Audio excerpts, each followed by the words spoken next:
to make money, money making money, money making money, money making money, money, money making money, manifest, making money, money making money, money making money, money making money.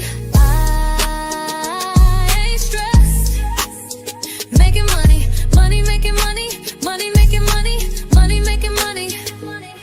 Gratitude is my attitude. I'm making money moves. Jewelry in the safe, piggy bank on full. And I'm living life abundant. I'm making money fast. I'm a money making magnet, making cold hard cash. I'm making money. Oh, I am blessed.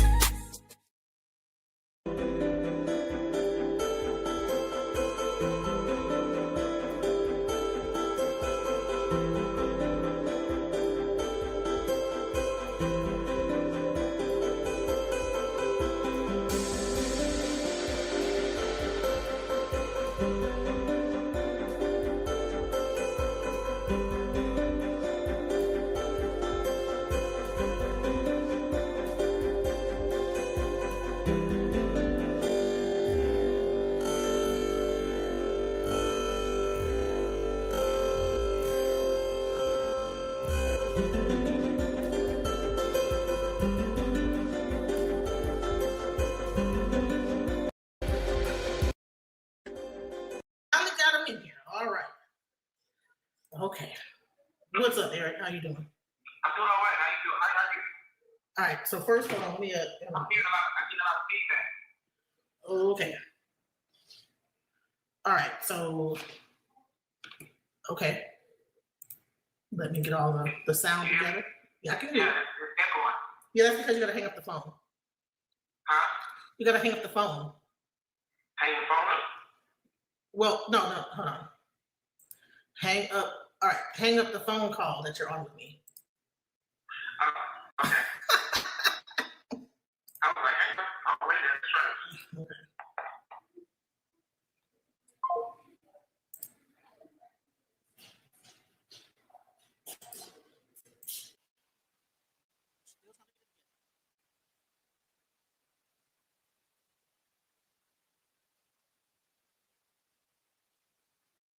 But okay, you can hear me on the internal ones. Okay.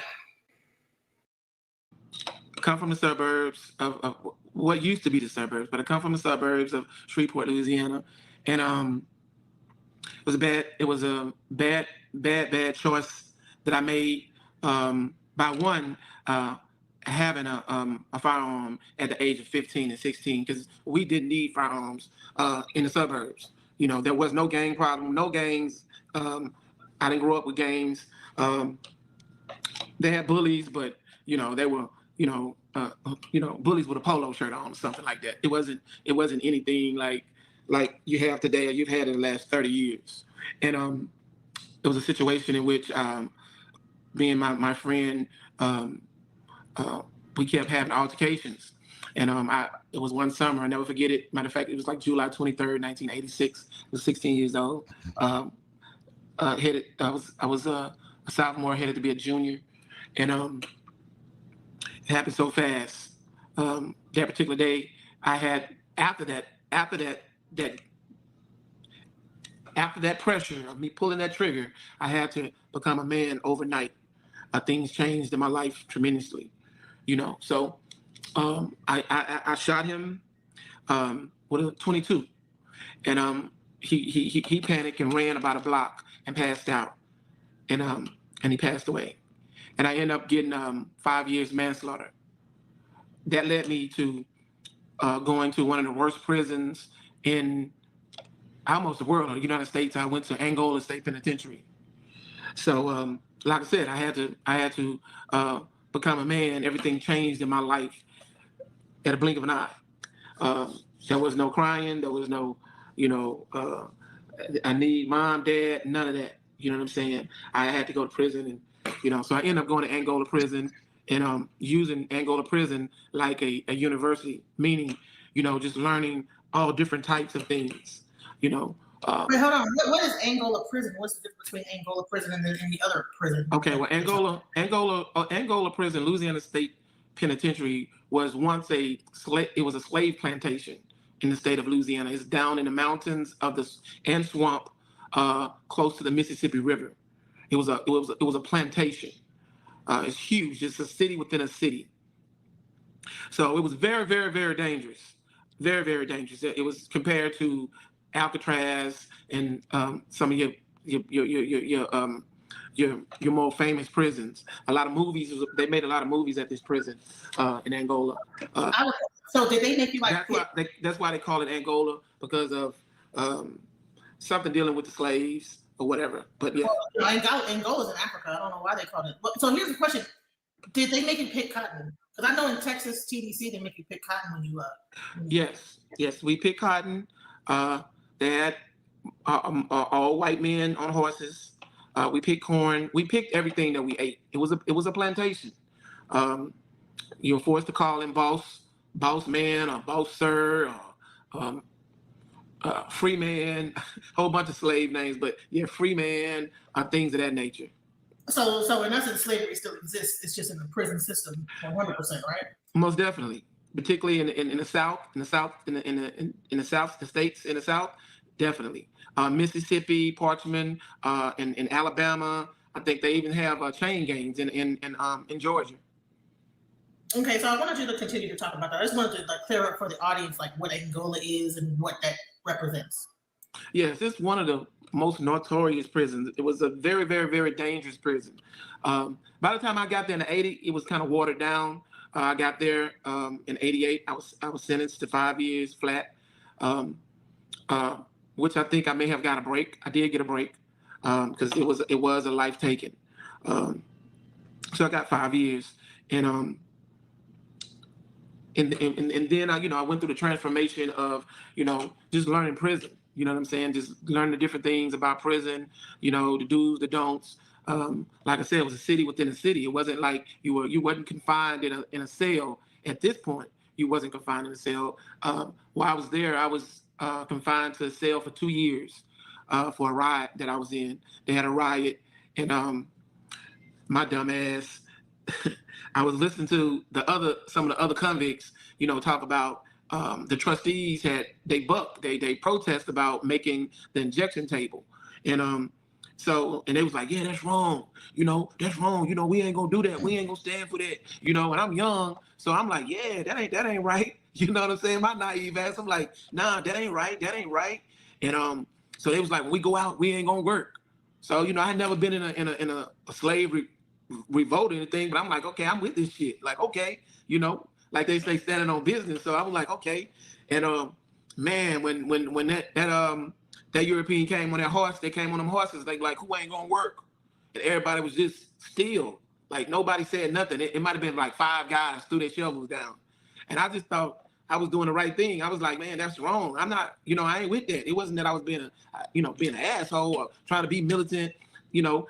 I threw my shovel down, and man, they took us through some shit. I mean, for me to be young, I really experienced. Now that I look at it, and when I look back at it, I understand a lot. Which we're going to be talking about things that's not real versus things that's real, and and people, what they talk. What's the word? Sensationalizing, revolutionaries and these things. But anyway, yeah, I ended up going to one of the worst parts of the prison, which is Camp J. So I was in Camp J for. Is that considered like the hole or something like that? Yeah, that's the worst of the holes. There's so many different layers of the hole, but Camp J is the bottom of the pit. The bottom of the pit. That's where you have most of all the people that's back there. That's kill guards, kill inmates, rape inmates. They've done some of the most horrific things. So when you go back there, all you smell is feces, because that's what they war with. They make zip guns. They make make guns, and they war with feces by throwing feces out the gate, out of the cell, onto inmates or onto guards and things of that nature. You know what I'm saying? So that's like mental illness, right? Do you think that the reason why they would do that is because of mental illness, because they've been in definitely they couldn't cope. They couldn't cope with the just being.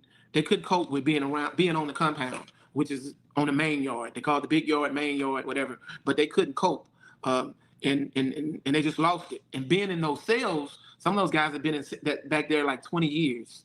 They had two famous guys. Wait, in the hole for 20 years straight, or just back and forth? No, in a whole 20 years straight. They had some people been down 20 years straight. They had some guys who had been back there who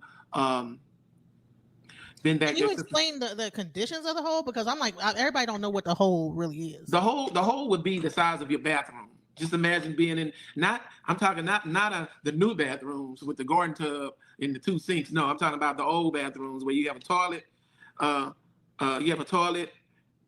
and just a little bed on the side. It's kind of like what you see in some of the old movies of what prison was. Like you see the prisons of Alcatraz, and you see those old cells like Shawshank Redemption. That would be the hole. So is there like light coming through there, or just zero sunlight? They have a light in the hallway that may work or may not work. I actually learned how to type. I got my mother sent me a typewriter. I learned how to type under those conditions. But they had a lot of people that went going with the whole, get along thing, and I'm gonna go work in the field. That was back there. But from being back there, a lot of people were mentally gone. I seen one man. I learned how to play chess in the hole. I had a guy who was in a cell next to me. Now we lock down 24 hours a day. You don't go to a kitchen. Everything, you just in this one spot. So this one guy, he was like a lawyer or whatever, and he had been back there like 10 years, and he was good at law work. So he the one who told me about getting a typewriter. I taught myself how to type. He taught me how to play chess back there. And we play chess by numbers and letters because there's no contact. The only contact there is when you have an hour out for shower. When you come out of your cell to walk up, there's maybe 15 cells on a range, and you have to walk up the hallway to go up to the shower, and that's where a lot of war was going on. Because when you walk up the aisle, they may have taken a paper clip and sharpen it down and put it in their feces, burn it, and then took a magazine and made a hollow type of thing and spit it out, blew it out where it hits you like a dart, almost like a bullet. And if it had feces or whatever, Magic Shave, or they may have the shampoo bottle and they have the feces and Magic Shave and urine and old milk, and they might heat it up. There's ways that you can heat things up. You could do anything. You've seen it on YouTube. You've seen it on Facebook. I don't think I have never heard of that. That is insane. That they're making like tribe level darts using magazines and shooting them out and hitting people probably with accuracy. And it's accuracy. Pressure. You have people. Man, I remember one time I was back there, and you get an hour out. You used to get an hour out in the hallway one at a time, and you run. The only exercise you're gonna get is to run up and down the hallway. You want to do that for 55 minutes, and then you got 5 minutes to take a shower, then you back into your cell for another 24 hours. So, I remember this one guy, I'll never forget this. There was this guy named Outlaw, and he had dreads. And this was in the 80s. So back in the 80s, you didn't have fashion dreads. The way they do this was matted. This was what they call wicks, or like in Jamaica, there was no fashion, there was none of that stuff. But this guy, his name was Outlaw. So, and I began to talk to Outlaw because I was studying a lot of Black Panther material. I ran into Jama, which is the Black Gorilla family. So I was more interested in that whole thing. And he would tell me stories of things that happened back in 72, 71, because these were some of the people that was. What time frame was this that you were in the hole? Was that in the 80s or 90s? That was in the 80s. And you were like a teenager. I was 18, 19, 20. In the hole with people that had been there for 20 years because you said, I don't want to do this. And just because you put your shovel down, it wasn't violent. I put my shovel down like I'm not going to do this. And that's the worst thing that you could do in a prison. That's the worst that you can do in a prison when it comes to the administration besides, assaulting one of them. You know what I'm saying? It's to be the type of person that say you're not going to do it, because if everybody does that, then Prison you know, riot. there's either prison riot, there's a revolt. I mean, then you can actually change some shit. You know what I'm saying? But they're gonna make a example, just like back in slavery. You know, when one person ran, you know, they didn't just bring him back and give him some greens and cornbread. You know, they hung him, they tarred and feathered him, they did did all these different things. You know what I'm saying? So it's like it's conditioned. You know, people are. I always said it's like in prison. This is crazy.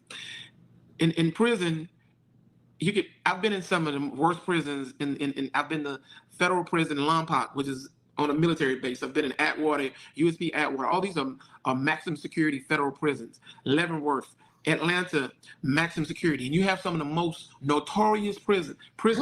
How do you end up in all these other prisons though? Like how do you? So we're gonna get to how I end up in those other prisons. Okay. Are they shipping you around like to go No, here? but what I'm trying to talk about is how they condition the prisoners. Some of the most notorious prisons in the state are in this prison, and then some of your most sick Hannibal Lecter like prisoners are in they're in what they call the hole in Camp J. You understand? Yeah. So what's it called? Angola wasn't the worst hole. Well, Angola hole, the hole which they call Camp J was one of the worst places you want to be. If you go through and make it through Camp J, by the time you get to the main prison, you got stripes if you made it through there. So how long did you stay in the hole for that particular offense where you dropped down the 20 I stayed in there for about 25 or 26 months, 2 years. Man, why was I thinking that you're gonna say 26 days? What? No. I mean, you actually find yourself, you fight and struggle to maintain some type of sanity, because everybody's holding conversations with themselves in their cell. And you hear regular conversations.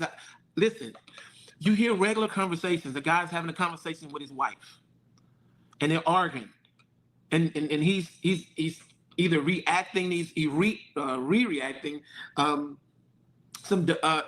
abuse. I told you, didn't I tell you to go in there? And I told it's like that. So imagine I'm a young kid. I got a flat top.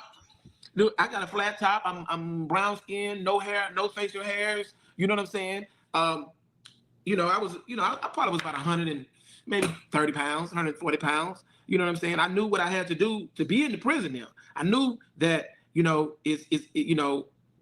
Rome, you do as in Romans, meaning that, if I had to kill, then that's what it was to stay alive. You know what I'm saying? So once I psyched myself up in my mind that, okay, whatever comes to me, this is how I'm going to react to it, and that's how it was. But I mean, there's several conversations. People are having conversations with themselves. It's not quiet back in the hole. No, it's not quiet. Even at night, so like sleeping and stuff like that. How do you sleep? No, I mean, you can't monitor what the next psycho. You can't monitor what they're saying or what they're doing. You know what I'm saying? It's crazy. You know what's kind of scary is that a lot of people get out, right? So you got out, but and you got out with your mind straight. But imagine these women are dating these guys and not knowing that they might be traumatized by being in there for so long, and then they get in it. But that's gonna be, we'll get into that later on. But that is something else. I never even thought about that. Wow. So wow. So you went into the hole, and there was a bunch of people in there for 20 years, and this, that, the other. They're shooting darts out with feces on it. You got to run. You want to exercise, but you got to run past. You want to run. For the most part, I was a youngster. These were older guys. These guys been down a long time.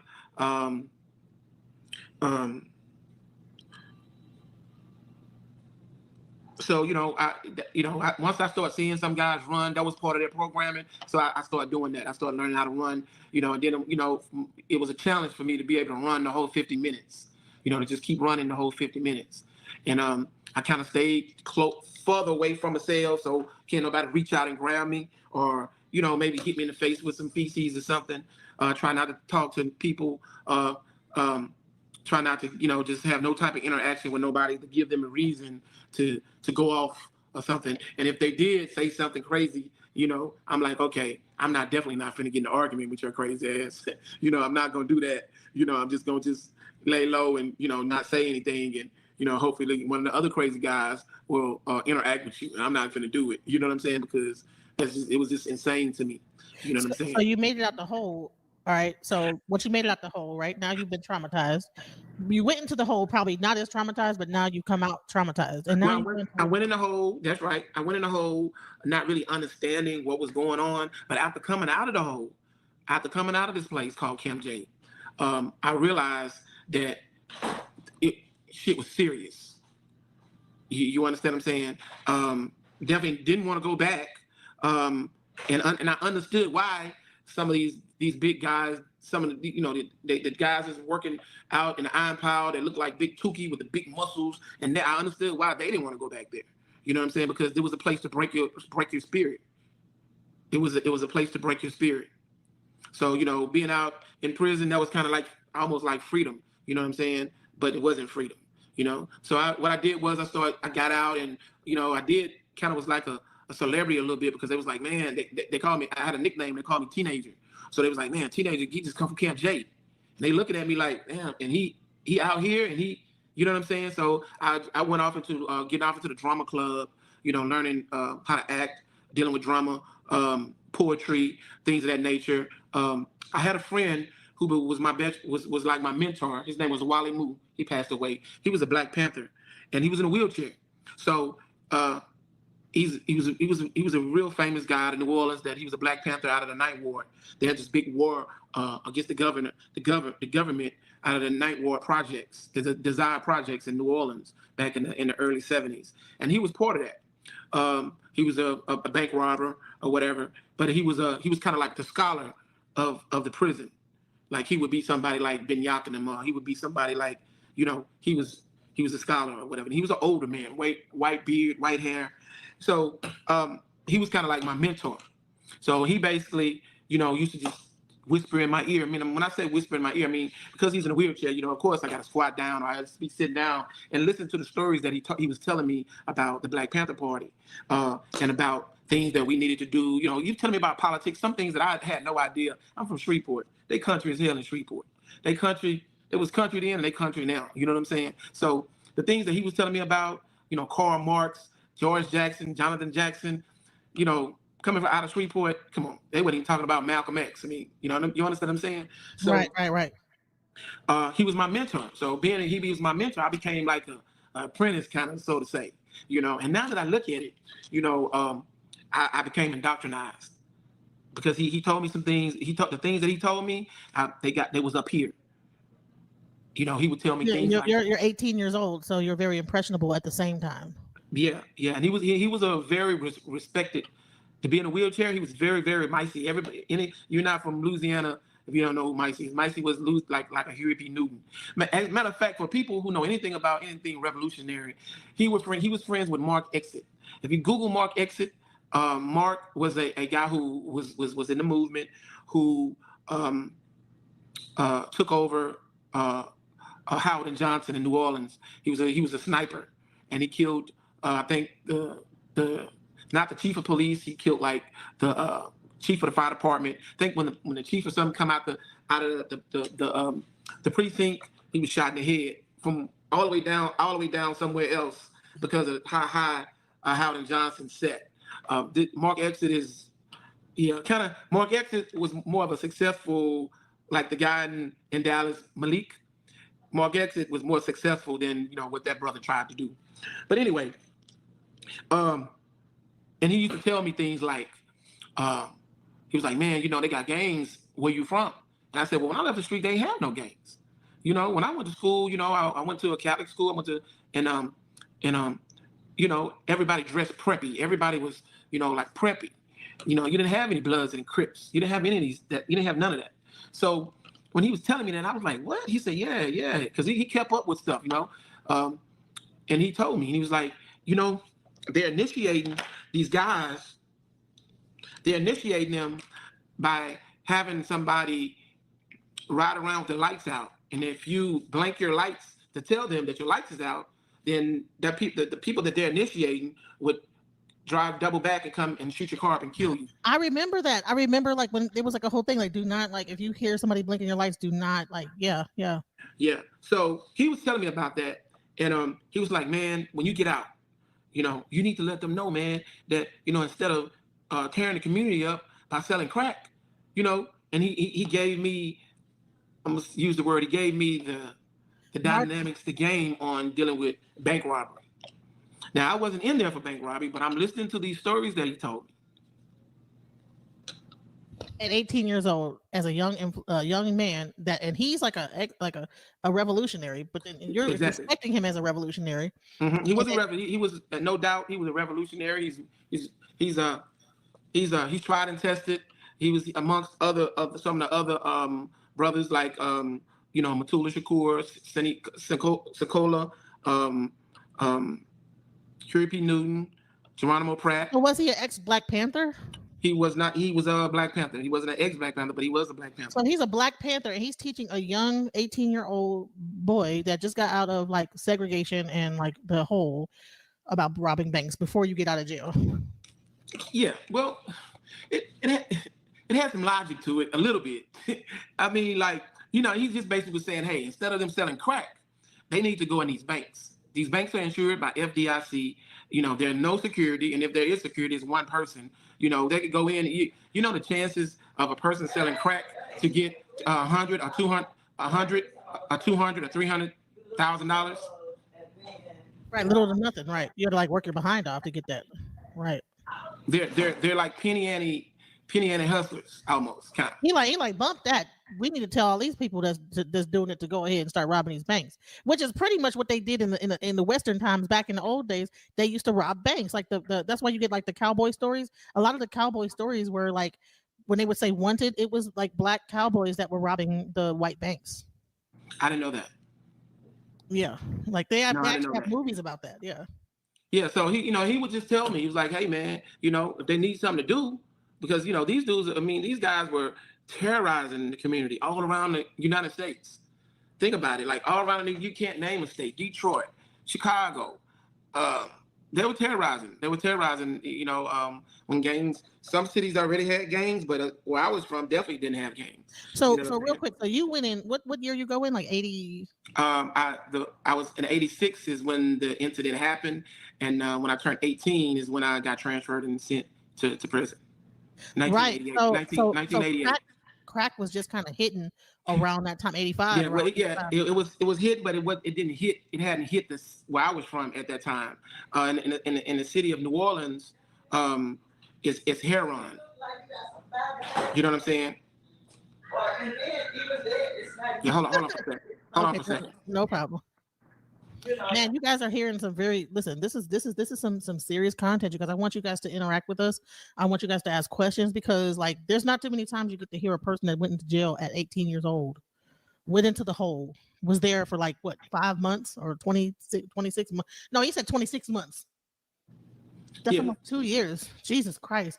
Comes out, gets taught by a Black Panther, and they're trying to control the narrative of what's going on in the streets, because he's getting the word back about what's happening in the streets, because the crack epidemic is starting. Now, this person does not know what that CIA is involved, anything.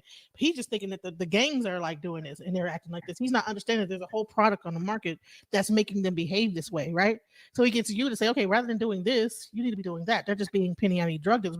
He's not even understanding that it's being millions of dollars being made in this thing, right? Yeah.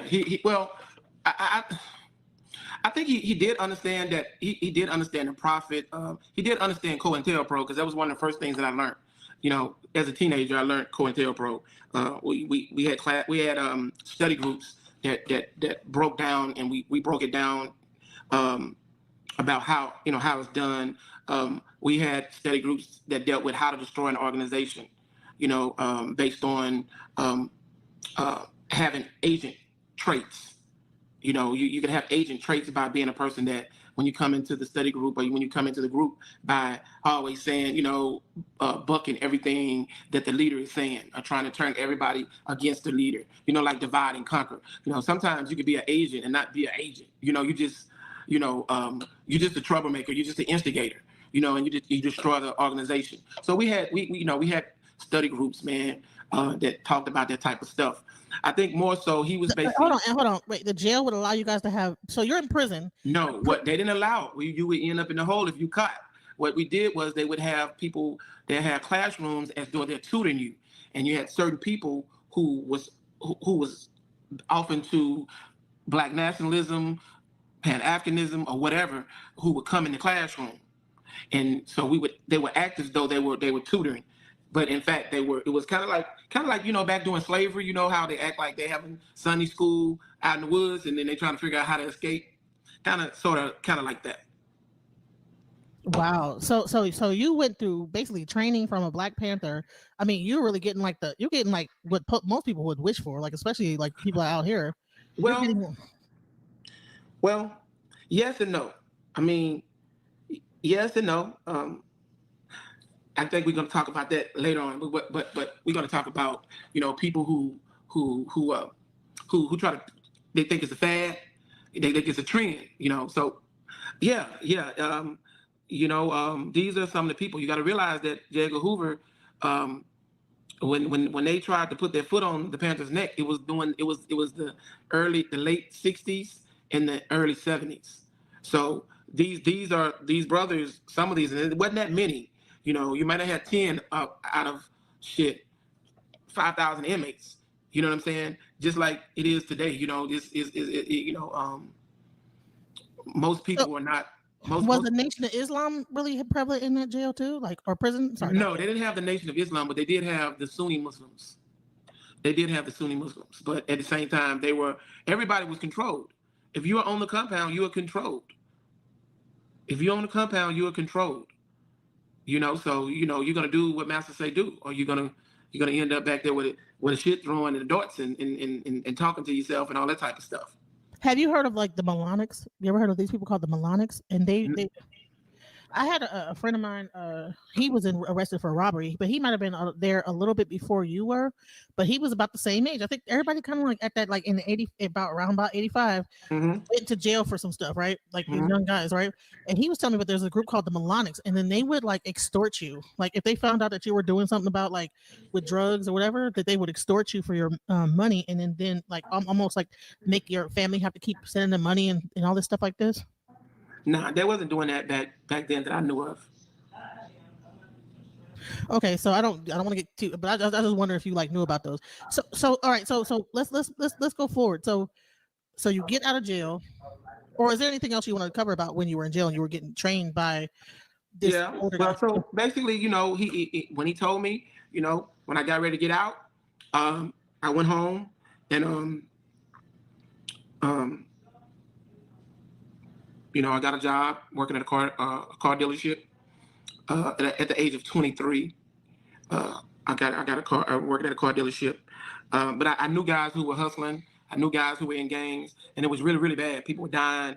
And I did go to some guys. I'll never forget one time. These 3 guys, they were well known in the area where I'm from, and they were plotting to do a kick door. They was gonna kick door, do some kidnapping or whatever to rob some drug dealers. And I went in there and I told them, I overheard the conversation. I was like, look, man, you ain't got to do that. You know what I'm saying? What about this?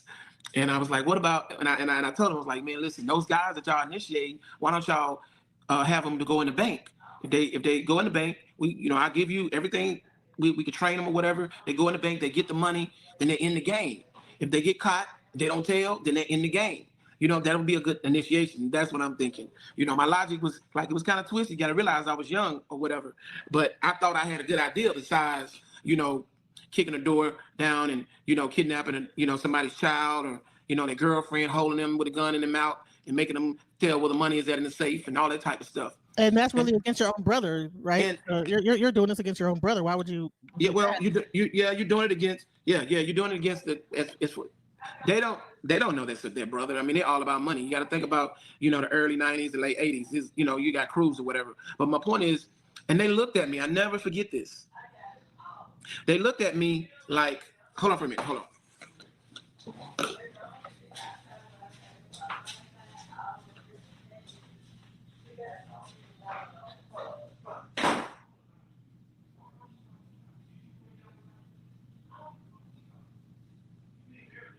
Man, this is a very interesting story. Listen, if you like the content, please put a 1 in the chat.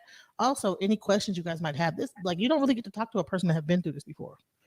And that's why I wanted to bring this to the channel, because I mean, you know, you don't get to like actually hear about a person who has direct contact with with a person from the Panthers and this, that, the other, and been in prison with them, and actually with the inside understanding about the prison, what's going on there, you know. And also as women, we might you might be dating a person that been in a hole, and you get the bucking up in him, and he might be kind of crazy. You know what I'm saying? Because he done been in a hole, he done been, you know, traumatized. You know, so yeah.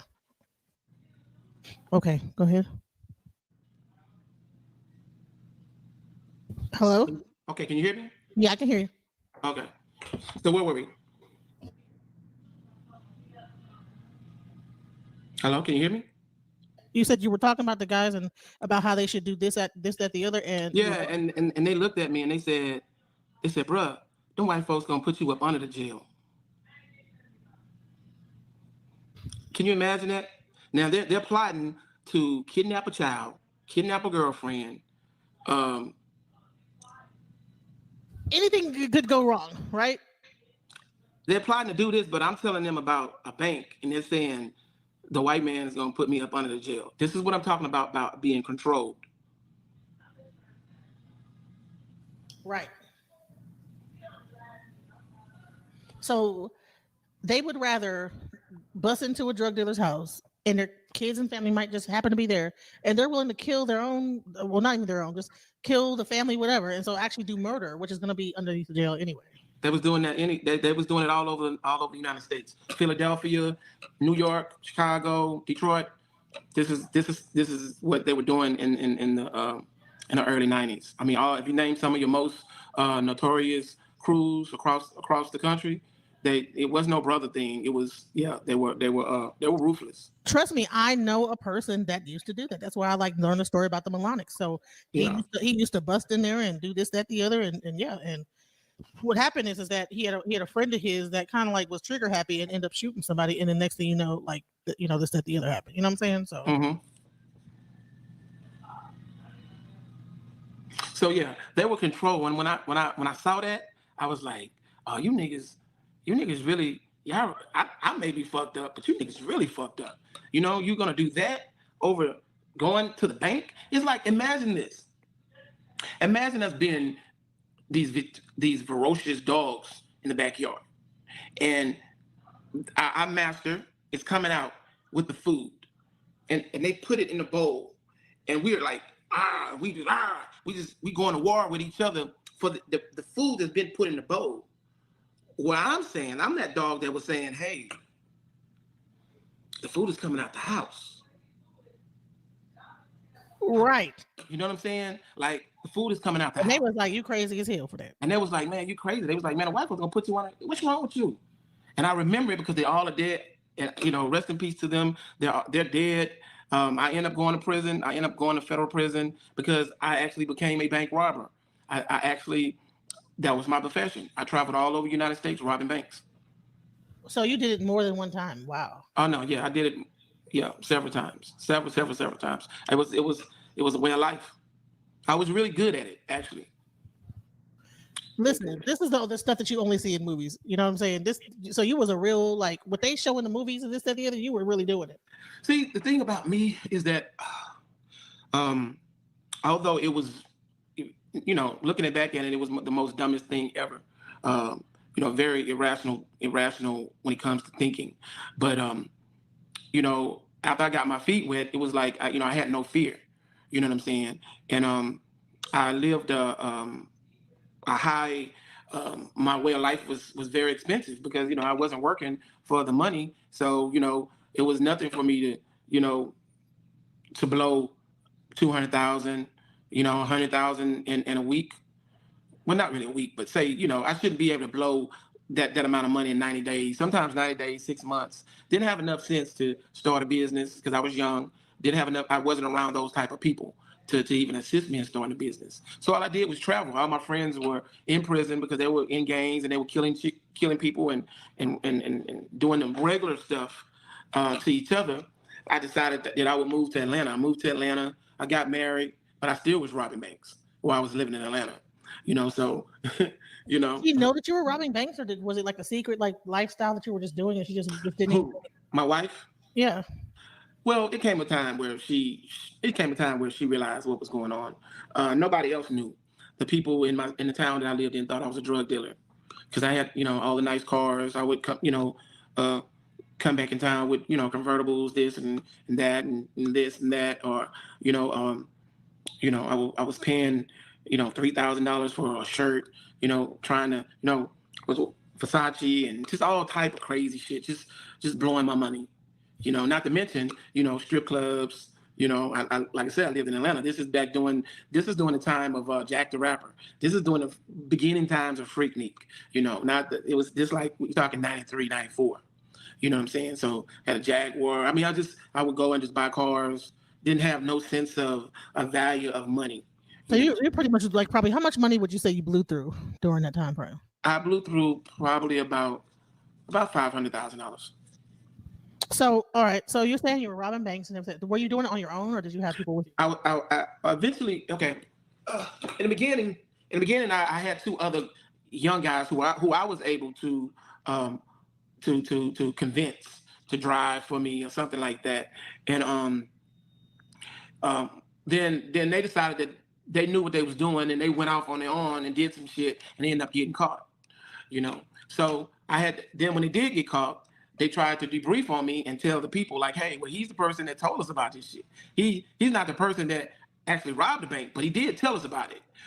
So they put me in on their little conspiracy, and I went to a trial. It was like a 19-count conspiracy.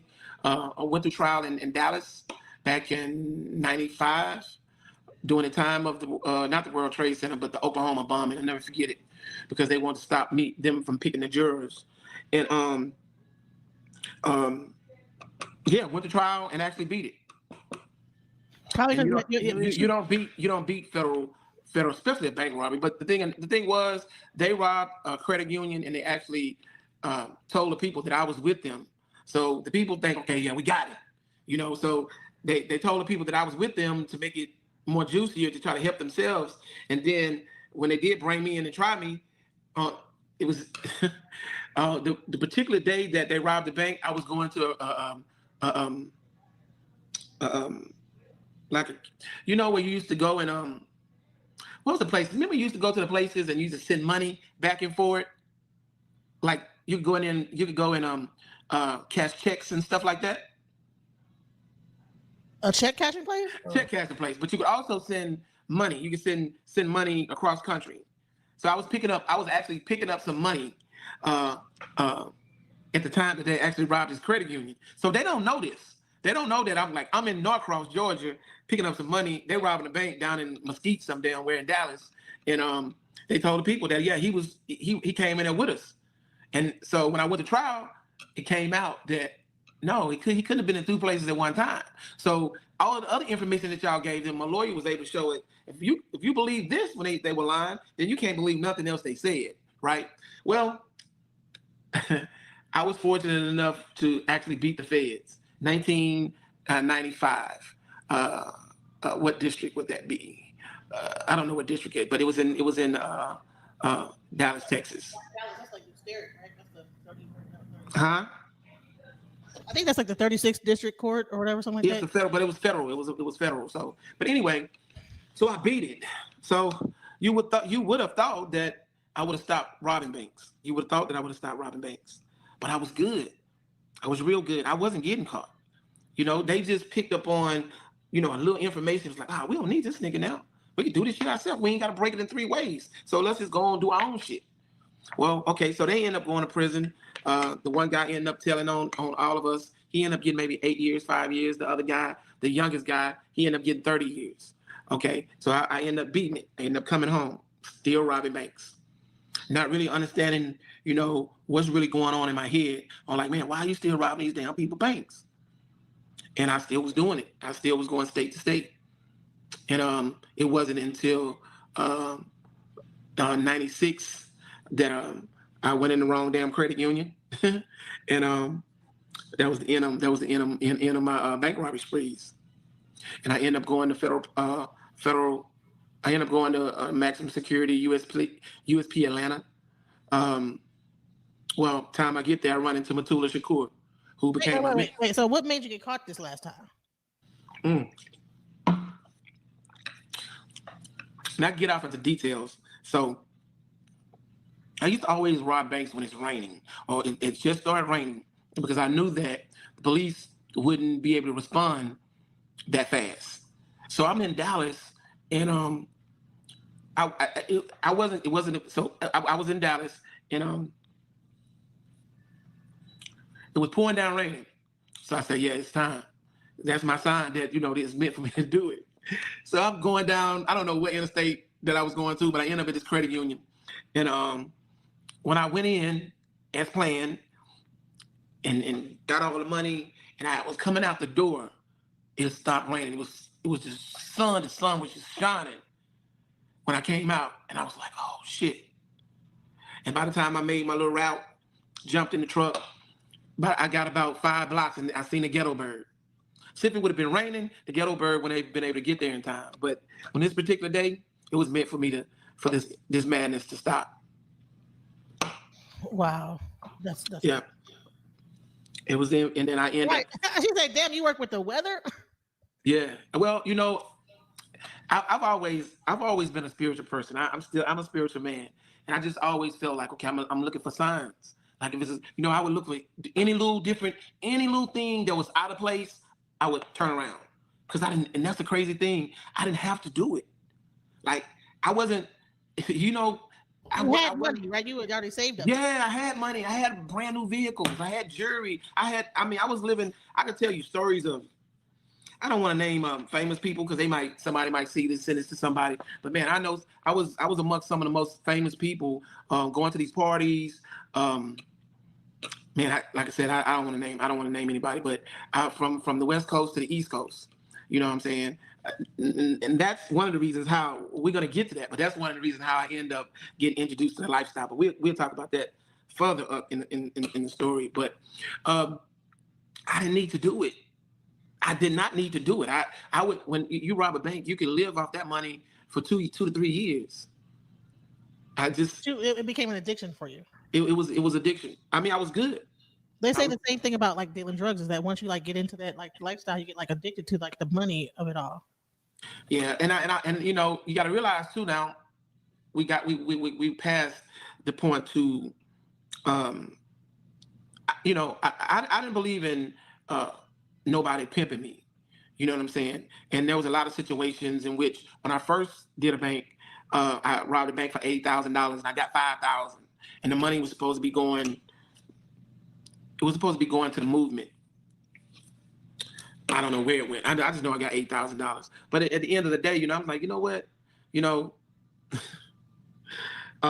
a lot of pimping going on.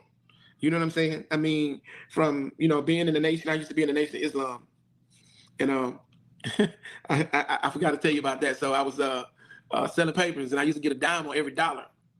And the brothers like that was on post were like,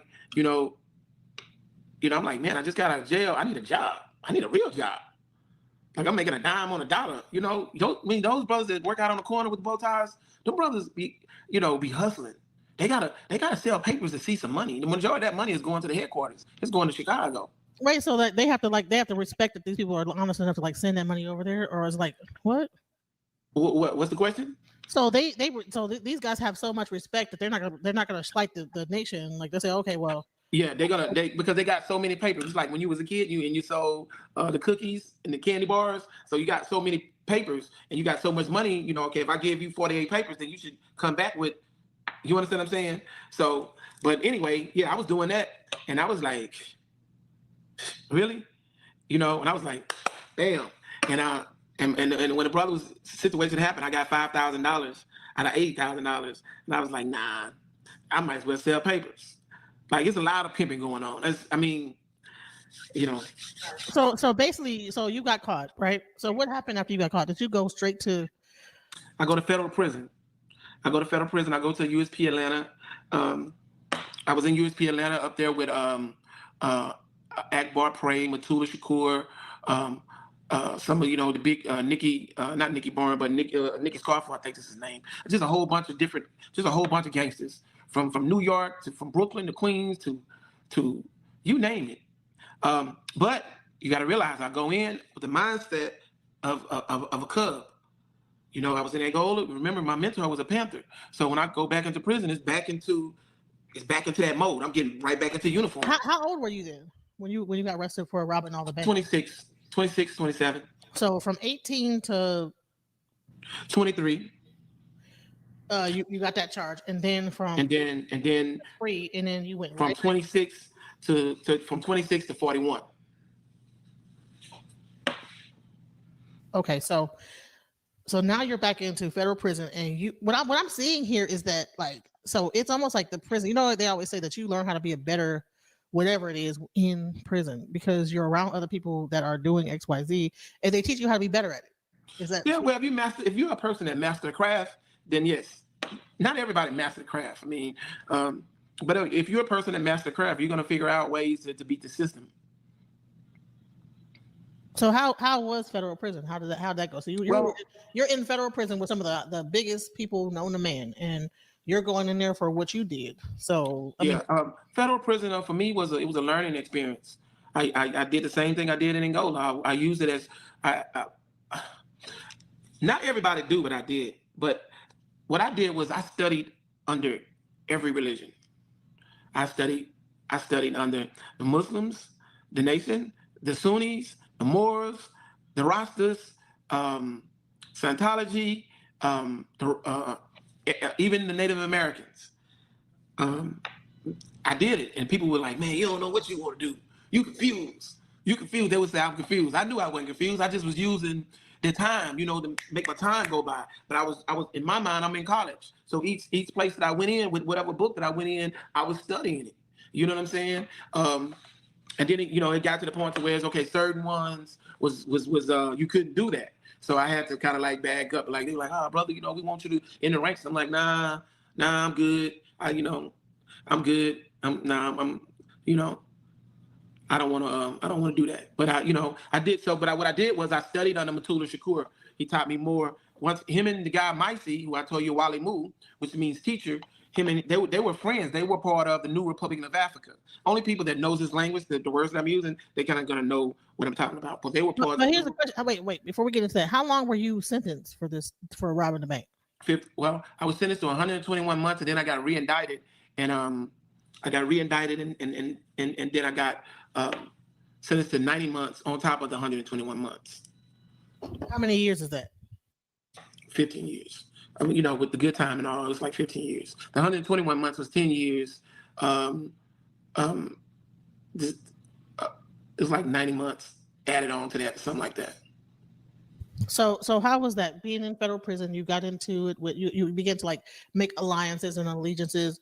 Was this like the thing when you went in this time? Was that the thing that that changed your life, or were you taught more how to be a better person? Yeah, I was taught more. I was taught more how to be a criminal because then I started getting offered to extortion. So I started extorting child molesters, what they call chobos. I started extorting child molesters. I was getting a lot of money in prison doing that. Selling drugs in prison. Well, not really selling drugs because I smoke weed, so I mostly bought drugs or whatever. I bought weed whenever we could find it or wherever we could get it. But it wasn't until after 10 years, my mother came to visit me. My mom came to visit me one time. She flew to visit me, and she said, if you could do it all over again, would you do it? I think it was about 5 years. And I was like, hell yeah. Because the shit that I did, I never would have been able to do. Shit I experienced, the people that I was around, all of this fake shit that I didn't realize was fake. And I was like, hell yeah, I would have did it. I still had pictures, so I had my photo album. So when I go out into, in prison, if you got your photo album, you're not just talking, you know what I'm saying? So I'm showing pictures with, Left Eye and all these different people, Andre Rison, and we up in Atlanta, and I'm in with all these different people, all these different people. Hanging out at different people's mansions in Houston and Sugar Land and all these different places. But so I said, hell no. I said, hell yeah. No, I don't regret it. Yeah, I'll do it again. That was 5 years. After 10 years, she asked me the same question. And when she asked me the same question, I told her no. Because now I'm starting to see people die in prison. When I say die, I mean getting killed. The federal maximum security is around the United States is one of the most vicious prison systems. Worse than what you went through in the hole. they were worse from the standpoint of politics and just being stabbed, not from a psychological standpoint. Because see, if those people would have been in federal prison, they would have been in some type of psychiatric. They would have been in a ward or something. They would have been, at a hospital. Like Camp J was. These people should have been in a hospital. So, so what kind of like psychological games do they play in the federal prison that didn't happen in the other prisons? What do you think? What really worked on your psyche there? Well, the politics. Politics could be. I could be the leader today, and then tomorrow, the people that I lead and look up to me, they could just turn on me and just smash me, and then now I'm looked at as a victim. The riots, being in the riots, if you say like I'm gonna get a visit, like I was doing the pen pal thing, so I'm always trying to find me a woman or something to come visit me or whatever. So I got a visit coming, and next thing you know, it's a riot. You know what I'm saying? So we're gonna be locked down. It's just you gotta have then you got the racial tension. And you talk about racial tension. The white gangs are more vicious and more dangerous than any black gang in this country. They're malicious. They study. They know pressure points. They know what to do. So most black people are not trying to go to war with the white boys. Really? So those gangs are worse than any other gang in prison. But you only hear about like the Bloods and the Crips and Nah. The blood. It's so bad to where the blacks have to stick together when there's a racial war. They have to stick together. They're gonna have more numbers, but they're not gonna kill you because in prison everybody want to come home. Sorry about that. Somebody just called me. You still there? Yeah, we're still here. Okay. So the white boys are trained to kill. We just want to fight. We want to jump somebody. We might stab somebody, but for the most part, the white boy is gonna kill you. He's gonna kill you. So you have a question. Did any of the prison guards do anything like to like hide the crime and like kill people and things like that and then hit the crimes? No. In federal prison, most of the prison guards, now out west in California, when I was in California, you had Mexicans who had Serrano or Mexican mafia tattoos. So that they were connected. So now we understand why the Mexicans had real life Bowie, the knives that you buy from the store. They had these knives because the guards would bring it to them. We would have to make a shank. We would have to make something. You know what I'm saying? But they had real life butcher knives. California is way different. The politics is way stronger and thicker. Put your phone on do not disturb so it doesn't do that. So just put your phone on do not disturb real quick. I don't even know how to. I don't know how to do it. I have a new iPhone 14. I just got it yesterday, so I don't know how to do it. So were you still married at the second time of your imprisonment? I was married. I thought I was married, but no, I was married. Okay, so was this a turning point in your life when you went in there for 15 years and you got to like see how things were going, you're doing whatever, and then you like end up leaving from there and like living your life, or did you go back again, or was that? I never went back. The turning point was building up as I was seeing the things that was around me, like fake shit, shit that just, like for instance, the worst thing that you could be in a maximum security prison is a rat. Well, if you had money, then the strong crews would protect you. So how is the worst thing you could be is a rat? If you was a child molester, if you fucked a child and you had money, then you could buy protection. So, but how is that, it's not the worst thing then. Then you would see guys who were like well-known gangsters, been down 20 years. And then all of a sudden, you go to their cell and they're not there. And they went back to court and they're talking about old murders that happened back in 1978 or 1984. Like, it taught me that everybody have a breaking point. Like, what I'm saying, a lot of people will... You would see people break down, like what they think they're about to get out. No, I mean, you know about, what's his name out of D.C.? what's his name? The Muslim guy that was shooting everybody? No, the dude who was the big dude who was doing the time at Alpo, man. I mean, Edmund, I can't think his name.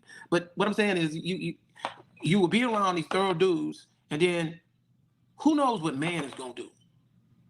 Like, who knows what man is gonna do? You don't know what a man's gonna do when he wake up and how he's feeling this day. You know what I'm saying? So I started seeing that shit, and I was like, man, this shit's crazy. Another thing is just contradictions. We are around all these notorious people, and I promise God, Genesis, I promise you, a woman that may look just like you would say, y'all go to bed. Shut up. I mean it. I could name some of them. I just don't like name dropping, but people who from the Bronx, from Harlem, from Chicago. I mean, board members. When I say board members, people right up under Larry Hoover. Somebody like you or my mom is telling them what to do. When I say telling them what to do, disrespectfully. And you look at that shit and you be like, okay, like, why we just can't unite and take over the prison? I mean, we don't have to do 5 or 6 life sentences. I only have 15 years, but I'm still looking at this shit like, man, what? You know what I'm saying? And didn't they kind of pigeonhole you and begin to like bring you out amongst all the prisoners that were there? Didn't they kind of focus on you at some point, because what you did was really like more extreme than what the other ones did? Okay, so there was a situation where I was at this one prison, and they kept sending me to the site. They kept sending me to the site, and I wanted to go too because there was interns, and I liked the intern, so I would go. So then when I would go to the I asked her. I said, why? No, she asked me. She said, why they got you on here? You crazy or something? Why they got you on this list? I said, I don't know. And she said, well, I'm going to find out next week. I'm going to find out. Next week, she put me back on there. She said, it's because you're a bank robber. They want to know why you was robbing them white folks' banks. So I was like, well, all these dudes down there that was part of these different crime crews all over the United States, who you see like on American Gangster, they not on there. The guys that were selling crack, they not on there. But because the nature of because of the nature of my crime, they wanted to know why would a black man? Because she said it. She said black men are not. There's a low percent that robs banks. Bank robbery is mostly white guys rob banks. Mostly white guys rob banks. So you think that by putting the reason why they put you in the well, no, because the hole was the murder charge, not the bank. So have you ever been in the hole because of the bank? I've been in the hole several times. Been in different prisons, been in different prison riots and stuff. Been in the hole several times, but not that long. And then the hole in the Fed is totally different than the conditions in the state. But yeah. So they were trying to figure out, like, when you have people who. And I told her the same thing I kind of told you. I'm like, wait a minute. If everybody's out to get money, mind you, this shit is crazy to think like this, the way I was thinking, because I don't think like that now. But I'm just like, if everybody's out to get money, you talking about the early 90s. You remember everybody was out to get money? Remember Get Rich or Die Trying? Yeah.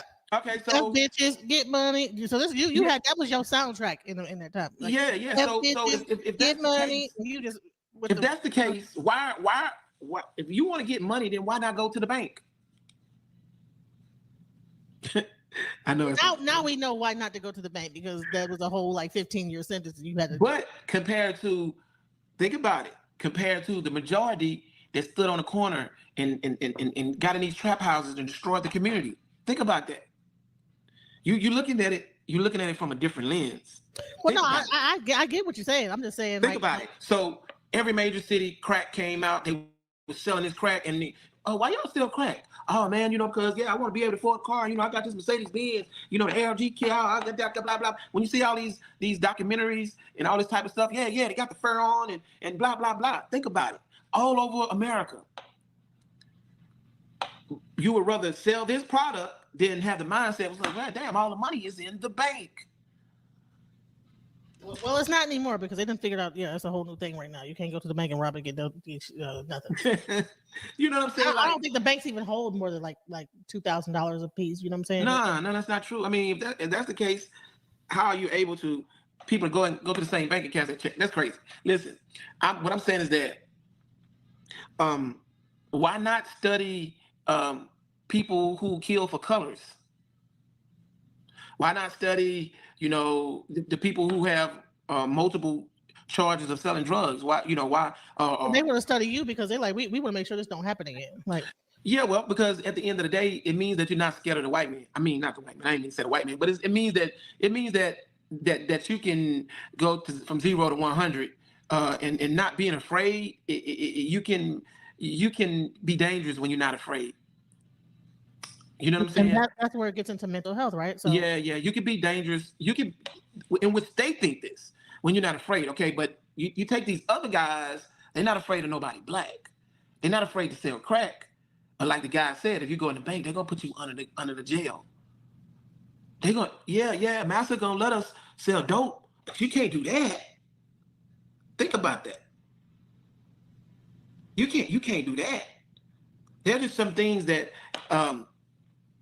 you know how you see things dealing with the police, and you wonder why. Okay, damn, all this is, you wonder why. Where are all the so-called this and that? They're afraid. So what happened when you got out? So you did your was there anything that happened that you would say? So one of the things that changed my life is once I started learning, I started studying things dealing with mental health.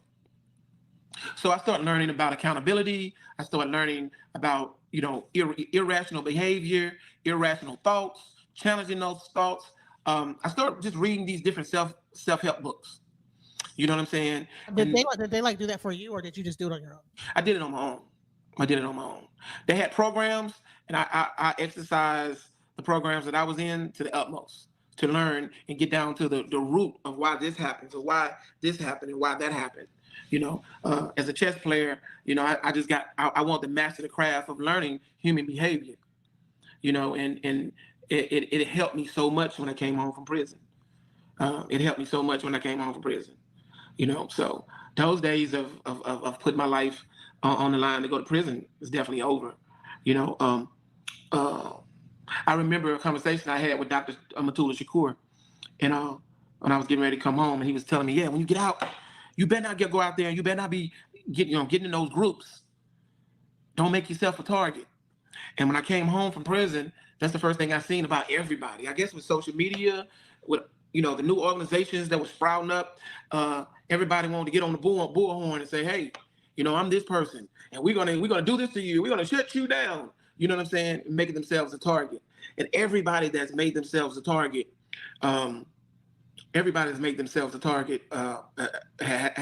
these people know how to deal with them. So you can't fight. Those people can't fight. They can't fight anything that they can't see. Does that make sense? Yeah, it does. Yeah. They can't fight. If you have a vanguard, or you have a cadre, or you have a study group, the FBI won't start targeting you, pulling you over if they don't know that this is what you do. You understand what I'm saying? Why do we want them to know that this is what we do? You know what I'm saying? So we can get pulled over. They can. Right. And that's the thing, is that, like, I know that at one point you had the RBG movement, you had all these different movements and stuff like that going on, and there were two out front, and then you end up with like people like getting like what's it called, the terrorist act or whatever on them, like the Black Terrorist Act and stuff. Yeah, like that. I mean, we give them too much. When then social media, like I said, you got to realize, man, I think ego drives this. The ego drives it. It drives it from the men and the women. You have the women who, they see a picture of Angela Davis, or Sasha Shakur, and they're like, oh, that's what I want to do. You know what I'm saying? No, they don't even gotta see a picture of that. They just see a picture of another girl with her booty out, and then they end up like getting a BBL. Well, yeah, but I'm saying it's monkey see, monkey do on the internet. Everybody, but when you could be a target, you can't be a target for getting a BBL. I mean, you know what I'm saying? You get you can. You sure as hell can. You're not. FBI is not gonna be after you to try to kill you because think about this other brother by the name of Master J. A good example. What if Master J did what he was trying to do clandestine, real discreet? Think about it. Think about it. If this guy, About instead of, Jam Master Jay when he got killed? you know who I'm talking about? No, okay. You don't know who I'm talking about. No, I don't I'm know. talking about the NFC guy. No, I don't know who.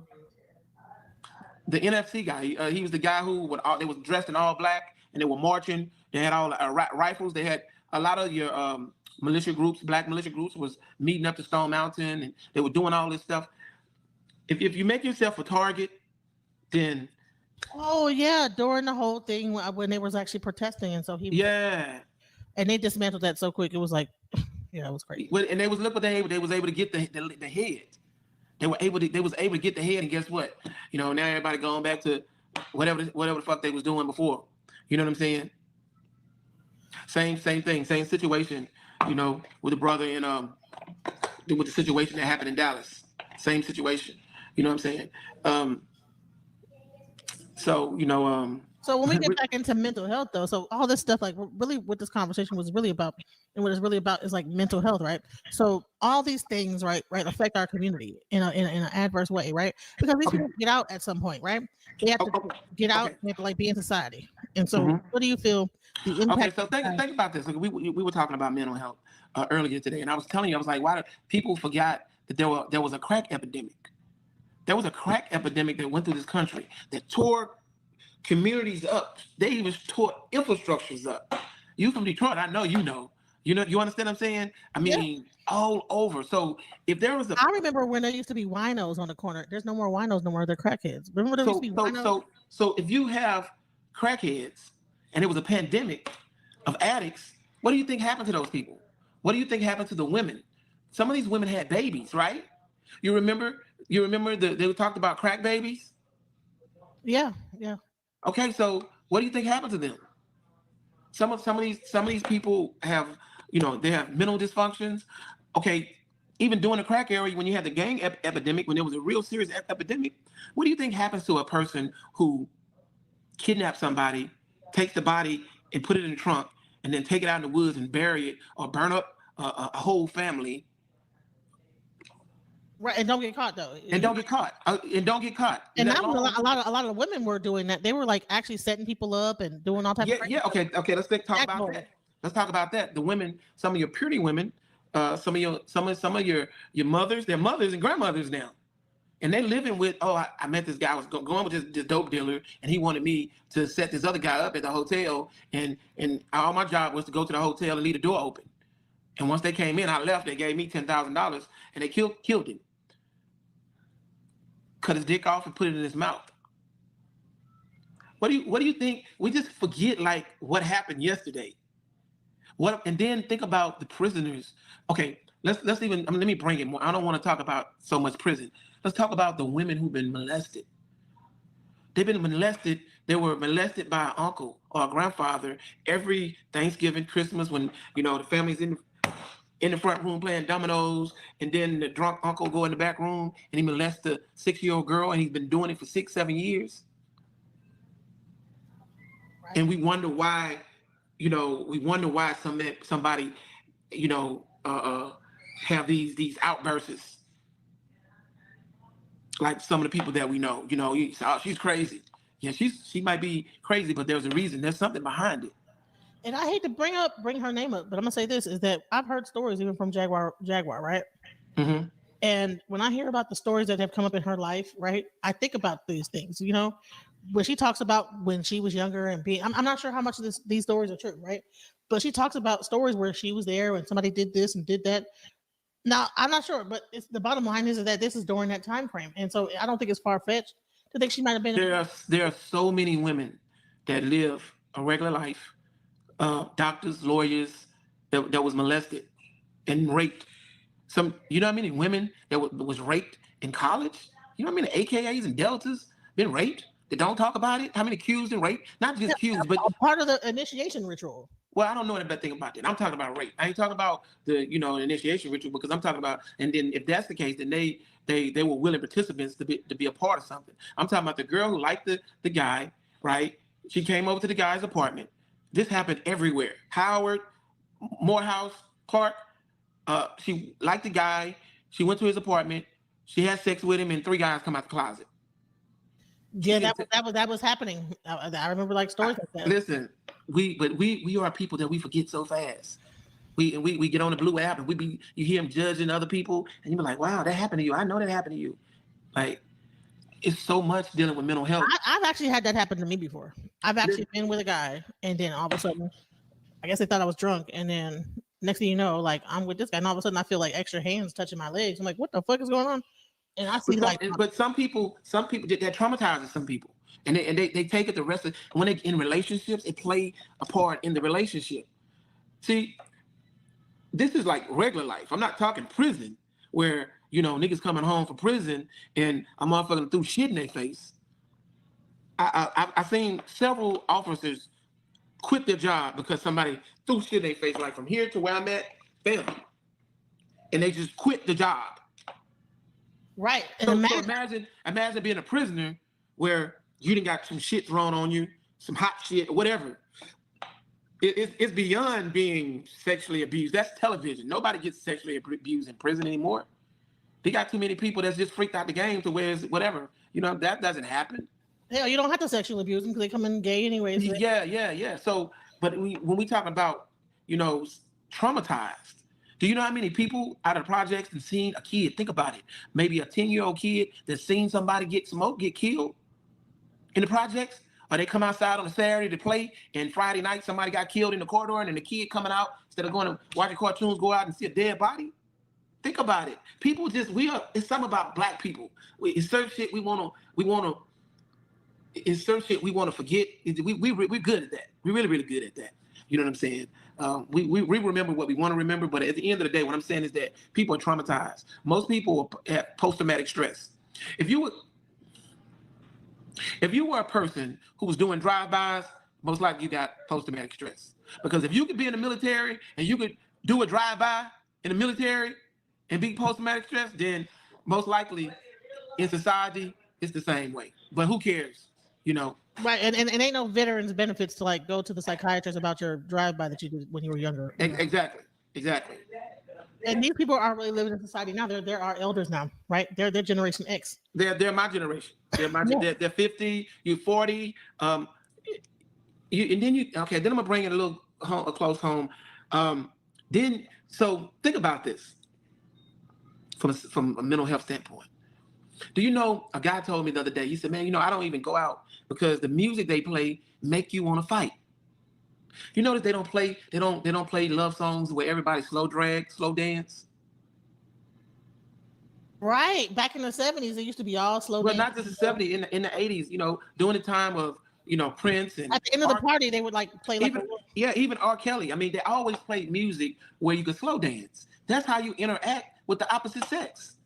You understand what I'm saying? That's how you can interact. You can meet somebody. Hey, you know how they end the party now is before I let go.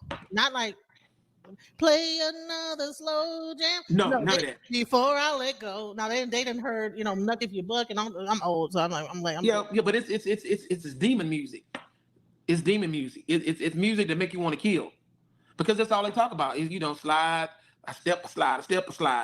It's crazy. So. And now they got it down to a science where they don't even have to say nothing, and it's just the actual tone of the actual like music. They don't even, like, you got like what's his name? I just want to rock. What's his name? Uzi Vert, right? But they call him like, so little Uzi Vert. They say that really saying his name is Lucifer, like Uzi Vert. Yeah, well, the music is it determines your vibration. You know what I'm saying? And they've got so good at this.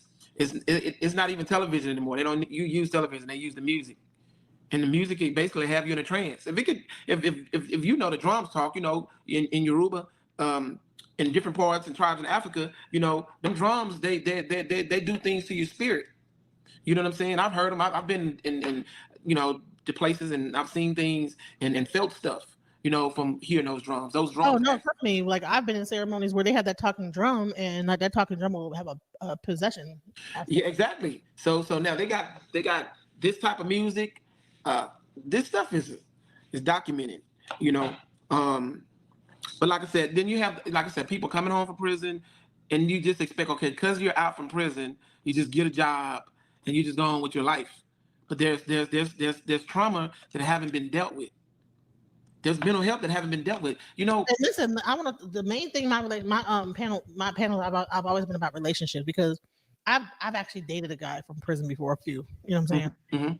And they come out and they have like they actually like have a good outlook on life, but the reality sets in. And then here's the thing: is that you might get into an argument with a person, right? That might be on the second strike, right? Mhm. And you have some places have the three strikes you're out rule, right? And it's a thing like, you know what? They might be like, bitch, if you don't whatever, and then they get the third strike. Hey, it is what it is. That's very true. So you got to watch out when you're dating. That is very true. That's very true because that's what they call a point of no return. But I mean, a point I of was no actually dating a guy who a told point me, of no return could be done with basically anybody. It could be somebody who's never been to prison, and there's an argument, and you about to get ready to call the police on them, and they panic. And when they panic, they're not responsible. right, and especially if you have trauma like that. Like I've been in a whole X amount of years, and you hollering at me, and you might trigger something. So that's what mental health. Like we have to understand that, especially in the Black community, when you have a very huge prison population that's like coming back into society, going back out, in and out, because and then you have like now you have like this red pill, blue pill thing, right? Where Mhm. women say, okay, men only are capable of love, right? But you're also dealing with people that have been in the prison system. That I mean, that's how I feel. Like you get like a lot of people that have been traumatized that way, right? They might have been in for 5 or 10 years. You don't know how much time they spent in the hole, and they're coming out, and you get into it with them, and they might just be ready to snap. You know what I'm saying? Well, yeah, I agree. But think about this. Let's take prison out the equation. If you meet somebody, I've met women who had daddy issues. That daddy left and never came back, and because of that, that triggers so much in how they see the man that they're dating. Like you're gonna leave. You're not gonna really love me. You understand what I'm saying? There are so many different things that trigger people. There's just so many different things that people have been traumatized about. Somebody died in the family, but something more serious is like rape, being molested. A lot of women, unfortunately, a lot of Black women have been molested or raped. You know what I'm saying? So, they kind of come in a relationship with a band-aid, right? And men, the same way, men have done fucked up shit as well. So as they come in a relationship, you meet their representative. You meet the person the good guy. You meet the yoga guy. You know what I'm saying? They're like, I like to read books. Like, yeah, we can go to Barnes and Noble, right? Right? So then, you on the phone or you texting somebody and like, damn, who you texting? What the hell you doing? You know what I'm saying? Because they've been through abandonment issues. Right, right. You understand what I'm saying? So it works both ways, men and women. It's like, who can really be loved at this point? You know what I'm saying? We'll talk about that some other time. I love relationship. That's one of the things I studied while in prison. Black relationships and the dynamics of Black relationships and being transparent. But yeah. So when you got out of prison, you found solitude in the swingers movement. So what made you feel like that was like the best way to go versus like being Okay, so when I came home, I don't know if you remember her, but I met this Italian. She was a fashion designer. You remember her? The fashion designer? No, I But don't know. anyway. So she introduced me to, she was like, she was at my apartment or whatever. Oh, And yeah, I do remember her. yeah, with the mohawk. She had the Yeah, mohawk. I Yeah. spoke there, yeah. Yeah, what basically she introduced me to the swinger lifestyle, the swinger culture. And one of the main things that caught me and that sold me was you ain't gotta lie. You ain't gotta you have to be transparent. Because when you're transparent, well, my phone's about to die. But when you're transparent, you're not being deceitful. It is what it is. And a person accepts you more when you're transparent. You tell what it is. And when I came home, and I have no space for jealousy because she told me, hey, this guy right here, he wants to have sex with me. Is it okay? And in my mind, I'm looking at her like, well, because you asked me, that means that's something that you really want to do. So now coming out of prison, I'm like, man, don't nobody want no damn warden over them.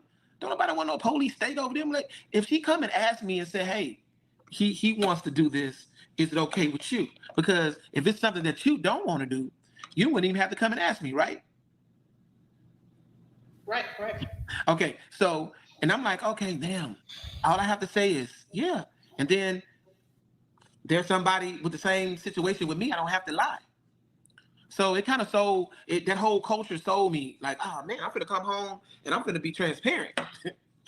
Yeah, I'm gonna be So is transparent. that why you prefer that lifestyle over like just regular dating? Yeah, because everybody's lying. Everybody else is lying.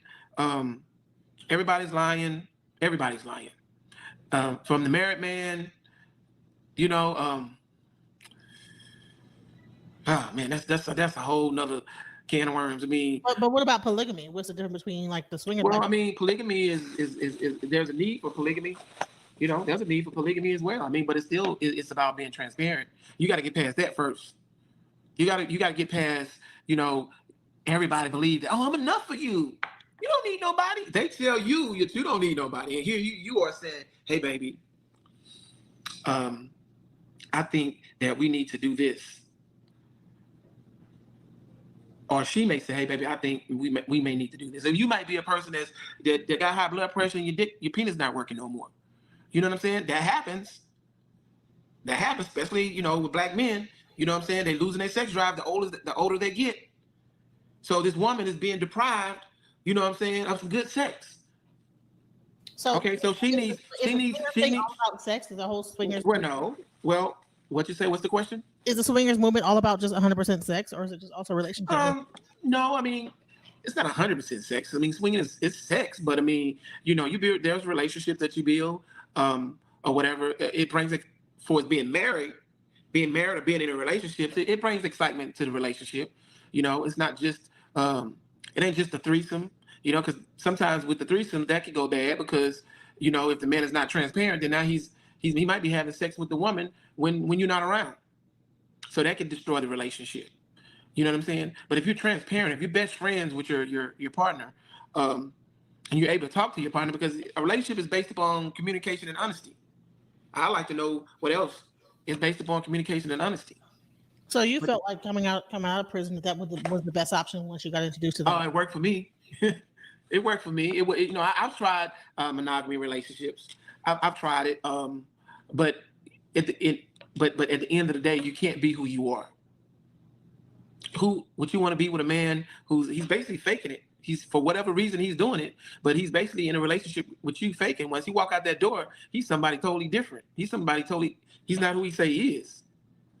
So do you think that it's also a matter of the fact that you were in prison and being locked down so hard, like in prison, which makes you choose that lifestyle?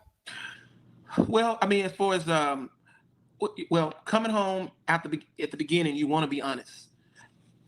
It came a point in my life to where I want to change all of the bad things about myself, and I kind of visited myself like a car being put up on blocks, everything being stripped down and rebuilt. So when I came home and I met this woman, you know, I never knew anything about that. I mean, you know, I thought only white people did it. You know what I'm saying? When she introduced it to me, and I looked at it, I was like, man, you ain't gotta lie, so I can have sex with. You'll let me. So here's the question: would you suggest that a person that's dating a person fresh out of prison that they should look into the swinger lifestyle before they try to be monogamous? Ask that question again. Do you think a person that might be dating a person out of prison should look into the swinger lifestyle before they try to be monogamous? Because a person's coming out of jail, right, or prison, right, have been deprived for so long, right? Yeah, that's true. So a person that comes out of prison has been deprived, and sometimes they may be the first girl, and they can fall in love with that girl, but they've been gone so long, so it's like, well, I never dated a full figure woman, or I never dated a short woman, or I never dated an African, or I never dated a Jamaican, or I never dated, you know, and there's curious. They're curious. You understand what I'm saying? So, you know, and some of these women, they try to grab them, you know, and they think that just because, you know, they've been locked up 30 years, that's going to be their property, and it's not going to be. That's not what it's going to be. I've actually seen that. I've seen that firsthand. That's not what it's going to be. I don't think. Not me doing it, but like I actually met a guy that was in prison for murder, younger, and then he actually fell in love with a prison guard, and then she actually got him out early because he was supposed to do life. Somehow she got him out, but then she wanted to control him, and he ended up going back to prison for 5 more years because he ended up like going in on her and this, that, the other, and breaking his parole and this, that, the other, and get like a domestic violence charge, and then basically had to like restart his life all over again. But Yeah, that comes from people not knowing what their triggers are. You know, everybody has a trigger. Some people trigger is the button has never been tapped. And some of these guys, man, they might have been doing something in their life, and it's just never been triggered. And when they get into that act of rage, it could be deadly. Everybody has a trigger. so would you suggest that women like be careful when they date guys out of prison with the triggers, or do you think it's just like, Well, it's not about them being careful dating guys coming out of prison with a trigger. Everyone has a trigger. You could date a guy coming from Howard, and he has a trigger. He could be, a bookworm, and you say the wrong thing. I mean, you know what I'm saying? Where he can't handle it, and he don't know how to communicate with you behind it. You don't know what's gonna happen. It's almost like having. I don't know if I could use that as an example, but it's almost like having your dog. You know what I'm saying? He's a lovable dog, right? He's a lovable dog, and he's not gonna bite nobody. He's never bit nobody, but he's with a child. There's a child down playing with him, and the child is maybe sticking him in the eye or something. Anything that triggers that dog to lash out, and it goes for men and women. It has nothing to do with prison. You know what I'm saying? Because I mean, anybody is capable of it. You know what I'm saying? A lot of people you don't think that the person that has been sitting in like a lot of people don't even know what their triggers are. You know what I'm saying? Some people don't know. I know what my triggers are. And my triggers are, I don't go to the strip club because I know I used to be in the strip club, and I know you got to make it rain. So I ain't making it rain because I ain't making that kind of money no more. And I don't plan on going back the other way. So I don't go to the strip clubs, right? That's a trigger for me. You know what I'm saying? I don't carry guns. Why? Because let's say I'm driving down the street and a redneck spits on my car, calls me a nigger and spits on my car. If I have a gun, most likely I'm going to use it. right. If I don't have a gun, then I can just cuss them out, bam, everybody leave, go home. And you understand what I'm saying? Right. So I know my triggers. One of my biggest triggers, I don't argue with homosexuals. Nope. Don't argue with a homosexual. You can't win an argument with a homosexual, right? You just can't do it. So I'm not arguing with a homosexual. You got it. You got to learn these type of things, because if you don't, then, and you do it, it could be detrimental to your life and somebody else's life. Right. Ashe. You So know? you said that your phone is about to die, but I want to Yeah, my phone's about to die. I want to find out some final thoughts of you about everything that we've been talking about here. I know we talked about mental health, we talked about your upbringing. I want to bring you back on to really discuss relationships and things like that. But I want to like introduce my audience to you first before I like do that. But I want to find out what your final thoughts are before your phone dies. Final thoughts about what?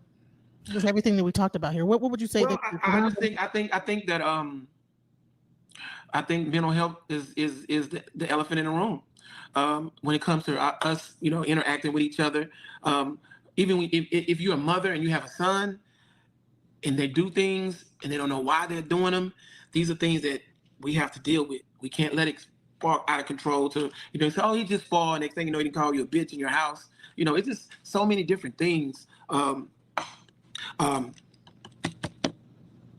Is real quick, Gina Go asked, is swinging different than polyamorous or the same? Yes, totally different. Yes. What's the difference? When we come back, maybe because my phone, I don't even see the red light, so it's going to be going off. But it's a huge difference. We're gonna have that discussion and talk about that. Yes, because in polyamorous, that's not a relationship. And swinging is not a relationship. Swinging is something your partners do with other partners to have fun. When you're talking in a poly relationship, that's being in a relationship with someone, and you have a contract on, y'all have an agreement on how y'all moving in that particular relationship, in that open relationship. Okay. Well, I just want to thank everybody for coming here. I know that Eric Baba Shaka is. Thank you so much for being a part of my panel. Thank you for answering the questions. We have heard so much, like some interesting things that we never even knew before.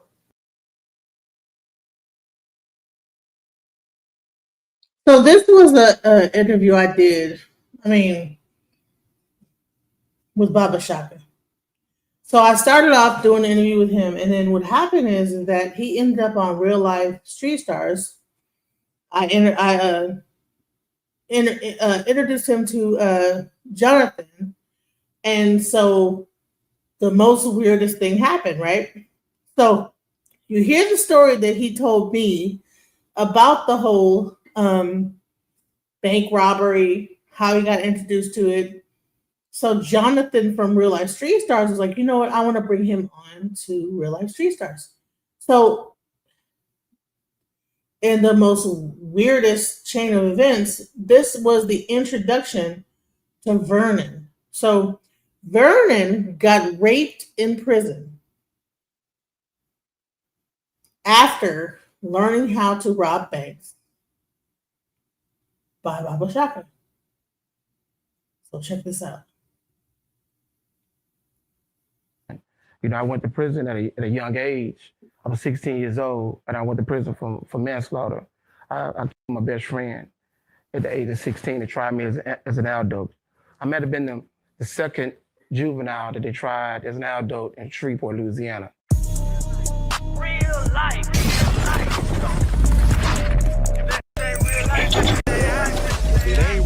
And I'm gonna do this whole thing as a because I'm gonna let y'all know that you'll be surprised how many people came from my channel and ended up on Real Life Street Stars. But the way that this whole thing ended up, it made Baba look terrible. So I was more, trying to, show his story. But man, by the time this whole thing got through, he was demonized. After I did this, he went on Real Life Street Stars, and the way that this whole thing looked, it demonized Baba Shaka so bad. And you're gonna see it. Because I said, what, but he wanted to be on there. So okay, well, I'll introduce you to him. But I'm like, man, I wish I would have never done that. So I have so many regrets on so many levels, so many different people I have brought to the Street Stars platform. So let's go. Real life street stars. You know what time it is. Real Life Street Star. Hold on. I don't know if we should clap for this one. This right And I want you guys to see how, so you heard his story on my channel, right? Even though I might have been interrupting him, I was really more or less just trying to humanize him. But by the time they got through, by the time this whole thing was done, he was a monster. And I want to show and so he's still dealing with the repercussions of this whole interview. Because, Vern was supposed to come on my channel first, but he wanted to be on Real Life. Okay, well, here you go. All right. Here's his number. All right, here you go. And next thing you know, okay, listen, I'm sorry. It just irritates me because I'm like, dude, bro, I would have never, if I would have known better, I would have never done this to put him in this situation. Because Baba Shaka is really not a bad guy. He actually, let me just shut the fuck up and just let the thing play. we got one of the most notorious bank robbers this side of the Mississippi. And when I say that, as we go into this, we're not glorifying nothing of what you did in your past. Exactly. But we do want to touch on what you did in your past. So with that being said, we have the Baba Shaka on the blue couch, a long time in the making to get you here. I was telling him, I said, man, they've been trying to get me on there. When he came home, I say, you the piece to the chessboard. Let's go. And before we even get into your story, right now you are on the blue couch, you are in front of the lights, and you are telling your story. Stories like this sometimes stay with people, until they, are long gone or they're 88 and they're like, let me tell you about my life. And it's a movie about it. For you to even talk about it now. And you've talked about it before, of course, but for you to be, of course, open about it, what's putting you on that journey, if you don't mind me asking? Well, first of all, I was hesitant on talking about it because it appears sometimes that I'm glorifying. And that's definitely not what I'm doing. I went to prison at a young age. I was 16 years old, and I went to prison for manslaughter.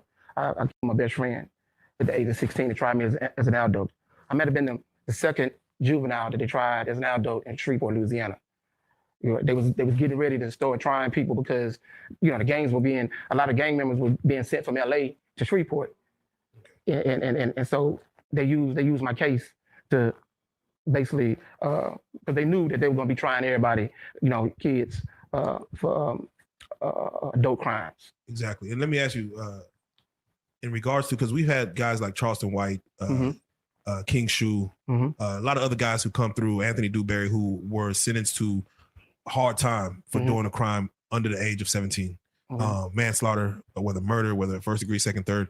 For your situation, if you don't mind, can you talk us or walk us through how does, you said you were 15 or 16? 16. You were 16. How does a 16-year-old even get into a situation where he has to that he took a life of his best friend? Okay, well, my story was I was a preppy kid, come out the suburbs, Queensboro.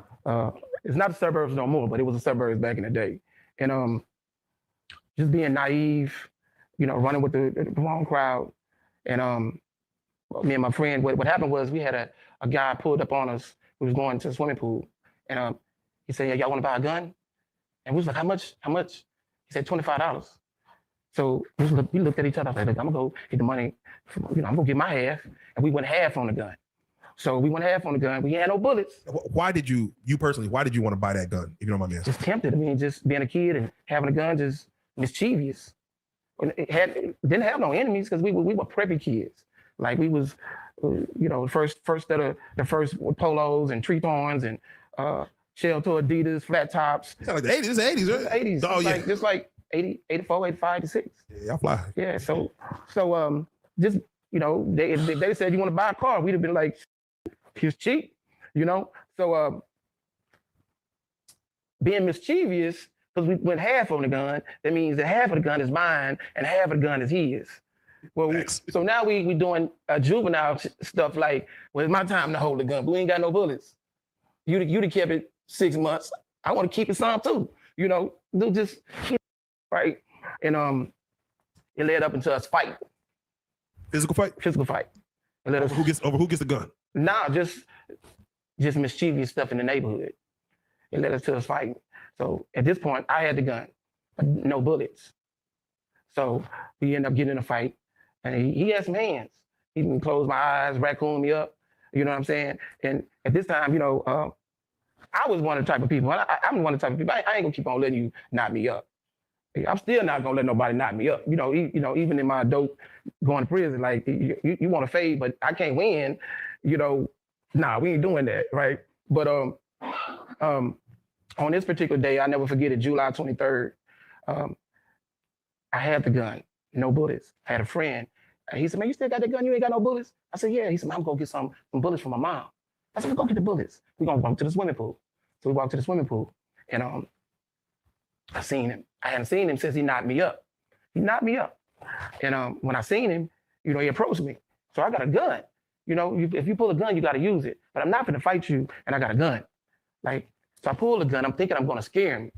So even way back then, I just want everybody felt like if I have a gun, I'm going to use that was the mindset even back then. Mm-hmm. Because you hear people say, if you ever pull a gun, you better use it. And wasn't that some sick shit that we were teaching each other? Like, if you're gonna pull a gun, you better use it on somebody. You better shoot it. That's crazy. Listen, guys. At that point, but I'm thinking I'm kind of trying to scare him. This dude he had the heart of a lion. He had the heart of a lion, and he might have been a year older than me. I'm 16, he's 17, and he always wore a ring on his finger, so it wasn't no win. But anyway, I'm thinking I'm gonna scare him. Like, hey. And he like, "You ain't gonna do nothing. You soft, you ain't gonna do nothing." I'm like, "Hey man, go on, bro." You know what I'm saying? But did he know you had bullets at this time? He probably didn't even know I had the bullets. That's great. He didn't know I had the bullets. And we stood toe to toe. He got his set up like, "Let's rock." I'm like, "Go on, bro. I ain't doing no more fighting." And I shot him one time in the chest, and he took off running. When he took off running, the bullet traveled to his heart, and he died. My life changed. From that point on, it changed because I'm a kid, but I just did some adult. How did it feel when you shot him? Didn't believe it, couldn't believe it.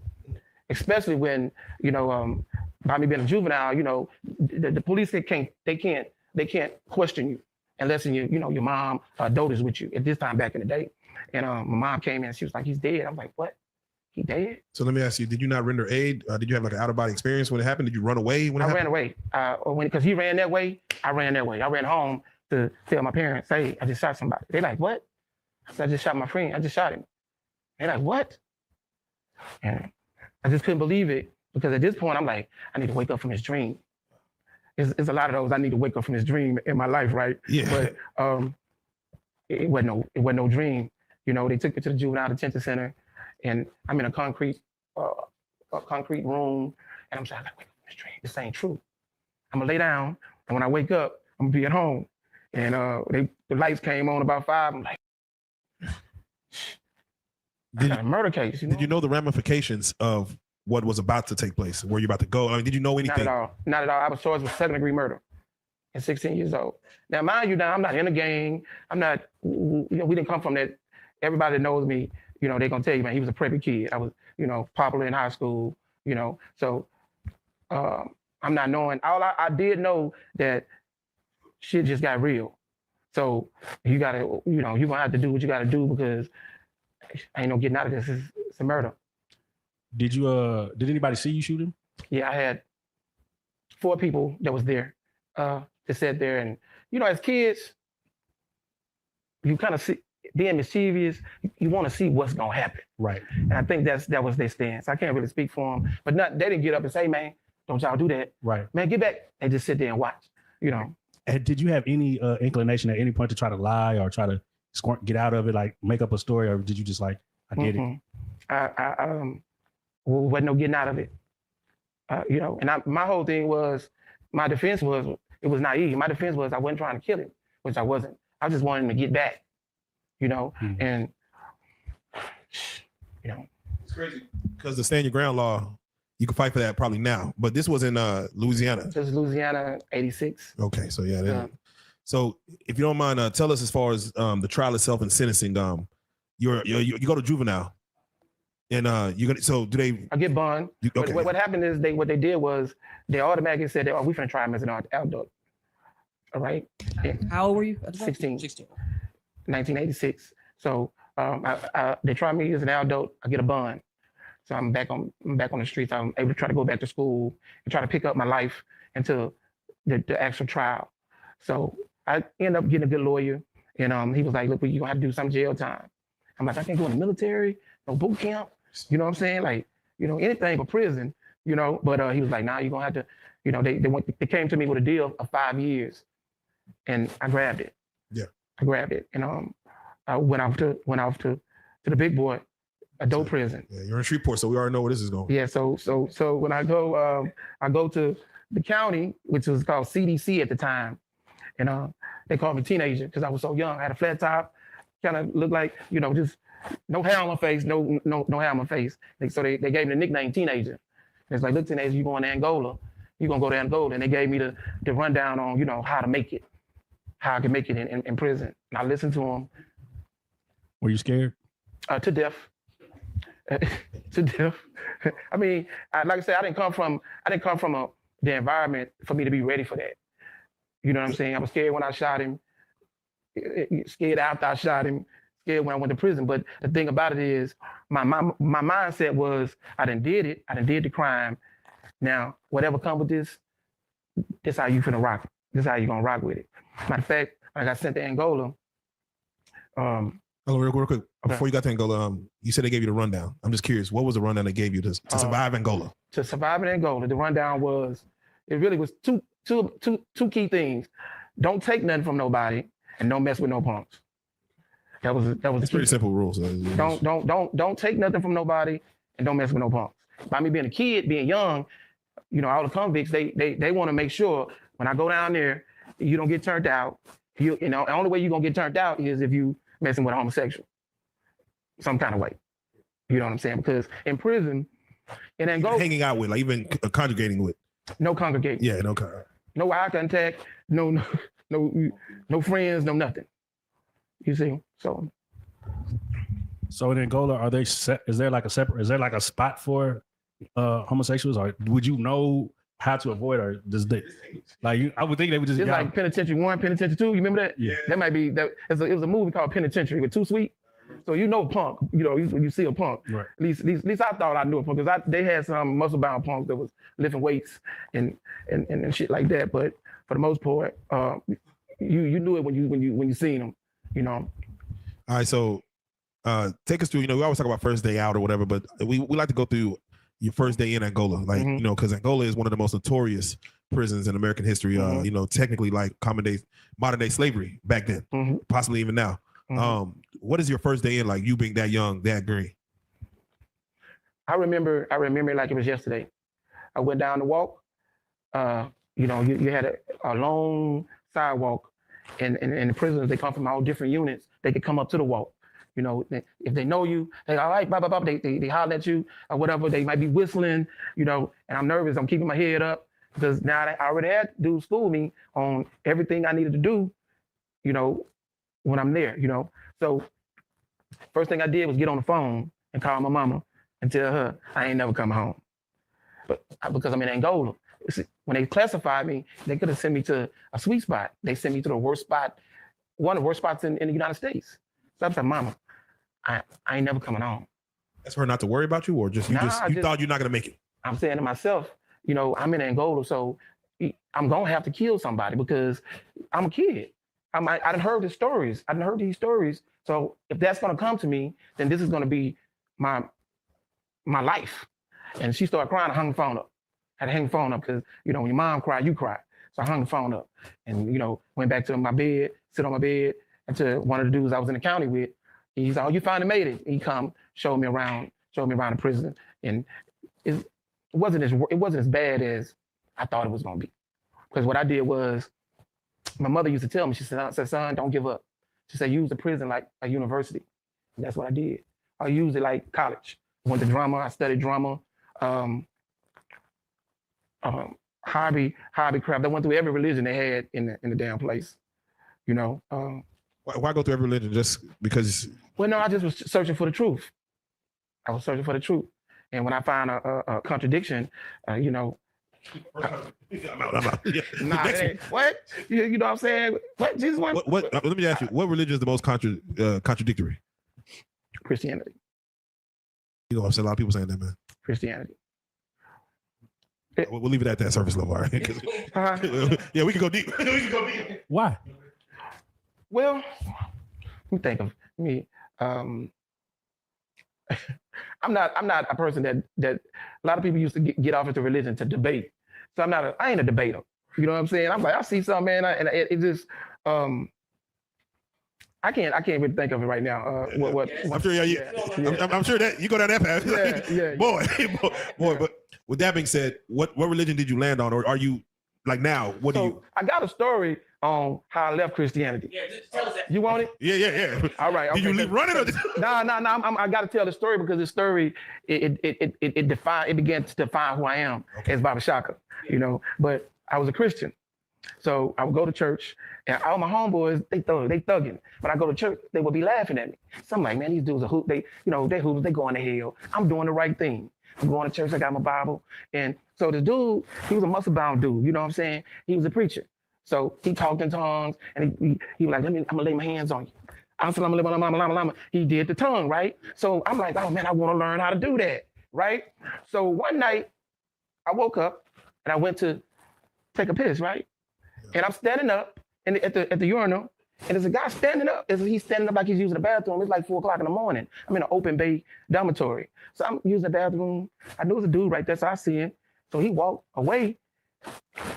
And then the preacher dude, he stands up. Oh. He what he was doing, right? Oh, on the toilet, sucking the dude. You understand what I'm saying? Yeah, so I'm a young dude.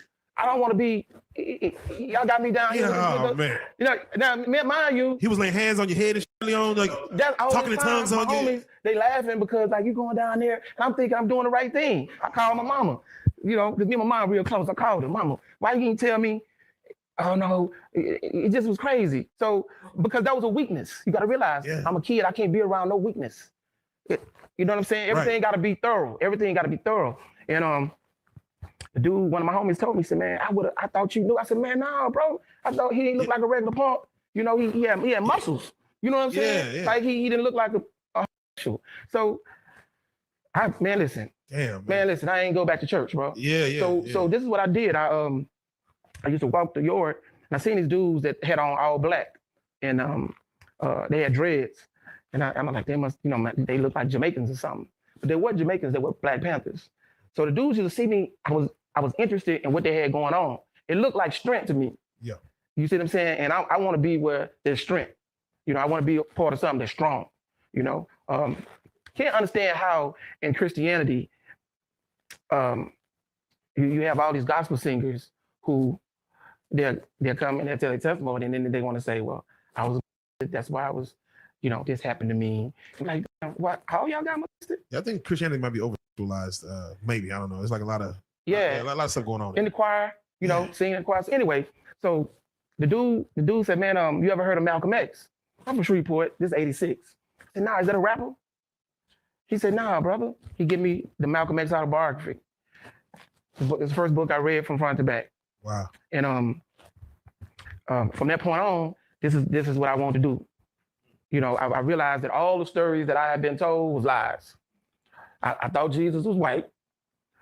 I thought Santa Claus was real. I thought you understand what I'm saying? It was like all the super friends was white. Yeah. You know, I'm like, wait a minute, all the super friends white? You know, Tarzan over in Africa, you know what I'm saying? Yeah. He the king of the jungle. He and then you know, you get this new knowledge. Like once you get new knowledge, it's like, yeah. You know what I'm saying?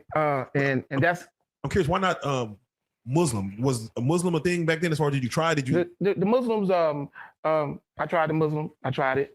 I was more a Pan-Africanist. I was more, you know, I followed my mentor of it was a Black Panther who was in a wheelchair. Okay. And he schooled me. Whatever he told me, that's what I went with. You know what I'm saying? So let's get right to it, because your mentor, you learned the art of, or did you learn the art of robbing banks while in prison? I did. By my mentor, he was a bank robber. So, like you said, you were getting well read. You know, you start trying different religions. But I was connected to what you call the Black Liberation Army. Right. I don't know if you're familiar with that. I've heard. I'm not familiar with what they do, but I've heard of it. Cool. Yeah. So these guys were like Tupac's stepdad, who was actually one of my cellmates when I ended up going to the feds. But we'll talk about that when I talk about the bank robbery. Yeah. But anyway, these dudes have been locked up since '72. I meet them in '88. They've been locked up since '72. So they was explaining to me that they were robbing banks to fund different things for the community, you know. And he told me, I listened to him every day. He was in a wheelchair, and he just told me story after story. He's like a griot, you know. He was an elder, you know, white beard, white fro. Did he tell you how much he was like getting away with during his heyday, or what got him locked up? Did he give you amounts? They robbed armored cars, you know, back in the '70s and the '60s. If he was in the movement, they was hitting armored cars. That's where it came from. So I would listen to him every day, and he taught me a lot of shit. You know, I studied dealing with Fidel, George Jackson, Huey P. Newton, just all the revolutionary information. And let me ask you, during your time in Angola, did they put you in the hole? Yeah, 2 years I did solitary confinement for hitting the police, hitting the guard. Hit a law. Because now I'm indoctrinated. That's another part. I got indoctrinated with the pro-Black thing. So, you know, I want to be like the hardest, you know. I'm black, y'all. Yeah. I want to be the hardest. Black and I'm black. I'm a kid, but I'm still naive. But, you know, it's like, I want to be the real deal. Like, you know what I'm saying? Like, you a pig, you know, and, you know, don't say shit to me, you know, and I hit the damn police and I'm going what they call Camp J. And Camp J is the worst of the worst. That's where they're throwing feces. It's just the worst of the worst. So that's where people are kind of losing their mind. That's where the people are losing their mind. That's where you have your bipolar. All your mental insane is back there. You know, I learned how to play chess. I learned how to type. I'm in a single cell, and I'm listening to people hold conversations with themselves in their cells. You know, and I'm still trying to, but at the same time, I had another dude that was back then. He telling me like, man, you're gonna have to be strong back here. this ain't for the weak. What was the worst thing you saw during the time back there? Back there, Mhm. I seen a guy eat some feces. What happened was we get an hour to come out and run, and then we got 5 minutes to get in the shower. Well, he was beefing with a dude, and a dude threw some feces on him, and he was so gone but strong. He took the feces and he bit it, and the dude who threw it on him, he vomit. Like it was the craziest shit ever. Because when he came out of cell, we knew they was beefing, so we take our mirror and we put it out the bar, and we looking, and everybody was throwing up. And he was like, his name was Outlaw. He was a monster. He was a monster. That's where they kept the monsters. Like you hear people say, "Oh, somebody ain't come on the big yard." The monsters ain't on the big yard, bro. The monsters is back there in Camp J. That's where they at. If you're on the big yard, that's a privilege. You know what I'm saying? Like, well, see murder is that it's a privilege to be out there. You know what I'm saying? So it ain't like, you might have a couple stabbings. They've had a few killings, you know what I'm saying? But the monsters, they're going to put you in Camp J. So they were trying to break me. I'm a kid. And I did the worst thing that you're supposed to do is hit the police. You know what I'm saying? But I'm indoctrinated with, this revolutionary mindset. It's teaching me to do this. It's teaching me to fight the power, basically. And it landed me back there, At any point, did you ever feel like you were losing it? Like reality? A lot of times. Because when you listen to conversations, I'm listening to a guy it's a 3-party conversation. If that's a 3-party conversation with himself. And sometimes it was entertainment because we ain't had no TVs back there. So you just sit back and just wonder, like, damn, what is it? What is wife? What happened? Well, what his wife do? He having a conversation. It's 3 people, I promise God. And so it's entertainment, but at the same time, I kept myself busy. I'm reading the literature. I'm typing. I stayed busy. I kept my mind busy. And then the books that I was reading were about brothers doing this kind of time, like George Jackson. They did this kind of time. So in my mind, I'm saying I'm reliving what George Jackson did, or I'm reliving what Fred Hampton did. I'm reliving what these revolutionaries did. In my mind, I'm like, okay, this is what they said they was doing. Now it's my time to do that. When seeing other individuals completely lose their mind, lose their sanity, and you're struggling with that as well, do you look to God or any other spiritual entity to kind of bring you back in those moments where you're like, I think I'm swaying? Well, yes, but my God was revolution. Mind you, I got indoctrinated. A lot of the things that I was taught, a lot of the things that some of the belief system that I had, I don't have them today. But at that time, it was revolution.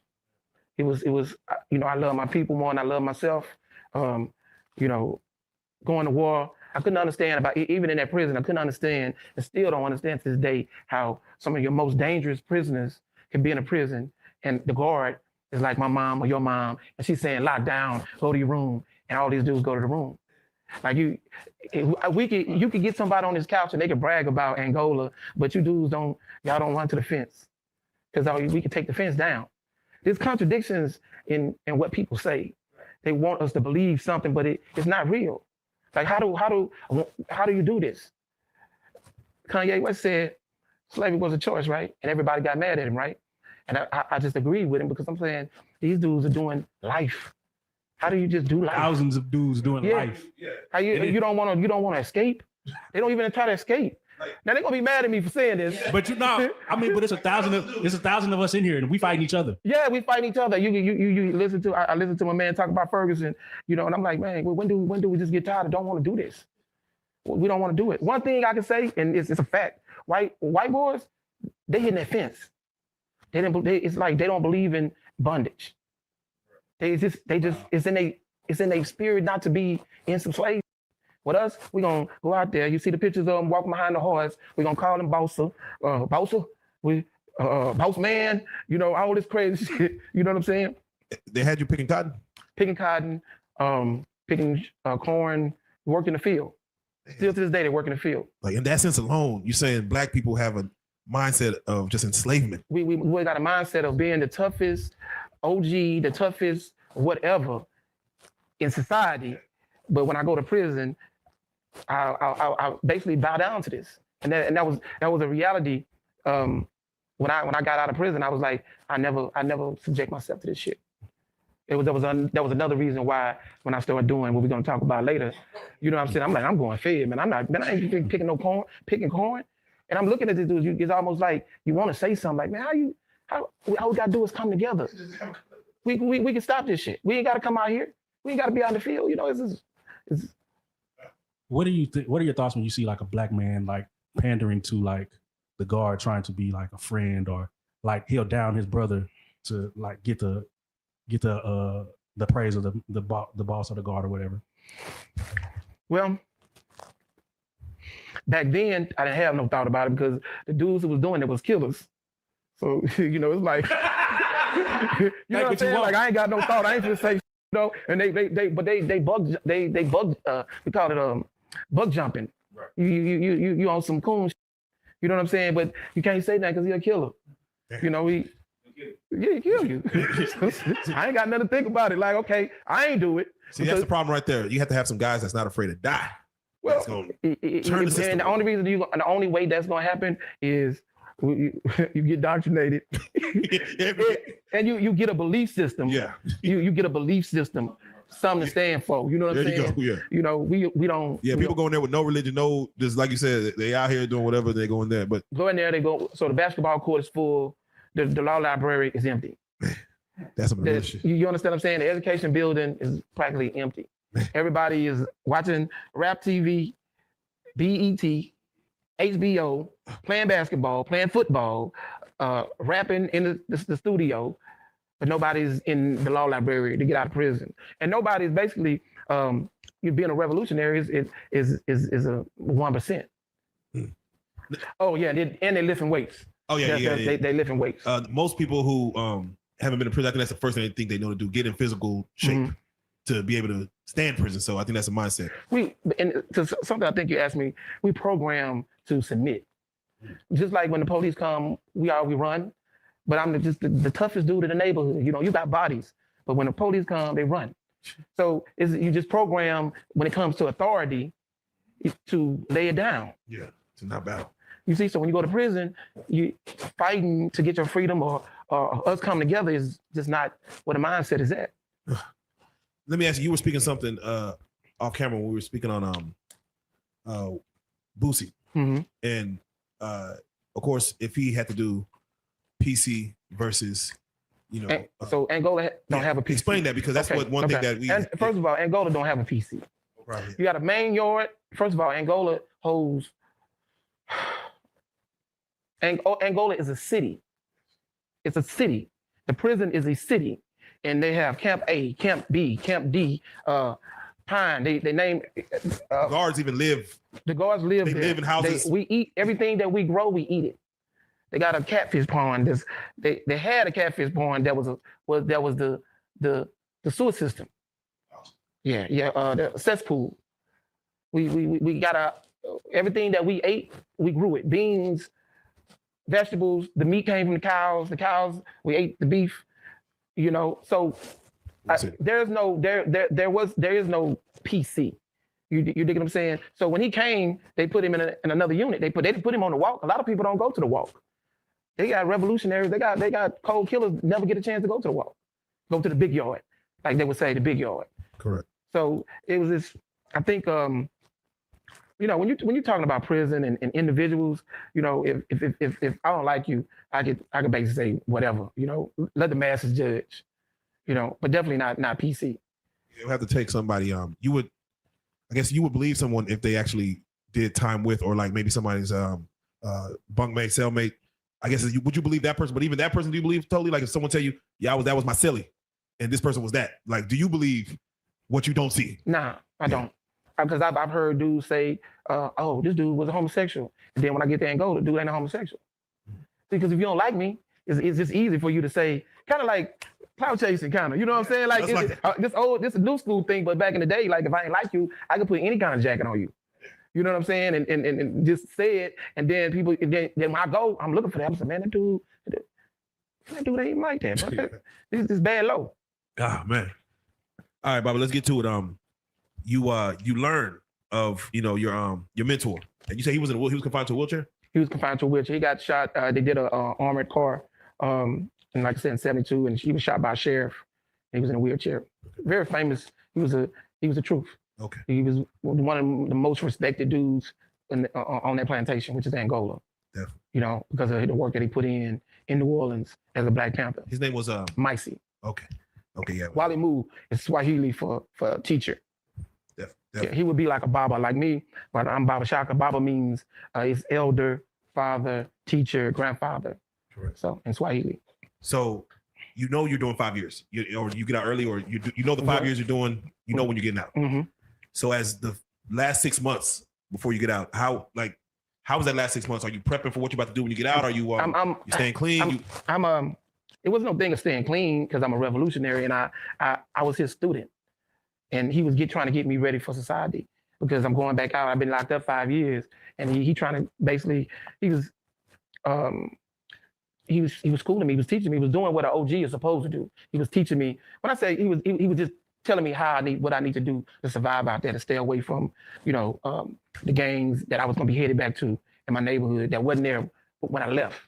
You know how things change as you're doing time. Right. New people come in to tell you about how to they telling me back home. Yeah, they telling me, they like, hey man, this going on in your neighborhood. I'm like, what? Because my neighborhood was the suburbs. You know, everybody had a mom and dad. You know, peach trees and apple trees and pecan trees in the neighborhood. You know what I'm saying? Now when I'm going back, crack to hit the scene. You know, when I get out, it's the movie Nino Brown. What was it? New Jack City. Yeah, New Jack City. Yeah. Colors of New Jack City. So I'm going to something that I'm foreign to.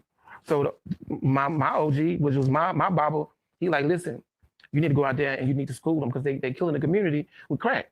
You need to tell them about bank robberies. And I'm like, I'm listening to him. But whatever he tell me, I'm listening.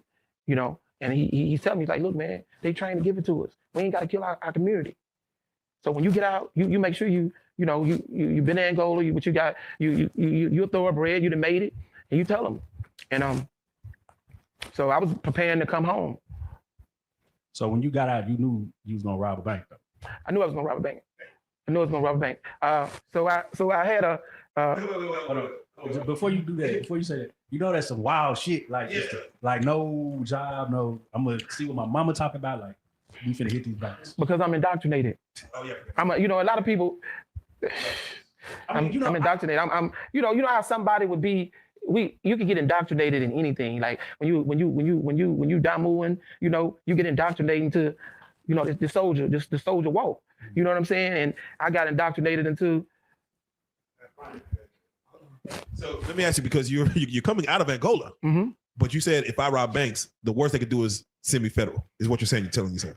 Well, I'm saying I'm not gonna rob banks in the state of Louisiana because I'm not gonna go back to Angola. Okay. So just get out. I'm not going back to, because I've seen as a young kid, I saw the contradictions, which we're going to talk about through this interview. There's a lot of contradictions. There's a lot of illusions.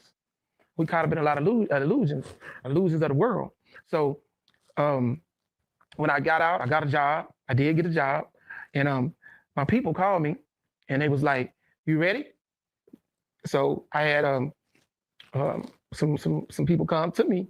It was like, look, we finna handle business. And I went and we did it. Are you out of are you back in Shreveport? I'm back in Shreveport. Are you on the borderline of Texas, or were you where you looking at? You still looking at Louisiana? Like, all right, here we go. No, well, but it was supposed to be, like I said, I was indoctrinated. So it was supposed to be for a cause and what we was doing. Correct. Yeah. It wasn't to get a new car or, to flex. It was, and I'm a soldier. So, we did it. And I got like $3,000. I think we might have hit for like $200,000. So let's walk through that. So this is your first one, right? Yeah, this is my first one. So in my mind, I'm automatically saying, wait a minute, I'm being pimped. Nah, y'all saying, this is gonna happen. And my discipline wasn't strong enough for me to soldier, to be a follower, to do this. So by me doing that first one, I said I could do it myself. How old are you on that first one? At this time? Yeah. 23. Before doing it, did they tell you, hey, we're going to split this X amount of ways? No. So you didn't even know what the hell you were walking into, what you were getting out of it? No. But I know that it was a lot, and I only got $3,000, and I'm not going to do it no more. You're not down for cars like that? I'm out on the streets. I need a car. There's things that I want. And, I think that my selfishness and just wasn't going to go for it. I ain't finna do it. How many people were part of that heist? 4 of us all together. I never saw them again. They were revolutionary. They was the real deal. Right. Come in. Yeah, they probably from somewhere. Come Yeah, in. they came in. My people sent them to me. Yeah. And they left me with the mindset of, oh, I can do this shit by myself. So what was the strategy? What was the strategy for that first one? Like, because you kind of know the game. Mm-hmm. You knew what was about to happen. You knew. Were you the mastermind? Were you? No. Yeah, take us through that. Okay, well, I'm basically a fresh fish. I'm still young. It's my first bank, so I'm just listening. I'm a soldier. I'm listening to whatever they say. Whatever they say I need to do, then that's what I'm going in with a mask. If I'm supposed to watch the door, then I'm just gonna watch the door. I'm standing there and watch the door while they make their moves where they need to go to the vault. It's a takeover. So I'm basically soldiering at this time. And by me standing there watching, I'm like, man, this shit easy. Y'all case it beforehand? Like they cased it. They cased it. So they already prepped. They cased it. Okay. They cased it. Like I said, I'm soldiering. I'm basically, I'm a follower. I'm doing what a soldier do. Was it indeed as easy as you thought it was? It was really easy. Oh, okay. Look at him shaking his head.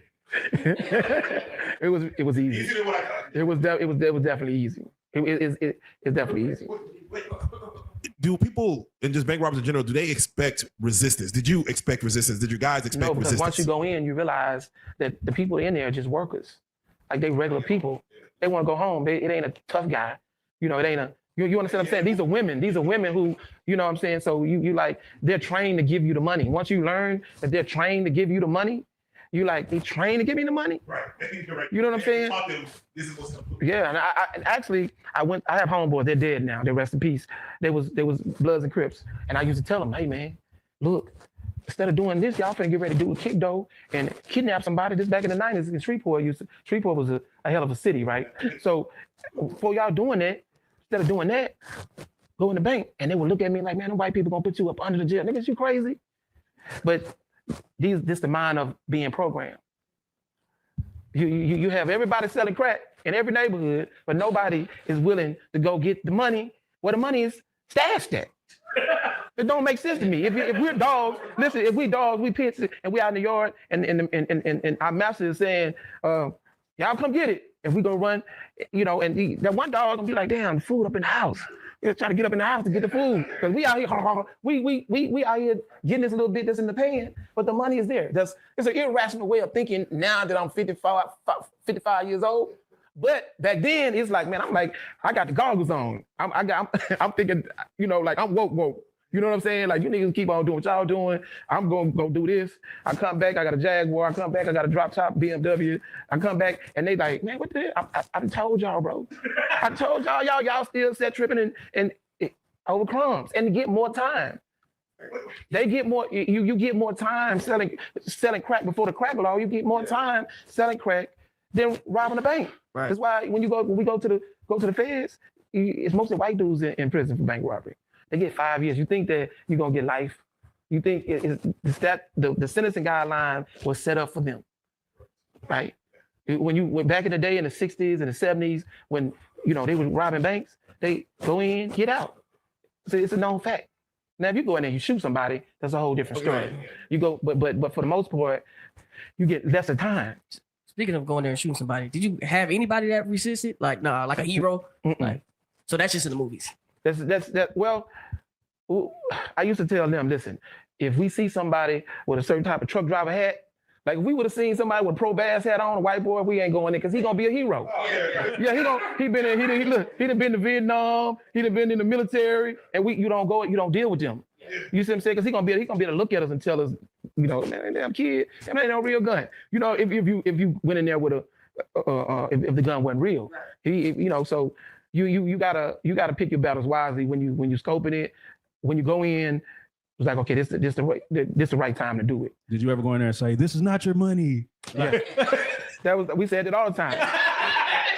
We said it all the time. We always say.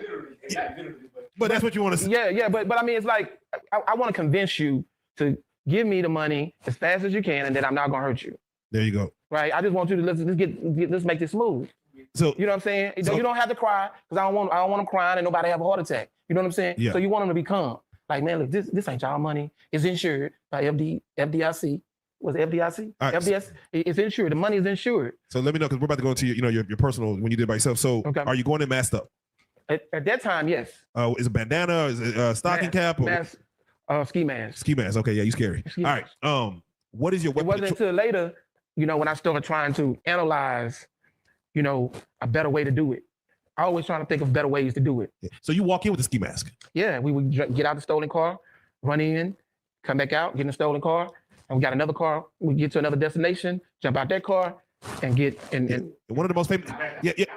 Yeah, we went to get to yours. We got to get to yours. But, Yeah, because so- one of the most famous movies was Reservoir Dogs. Okay, so the movie, the bank that me and him did here in Dallas, we had Clinton president masks.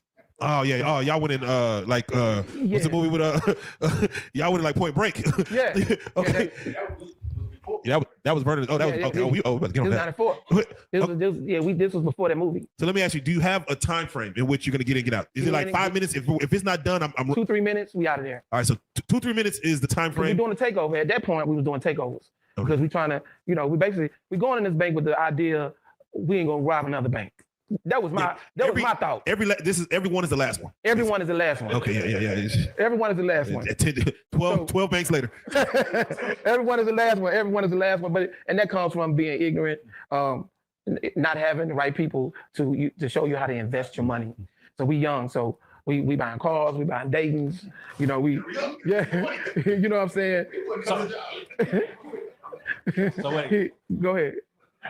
I'm just thinking like you never was like, but damn, I got all this money. Let's jump in the drug game too. Like that was never thought that like let's No, because I was already indoctrinated about not selling crack, not selling drugs. Gotcha. Okay. You see what I'm saying? So I'm trying to get everybody else on the same page with me, but they like, nah, niggas, you crazy. So what was your biggest hit? Solo Dolo, about 200,000. 200,000. And he was like, I don't know what to do with this money. All my friends were dead or in prison, and I was the only one that was out because I wasn't selling dope, but I'm the only one out, and I traveled. I traveled throughout the United States, so money don't bring you happiness. That is facts. And I gave my money away. Easy come, easy go. I fed the homeless, go to the strip club, and just give money away. You might have paid somebody's rent, and she might be a doctor right now. Yeah, most definitely. Let me ask, what was your weapon of choice, or did you go in with the note just to say, let me pass you the note? After I was free from the bank with him, I learned the law about firearms. So what I would do is go to Walmart and get the 9mm air gun. And when I come out the bank, I always throw the gun on top of the building. Because now, you in my subconscious mind, I'm preparing myself that I'm gonna get caught. But if I do get caught, that air pellet is on top of the bank, so you can't charge me with the firearm. Yeah. So if you charge me with the firearm, that's where you get most of your time at. Yeah, exactly. Right? The bank basically carry Armed robbery is different than just a robbery. Exactly. So I'm throwing it up there. You know what I'm saying? I got my gloves on, boom, throw it up there. You know. Did you ever try to use a note? No. Okay, so it has to be using a note. You probably gonna get about $7,000 from that one tell. Yeah. And unless you can hit the commercial teller, and he's gonna have up to about 50,000. The commercial teller, but like I said, each bank is your last bank, so you're trying to get in the vault. Do you get in the vault, or do you get frustrated with the manager moving too slow? As long as you're able to control crowd control, and I could convince you that I'm not gonna hurt you, man, I'm people ready to get that money up. I was in a vault. We was telling him on the way here. I was in a vault solo dolo with a sister, black woman, and she said, "Baby, I wish you could hide some of this money." Yeah. So these are regular people, bro. You know what I'm saying? I mean, it's crazy as all this sounds, man. These are regular people, but they don't care about that. They don't want you to take their life, you know. And as long as I can convince you, bro. Look, I ain't got nothing against you. I just want these people money. Security guards though. Okay, so when you scope in a bank, you want to make sure you get one that they don't have security guards. And most of the ones most of the banks that's compact didn't have security guards back in the day. Now, if you come downtown, there's gonna be a security guard. It's always gonna be a security guard downtown. What about the paint pellets or the siren, the money that make like a? Have one of them splattered on me? Yeah. Yeah, the one that we hit, we didn't know anything about that. And when we came out the bank, it exploded. And I told him to drop it. Did we drop it? We dropped it. We dropped it, and we skid skirted. Yeah. And when you hear somebody back, that's That's one of his accomplices back then, Vernon. We're gonna bring him in. We're not gonna bring him in yet. Okay. We're getting right there. We're getting right there. Have you seen the movie Set It Off? Mm-hmm. What did they do wrong in any part of it? What they did wrong? It was a takeover. Okay, look, they did so many things wrong.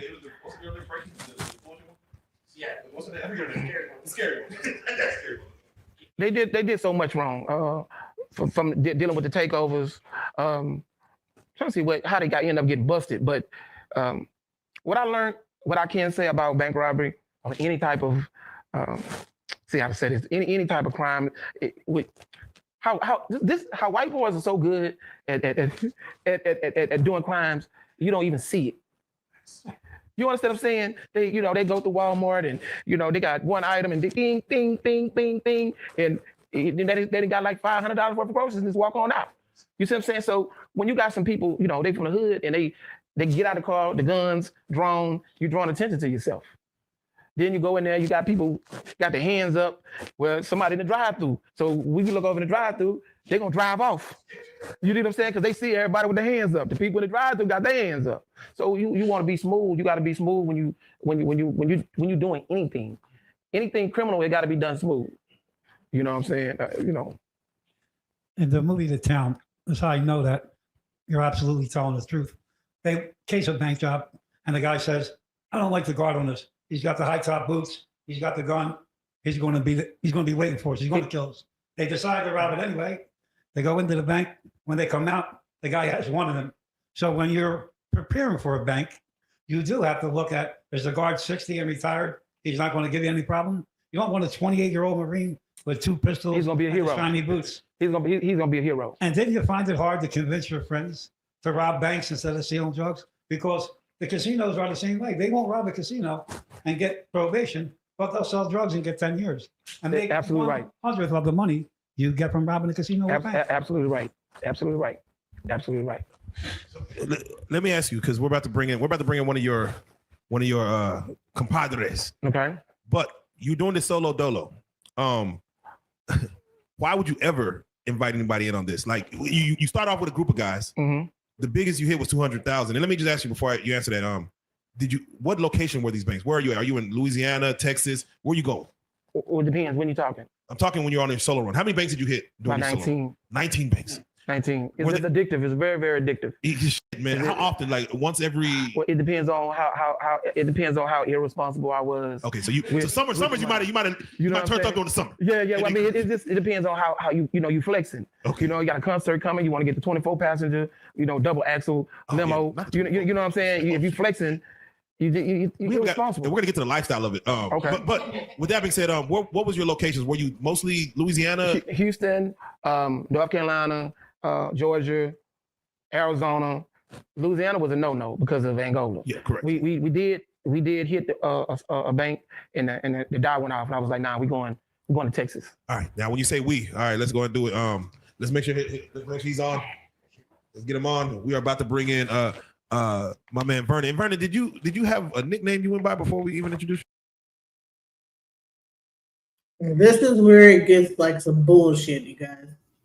Now, and as you can see, he told them a lot more stuff than he told me. The way the story went, he was way more candid. But now we're gonna get into the story, and you're gonna see where he is going to look. They're gonna make the way that this whole story is gonna turn out is he's going to look demonized. I want you guys to pay attention to this. This is crazy. Go ahead. This Vernon, goddamn, man. I didn't get nicknames. I went to prison. So wait, and Vernon, if you don't mind, for those who are seeing you, introduce yourself real quick. My name is Vernon. I did 25 years in prison for bank robbery. All right. 4 bank robbery.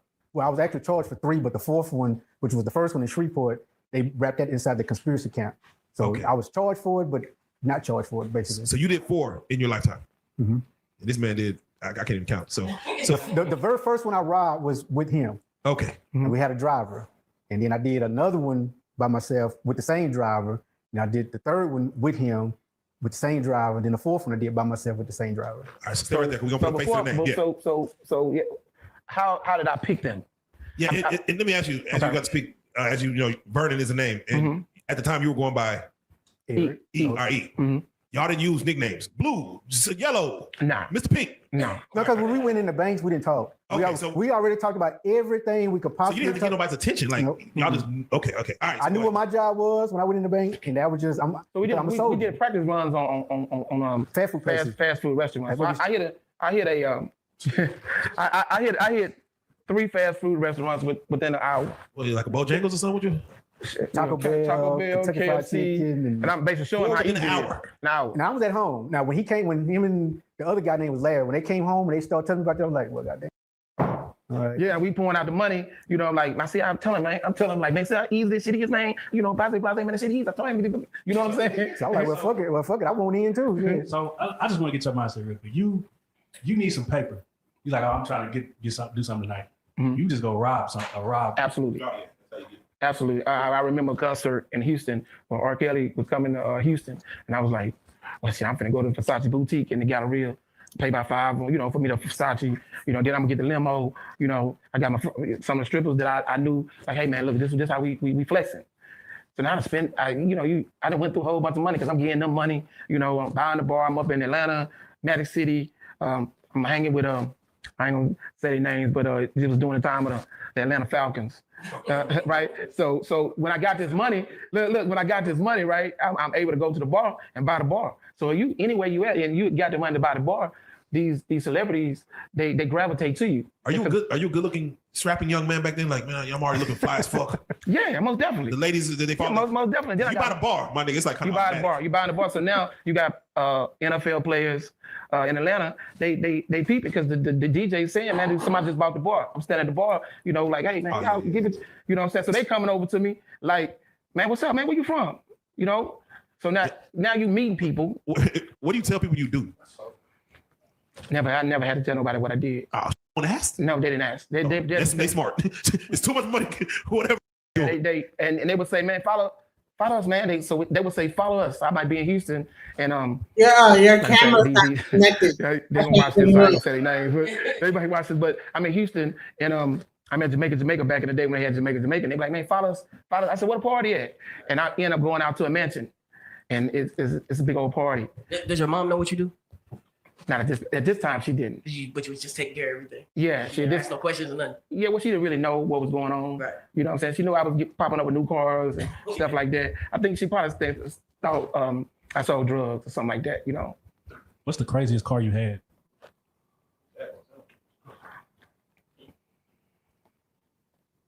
That many, huh?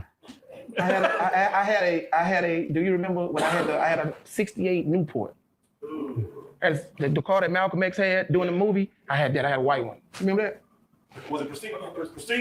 Was it pristine? Was it like? It was tight. Ooh. Yeah, it was tight. Ooh. See how he's like facing like leaning away from him like in a certain way. Listen, this whole thing is weird. Listen, man, it's sad. This is sad. So he brought Vern to Real Life Street Stars. He drove him there. He said that he wanted to bring him there, and you're gonna see how by the time this whole thing gets through, now he becomes the predator. So let me ask. All right, so you're doing this by yourself. Mm-hmm. Why keep Larry? Yeah, why not keep doing it? But why involve anyone in this? Because now, see, to do a takeover to get in the vote, at that point, that's in the beginning stages of my development in robbing banks. So I need some help. Now, mind you, all my homies that was banging, they already told me, they laughed at me and told me that, nigga, is you crazy? But you're telling them though what you do though. Yeah, I'm telling them, I'm not telling them that I'm robbing. Yeah, I'm rat or something. Yeah, so but they was like, man, them white folks gonna put you up on the jail. Now they back to the conversation, hey man, we're gonna knock on the door when his girl come, you just grab a girl, you hold up, put the gun up here, he gonna open the safe up. I'm like, dog, why y'all doing all that, man? We can just go to the bank, they ain't even got no security guard. Why y'all finna do that? You know what I'm saying? And they just always thought I was crazy. Like, why do you think back then black men would rob from their own versus go get it from? We program. It's all about being programmed. We are still programmed to this day. We're programmed to do certain things. We're programmed to destroy ourselves though, like to destroy each other. You ever heard of the Willie Lynch? I'm about to say the Willie Lynch. It's in effect today. I heard Charles White talking about it. He was on point. Yeah. He's always on point, but he was on point. So you're trying to recruit people, and they're just not with it. They ain't with it. So they thorough. They were thoroughbreds, but they just programmed to lead on white folks shit alone. That's just the way it is, bro. It's just it is all over. This is all over. It's all over. When he brought it to Larry was thirsty. He was greedy, so that's why Larry took to it. He come from because he's gonna see this story, but he come from a greedy family. You know, they were shoplifters. Mama was a shoplifter. Kleptomaniac type. Yeah. So it was easy to sell to him. But the smart thing about him was he stayed a driver.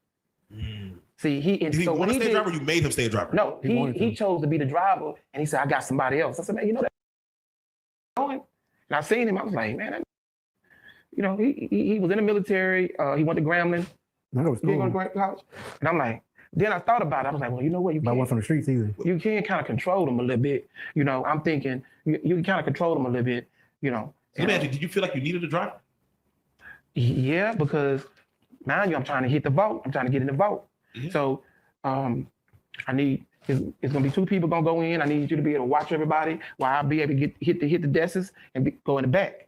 And then when we get out, you know, we have a driver. Now, to answer your question, we really didn't need a driver. However, I went to the other guy. So he already part of the lick. But he's scary, and he got his minion. Yeah. He got him to be able to say, "I got a man for you. I'm gonna do the driving." But all the while, you gotta split it though. Like, we weren't tripping on greedy. Let me ask you. We weren't tripping on. We was never tripping on spending money, right? Okay, all right. So you weren't moving off of greed. Yeah, we weren't. But then we used to do dumb shit like bets. You remember those bets? We had like. Y'all bought the paper up and throw the trash for listen, one time we made a bet. Do you remember time who could piss the furthest? Yeah. We made who could piss the furthest. Yeah, we who could drink the fastest. Yeah, we might have. Y'all thought about it. Who win a domino game? Just shoot dice. So y'all playing with the bank money? Like this, I mean, it's crazy because drug money, and I'm not saying it's easier to get, but when you got bank, I'm thinking like we watch movies. You rob a bank, dude, you can't spend this money for 6 months. Nah, y'all, you gotta act regular. We left Dallas. We left Dallas. We left Dallas. Went to the mall. You go shopping. You don't go put it in the bank. No, you don't. No, so we didn't put it in the bank. So wait. Everything's with it. Yeah. We just had we just had a Freeway Rick Ross up here 2 days ago. I know Rick. And Rick Ross said he chose to stay low key getting that much money. Mm-hmm. But as bank robbers, y'all like, let's go with cash on you, let's go spend it. Get rid of it. And the reason you're in the hood, you buying liquor, you buying weed, you buying clothes. Yeah, he Versace you down. He's R. Kelly concept. But once we robbed the bank, he went his way, we went our way. Because they was a different, you know, they were school boys. I'm already on some different shit. You know, and they was we might have hung out here and there, but like you buying bars, living lavish. Isn't that a red flag to like the laws may look my way? Nah, because I'm in a spot where I'm in a spot where Deion Sanders and I'm in a spot where Andre Rison and Left Eye. You know what I'm saying? Where the money is. Yeah, I'm right there in Atlanta. I'm in Atlanta back in the day. You know, Freak Neek, Jack the Rapper. The Jack the Rapper I like how you convention. said Left Eye and Andre Rison. So you was around when the house got. Yeah. I moved from. We hit a lick. we hit a lick here in Dallas, and we was on 20, and I was in the back seat, and I had the big old bag. You remember that? We was in the Acro. We was in the Acro Legend, and I had a trash bag just full of money. It was about this big. Ooh. And 150. No, it was 84,000. Yeah. 84,000. So that's what they count. The Fed said it was. Yeah. What denomination of bills are y'all? 20s, 50s, ones. Because we getting the I'm cleaning them out. The bank got more than 84,000 in there. No, on this particular bank. That was 84. Oh, that's all. Yeah, this was a bank. I mean, I've hit one for about 34,000, but it was a small credit union. Oh, yeah, 94. The money, yeah, I'm thinking money. Yeah, that's a lot of money. That's a lot of money. That's a lot of money. It's a lot of money today. But that's why we keep on doing it, though. Yeah. Think about it. Think about it. That's why we keep on. At 20 years old, I wasn't thinking about no house. I wasn't thinking about. Yeah, but we leaving Dallas, and I'm in the back seat, and I'm saying, man, I'm telling them, stay with the speed limit, bro. You're driving. Stay with the speed limit. Don't swerve, bro. We got to make it all the way back to Shreveport. But I'm praying too. I'm praying like, God, if you let us get back to Shreveport, I ain't doing it no more. You found religion right then. Remember, every bank is your last bank, right? But by the time we go and we got the money spread it out, you know what I'm saying? We done went through the money, make sure there was no die or no monitors, because we're gonna throw them out. You know what I'm saying? And so what I did was I moved to Atlanta. because I wanted a new start. You know, and then This was get your first then, start. yeah, but then when I get there, you know, I go out there with 40 grand. I leave them. Right. I left them, but You they tell, kept. you tell them what you were doing. Like, hey, I'm No. I went on my way. Didn't even tell them I was going. Went to them. We had some other shit going on. Oh, okay, Yeah. At this point, after between the third and the fourth robbery, greed started to take a hold of. And we had other people watching. They had people watching them. Yeah, that was thugging, and they like, man, hold on, where are these with all this money? Yeah, we had other shit going on. Yeah, why they coming up? How they coming up with this money? You felt that? You saw that with what's going on there? So you chose to like, let me lead this. Yeah, well, the other people started influence. Yeah, some of it was directed towards him. Yeah, they want to try to rob. The other dudes want to try to rob me through the driver. To us. You see what I'm saying? Like, man, that nigga they ain't gonna rob them. They gonna rob me. You know what I'm saying? So, you know, I say, you know what, man, I'm finna go to the A, man. I had already said I wasn't gonna rob a bank no more, so I moved to the A. You know what I'm saying? And once I got to the A, it was a whole different ball game from being in Shreveport. You know what I'm saying? For his plugs, for his my dress attire, my attire changed from, you know, rugby polo or, you know, some heel finger. It changed into linen. You know what I'm saying? It changed the open-toe Morris sandals. It changed to Versace. Because when you go in the boutique, you go in a Versace boutique in any galleria, you know, you paying $5,000 for a shirt. You know what I'm saying? So, you know. And you went with 40 grand? I'm going in. Yeah, I'm flexing. So now the spit, I went out there, got a crib, and then I'm watching them how they move, and I'm like, oh man, I can move like that.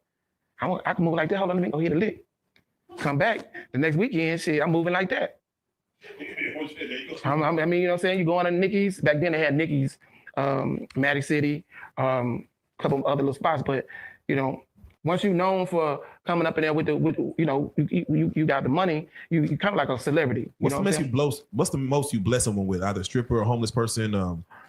Well, I used to do stuff like, my ex-wife gonna see this. I used to do stuff like buy food. We go and spend like $500, $1,000 on Popeyes, and we fill the truck up, and then we just go down to Ralph Abernacle. That's where all the homeless people in Atlanta, and you know, just like y'all have different little places where they're at, and we go feed them. You know, I used to like to see. You never blessed one single person? Like I used to like to see. I told him on the way here. I used to like to, you know how the man had the board saying, you know, we'll work for food or the man on the corner. You know, I like to see they face when I give them $500. You know what I'm saying? Shit like that. I always did that, man, because I believed in karma. I believed in God and I believed in karma, but I wanted to soften, you know, my situation. Yeah, you weight the weight of it. Because mind you, I was being blessed. I hate to say this, and it's gonna sound crazy. You know what I'm saying? Talk that shit. I was being blessed. Yeah. To be able to get away with this. No, you listen. You understand what I'm saying? There's a story of Robin Hood. You rob from the rich, you give to the poor. Yeah. So because I knew, you know, I was doing something wrong, but I'm like, man, I'm being blessed. I gotta, you know, and I go to the strip club, and I wasn't going to the strip club, you know, tricking. I didn't look at it as tricking. Blessing, yeah. I would say, they say, man, you need some girls. I was like, nah. How much you gonna make tonight? They were like, probably 2,500. I was like, I'm gonna give you 2,500. Just sit down and talk to me. Boom. Man, the blessing. Just, you ain't gotta dance. I don't want, you know, I got Versace pants on. They silk or satin. I don't want you to mess my pants up. Don't even sit on me. Oh.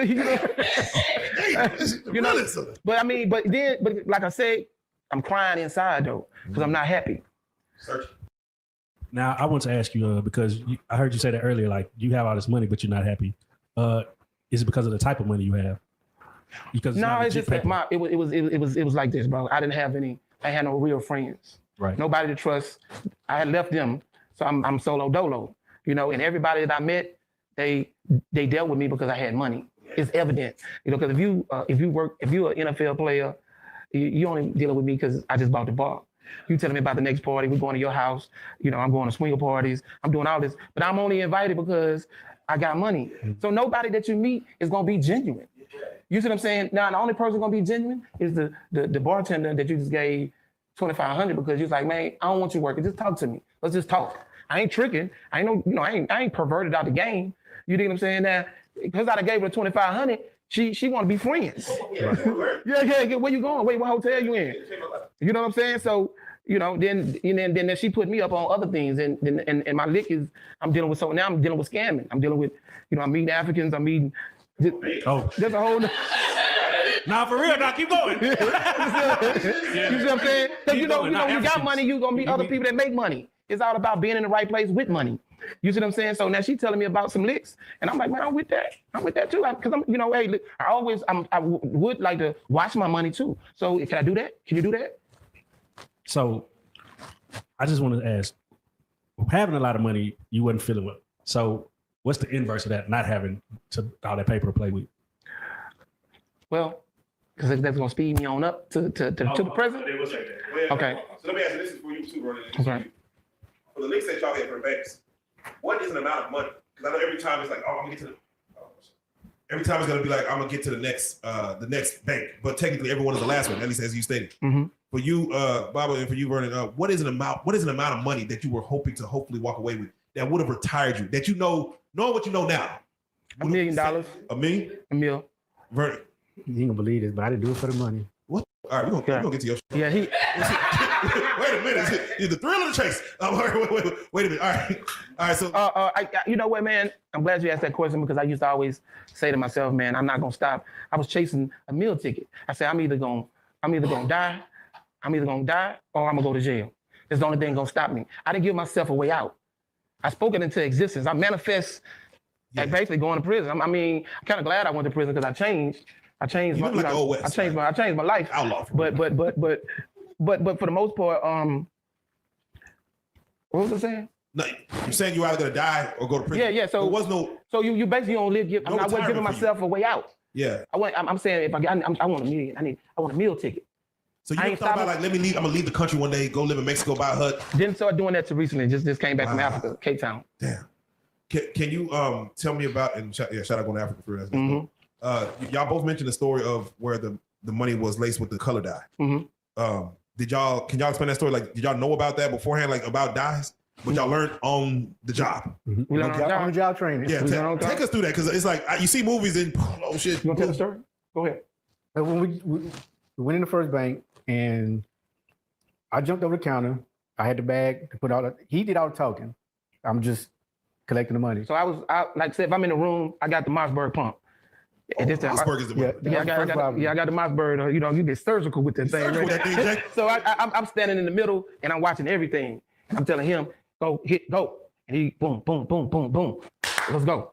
And because he got the same bag, he didn't mess around and got a wad that had the red dye. Once the red dye busted once it hit outside, that temperature changes that chemical thing in it. That's what makes it pop. Temperature change. Yeah.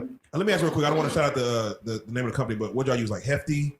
As far as bags, like I'm just curious. Like, I don't know. You probably got heavy duty. Because you got to go in. When you go in, you got to have something folded. You can't be seen walking the bag. You know. So okay, but just to kind of clarify what he was saying about what he wore in that first robbery that I was with, we had on stocking masks. Yeah, we had like just regular pantyhose. But somebody he knew recognized him. That's why we stopped using stocking masks. Yeah, you got a recognizable face. No, it was a girl that I was dating at the time. Yeah, she knew that showed on news. She knew it was on the 5 o'clock news. Yeah. And so because she knew what I was involved in, and she saw it on the news, she paged me because we had pagers then. Mm-hmm. And so then when I called her, she said, "What did you do today?" And I was like, "Nothing." She said, "Because me and my brother," she said his name. She said, "Me and my brother, we was sitting watching the 5 o'clock news, and we saw you jumping over the counter." Hold that thought. Let me call you back. Hey, look, y'all, we ain't doing else in Shreveport. Yeah. No more. Yeah. No man. She looked out for you though. She looked out for you. She didn't. Now I want to say this. I want to say something right quick. I just thought about something. We laughing about this now because we didn't change our life. We in Texas,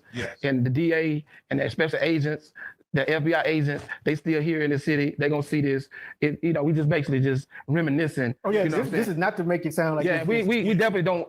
Now I'm not glorifying it because it's irrational thinking to do some shit like that. And you have to learn from mistakes you made to move forward in life. And I'm glad. Mind you, even as we're having this conversation, this is not to encourage other people to definitely not. We definitely trying to sell our story. You know, we trying to sell our story, So, but I just had to say that because we are in, and they will get this. They will get this and be like, this nigga got a Range Rover. Them niggas back together. They plot. You see what I'm saying? We smiling, and they don't like that. But it's just like, man, the man did 25 years. I did, decks of time, bro. But hold on. He'll be honest with you. Behind these smiles, that is still a small fear factor because we talk about this all the time. Yeah. Because of things that I was associated with my other friend, my other guy, that I feel like he would associate me with that. I still have a fear that because I knew that he had killed his friend, that I still have that fear like, oh my God, he's still gonna do something to me. Yeah. It's possible. So you know, it was hard for us to get here, right? Remember, it's been you've been trying to get me for about almost a year. So, but when we linked up, he was like, "Man, you ain't gonna take me to Texas and kill me, are you?" I'm like, "Come on, man." I'm like, "Come on, man, nah, man." I said, "Bro, nah," but I'm basically telling him like, "Man, I share my location with 2-3 people, man. Make sure they know. Hey, look, I'm going to Dallas. Y'all make sure y'all keep track of me just in case Aaron decides to do something. But I feel like I told him I feel like I owe him. With his testimony, I feel I owe you, bro, and I'm gonna get our story told. You see what I'm saying? Was Dallas one of y'all's spots that y'all hit? Yeah, it was big. Actually, the credit union that I robbed was in Mesquite twice. It was the same credit union. Yeah, he robbed. It was in Mesquite. You brought the same one twice. Yeah, so did. We had, So you're not supposed to go back to the scene of the crime. It was that easy? It's a story. Okay, but we'll get to it. It's a story. Remember, all this was encompassed in like a 9-month span. Okay. So before, yeah. Now, my involvement, I don't know about his before or after me, but mine, once he came in, or a little bit before him and a little bit after him, was all a 9-month span from Vernon, in that 9-month span of a year, how much money did you see? Just real quick. Between the banks and the fast food places. About 200,000. Yeah, about that. About how much? 200,000. 200. Because in the banks alone, the feds calculated 154,000. Yeah, that's not enough. That's not enough. Nah. But remember, 94. And that's hold on. Nah. Even doctors got paid that back then. Hold on. That's not enough. In 94, at 20 years old, At 20, yes, but doctors got paid that. At 20 years old, that's a lot of money. Yeah. You got to mind you. Arnold Schwarzenegger got paid at 20, where you worked at? I was working at like a Mexican restaurant. I was working at a Mexican restaurant. I actually worked 2 Mexicans. I worked at Taco Bell and in another Mexican restaurant. So now you got dudes selling drugs. They selling drugs to get an aqua legend, get it painted, get the wet paint on it, and get some Dayton's. Because back then we rode Dayton's in Shreveport. We used to ride Dayton's. So he looking at minimum wage to Rex. We split it up. He got 40, I got 40, and the driver got 40. Okay, if I had a 200K in the bag right now, you say what we need to do to get that bag. Let me say why I said it, because I just seen a documentary, right? I'm watching like Vince McMahon, WWE, and they're talking about like the Ultimate Warrior and Hulk Hogan, their contracts. Mm-hmm. And it was like 80,000 for a year. This is back in the same time, 90,000 per year. So I'm like, it's a lot of money for a Taco Bell worker, but it's still not enough. You mean like to risk my life? And you're right. You're exactly right. To risk my life, it really wasn't. Yeah. How much money do you need to risk your life, though? When I went It's nothing. When I went to prison, my mom used to come visit me, and she say, "Was it worth it?" First 5 years, I was like, "Hell yeah," because I was able to. I was the opposite. I was like, "Hell no." Yeah, I was like, because I'm moving with celebrities, I'm doing my thing, but then after 10 years. Being in the maximum security with the misery and the bloody Beaumont and the deaths, I was like, man, no, this is not worth it at all, bro. Do you think that you could still get away with robbing a bank to this day? No. It's not even. It's technology. It's not. You could, but if I tell you, then I'll be glorifying. Somebody will see it. Like you can do it. It's just like I wouldn't do it. Right. Wait. Do you feel like? And I'm not trying to glorify.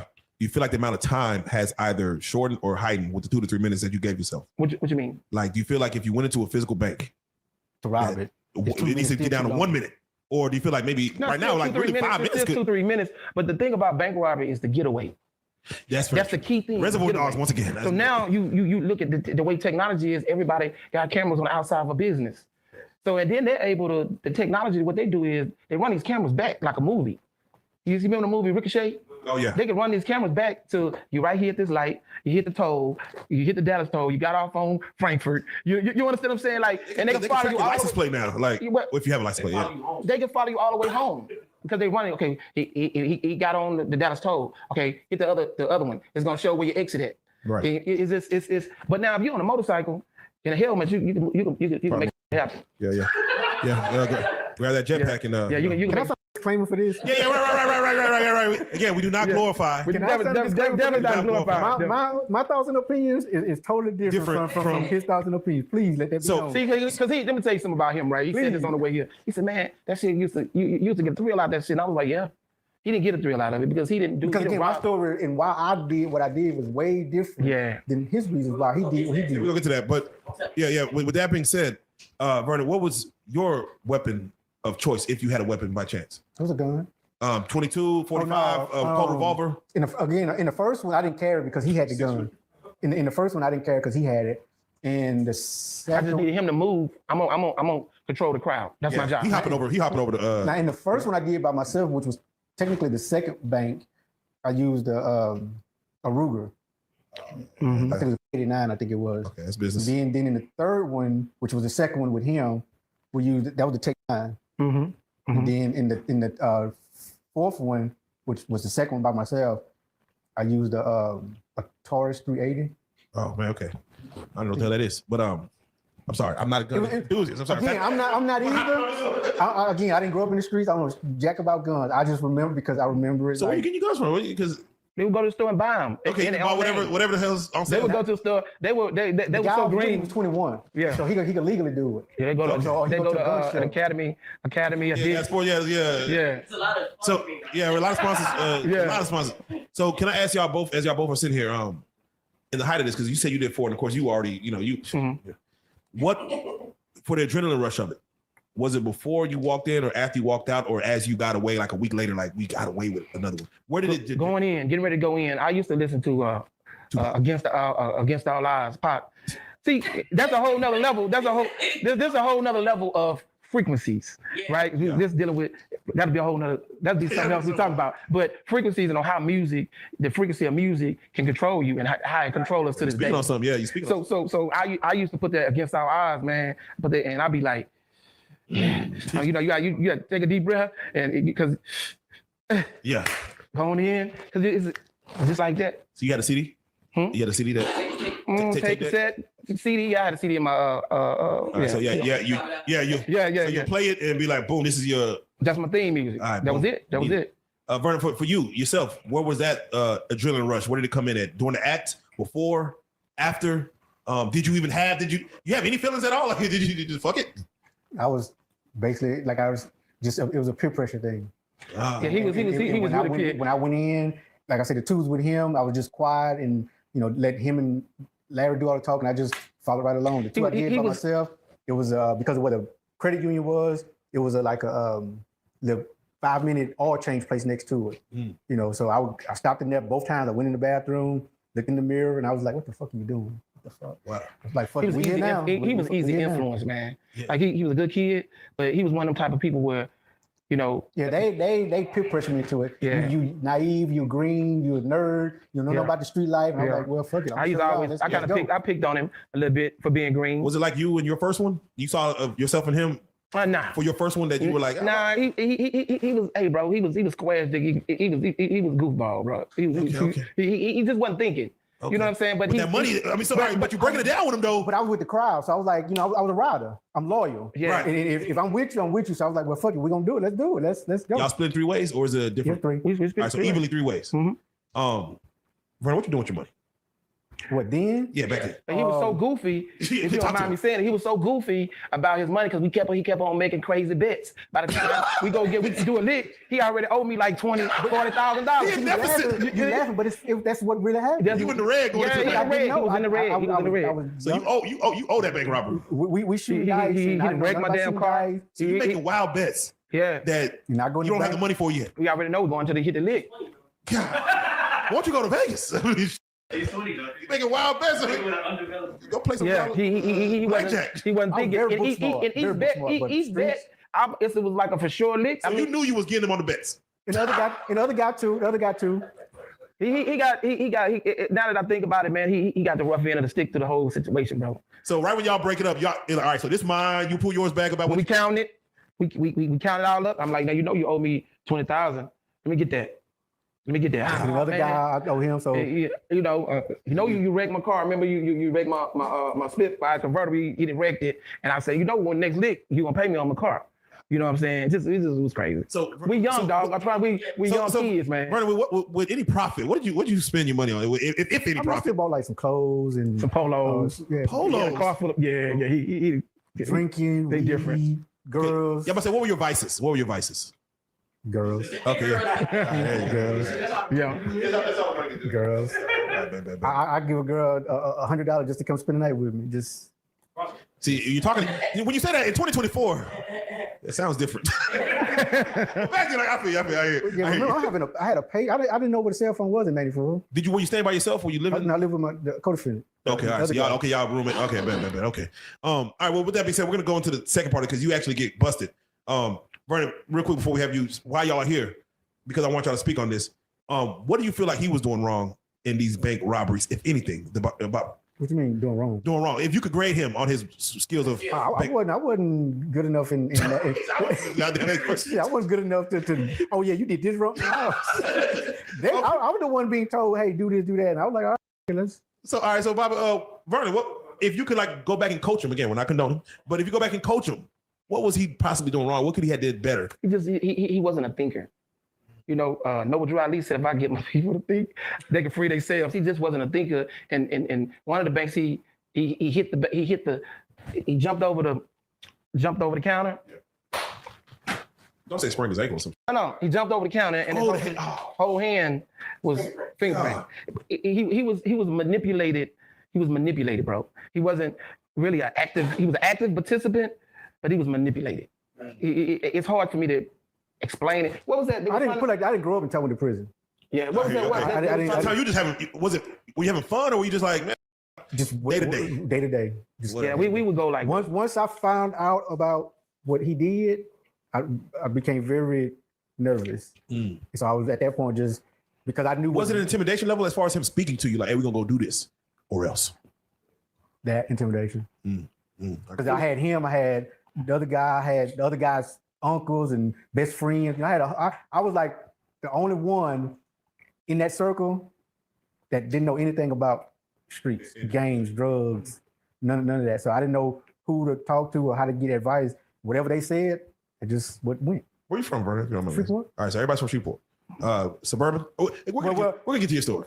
We're gonna get into your story because your story itself is, you know, again, y'all met at this time, and then did y'all left each other, or did I moved to Atlanta? They kept robbing.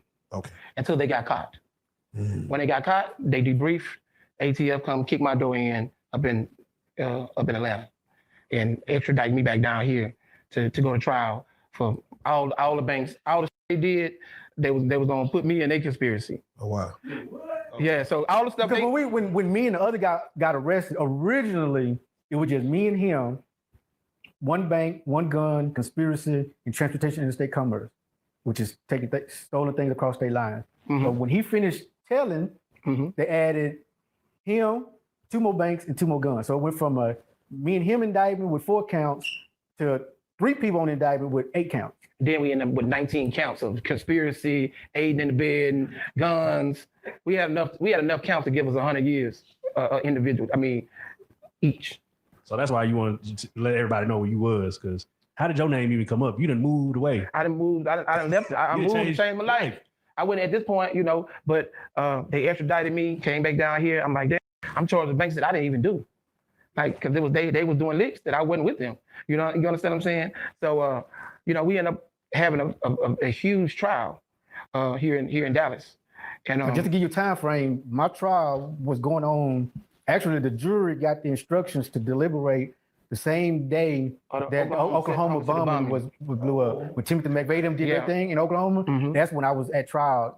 The jury was going out to deliberate that day. So that gives you some time frame as to when all this was going on. And let me ask you, you kept it solid. You did not have a plan to tell on Baba at all. I wouldn't even, my originally when everything first started taking place, the prosecutor wanted to talk to, he talked to my mom. My mom talked to me, baby, they gonna work a deal with you. All you gotta do is tell them what they want to know. Me being the loyal person I am, and no, I can't do that. So they went to the other guy, he told, and then there you go. They arrested me. So by the time they arrested me, I gotta go to trial because they trying to give me 100 years. Oh yeah. So during trial, I wasn't gonna testify, period. He in the cell with me in the holding cell, he's like, hey, look, dude, check this out. I need you to do this. I'll look out for you. Blame it on these 2 people. They dead. They in the ground 6 feet deep. They got killed in the drive-by. Cool. Hey, look. Because now when at trial, the prosecutor was like, now, Mr. Miller, was Eric Rutherford involved in this? No, sir, he was not. Well, who was there? Tyrone and Johnny or whatever. I can't remember their names now, but whoever they was. So He was like, wait a minute, wait, what? But Larry said, and he was like, no, Eric had nothing to do with this. He actually freed me. As nerdy as he was, as much as we picked on him, he was stand up dude, bro. So wait, he kept it solid. The Larry said, and you beat him out of all that money. Like I said, I'm a loyal dude. He said, and some of it was really some of it was fear too. Because I remember I just told you I was still scared of the dude. Yeah, I was still scared of the dude. But they put him in the tank with me. We both had our suits. Well, I had my suit on. We're going to trial, and I'm like, bro, you motherfuckers kept fucking robbing banks, bro. I'm in Atlanta. You asked me about a damn Lexus. Man, I heard you got a new Lexus, man. A damn Lexus, man. I be down here. You feel me? That's how I was. I'm like, I'm not supposed to be here. You know what I'm saying? Y'all fucked up. You know what I'm saying? And the thing, that's what he said. You know what I'm saying? I wasn't gonna put my hands on him because I'm going to trial. That's gonna be guilty. Like you whip the witness. You know what I'm saying? So I'm like, dude, come on, bro. Let me make it. So I was like, all right, he switched the script. Man, I'm watching the stuff with Young Thug, and he did just like Woody doing right now. He switched it up. Yeah, YSL Woody. Yeah. He's how you supposed to do. Yeah. He switched it up. I can't comprehend. I can't read. Yeah. I can't relate. So all right, real quick. And brother, as I'm gonna have you come out, but before I have you come out, when it comes to the 9 months that were y'all in cahoots for 9 months? You said? No, really. All in all, with him, it was maybe 4 months. Okay. For what you did learn, as far as even outside of what happened, do you regret yourself as far as ever meeting this man right here? I would say yeah. Well, that's a twofold question, and I say that because my answer is, I don't think that all of that was by happenstance, because I think, however all that played out, I went to prison. I don't think that I would be the man I am today without all of that experience. Going through what he went through. As rough as it was, or as terrible as it was, or as up and down as it was, I don't think that I would be the mature man I am today had I not went through any of that. That's real. So I don't glorify it, but I also don't run from it, because that was my past. I did that. Definitely. I can't say I actually, it was a mistake that I went and robbed a bank. No, I did that because a mistake would mean the gun accidentally got in my hand. I went, I made a choice. I consciously went and did that. The mistake was trusting the people that I did at that particular time. Well, with that being said, the fact that you said you weren't in it for money, I can't wait to get your story. We're gonna get it, okay. But have you hop on out. All right. Have you hop on out. And with that being said, Bob, let me ask you, you got to Atlanta. Mm-hmm. You didn't continue. Did you continue robbing banks in Atlanta? When I beat the case, when he freed me, yeah, I got my freedom back, and I started back robbing banks. So you beat the case. You beat the feds. Beat the feds. People don't beat the feds. Beat the feds. Because they got a 98 conviction rate. Mm-hmm.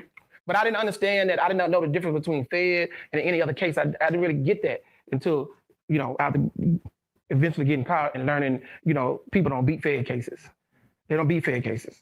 Not like talking about it. I know a few people in Shreveport that beat the feds. I probably know two crews. One crew might have beat the feds by technicality. But so I'm out in Atlanta. Man. I just Million Man March. I was getting ready to go to Million Man March, hit the bank. Oh, God damn. So wait, did you have to rob banks? No, not at all. That's the craziest thing. That's another part. I told you I come from the suburbs. My mom's a nurse. I come from, my people did it was well to do. I mean, I wasn't a dusty to where I needed it. But at the time, once I started robbing it, I got addicted to the lifestyle. Yeah. Once you get addicted to the lifestyle, then, trying and flexing and shining and just, because it was ignorant. It was real ignorant of me. I was saying that because, once you have a little paper, like you said, you meet people, like there wasn't no other plays you could come up with besides like another way to generate income. What, illegal? Well, outside of absence cameras. I mean, because first of all, when you're dealing with people and you got a little money, I had people coming to me. I was doing a little pimping with the strippers because they looked up to me. I'm giving them money. So they'll be like, man, look, I'll do this. And I'm like, they give me shoes and fees, envelopes of money. You know what I'm saying? Because I'm always in the strip club. Yes, and I'm not giving my money. If I'm not like throwing my money, I ain't making it rain. I'm choosing on who I want to, bless well, you ain't got to dance. You ain't got to dance. You know, it was a little psychology to it. You know what I'm saying? Because I know if I get it 2,500, you know, I'm gonna have you locked in. You know what I'm saying? But 2,500 going rate to lock them in mentally. 2,500, but because you ain't got to strip. You just get it for free. Change your life. You see what I'm saying? And you saying it's unlimited amount. You know what I'm saying of money. They don't really understand that I gotta go rob a bank Right. unlimited. So, to maintain this lifestyle, that means you're spending at a extraneous rate. So let me ask you, what were you purchasing? What was one of your most extravagant purchases, most expensive purchases back then?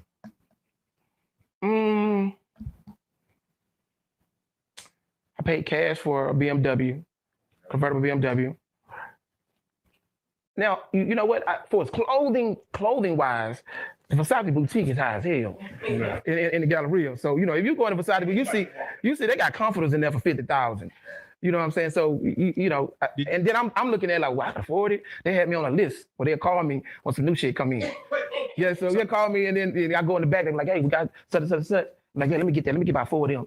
You know what I'm saying? It's like, and then so when I go out to the club, I got my football, but celebrities, they know what I got on. You know, people from the hood don't know what's going on. And this 94, this before Pac was wearing Versace. You know what I'm saying? He didn't start wearing Versace till he got with Death Row. So this was before. I watched the Source Award when they had the thing up in New York. I watched it in Atlanta. I watched it on TV. So there wasn't nobody wearing Versace's for us in the rap. You might have had somebody like AZ. AZ was real sharp. AZ was sharp. Nas might have, you know, sometimes you can see it, but for the most part, they was wearing what was that with the Tim's Carcanine. Carcanine. They had the Carcanine boots. They was wearing Carcanine, so that was kind of like some dusty shit. You know what I'm saying? Like, you know, it was new, but you know, when you put them aside Versace, like what you got on, bro? You know what I'm saying? Not for real. Yeah. So you wasn't into no jewelry, nothing like that? Jewelry, I was in. You know, I really didn't fuck with a lot of jewelry because, and I still don't, because it draw the wrong attention. You know, to be robbed. To be robbed. To be robbed. So that's why I used to get the limos, because when I come in town, the limo driver gonna take you from the W to where you're going. You know what I'm saying? You ain't gonna get pulled over smoking weed, because if you do get pulled over, you ain't gonna get no charge because it's a limo. Yeah, it's a limo. But your chances of getting robbed is slim to none because you're in the limo. You know what I'm saying? The limo driver wait for you? Yeah, they're gonna wait for me. Wait for you to. Yeah. Oh yeah, come on. Yeah. So let me ask. Excuse me, let me ask it.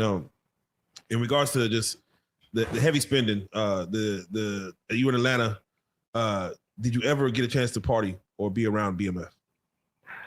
Yeah, you got it. Okay, I'm glad you asked that question. Okay, let's go. Okay, because guess what? It was before BMF. Ooh, yeah, okay, yeah. My time was a little off. It was before BMF. So I was watching it when they was like when they came down for Jack the Rapper. Yeah, Jack the Rapper. Yeah. So I'm down there doing the Jack the Rapper, but they wasn't. They wasn't heavily organized by then. They just was trying to set up shop in the A. Yeah. You see what I'm saying? So it was kind of before them. You know, when I was in Atlanta, you would always see Eric Sherman. You see Eric Sherman, Too Short, Dion all the time. Dion was in the clubs. He had the drop top 6'4" with the Days twins. He had the twins, a black one.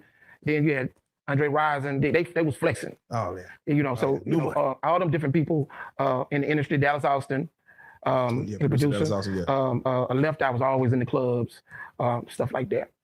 For you to not be a celebrity yourself and you're around all these people, did you not ever want to, like they were just asking, get into music business, get into something else outside of hitting another? Man, I'm telling you, listen, it's ignorance, right? Because I remember one time I wanted to open up a club. I had the money, I wanted to open a club. Anyway, I went to some brothers in the Nation of Islam, right? I say, man, I got about $60,000. I want to invest. So talking about, man, I'm gonna call up to New York and see if I get some Dooney and Burks. Some Dooney and Burks? Some purses? You know, I guess he was gonna call the garment district, get some stuff for cheap. You know, and that ain't the real deal. You know, I was like, I'm trying to go to the black man. You know what I'm saying? And so you can help me invest the money. But I was like, you know what? Don't even worry about it, man. You know what I'm saying? I had man. Let me tell you this. While I was in the feds, we ain't got to that. But while I was in the feds, I would have got busted because they was getting ready to go to Guyana for Savior's Day, and I was like, I had hit a lick, and I'm like, man, this gonna stop me from robbing. Cause I'm gonna go over there and I'm gonna stay. You feel me? But I didn't go. I ended up buying a new car. I seen a car up on a ramp. Just materialistic, just messed up in the head, bro. You know, I seen some. I'm like, oh, I want that. We're going to Africa. You know what I'm saying? I ain't going to Africa. You living like an outlaw. You living in the moment. Like Yeah, they're in the man. future. I want that They're in car. Hey, man, retirement. you know, it was crazy. And I used to always tell my friends, bro, like, man, I had a chance to go to Africa. If I'd have went to Africa, because I had the money. Like, man, you know how much, by me being over in Africa, You'd have been bro, the houses, though, I would have had a mansion with a wall around it for little or nothing. So with the knowing money what that I had. knowing what you know now, what would you have done with it back in '94? What would you have done with Went to Africa. Yeah, went to Africa. Went to Africa. Okay.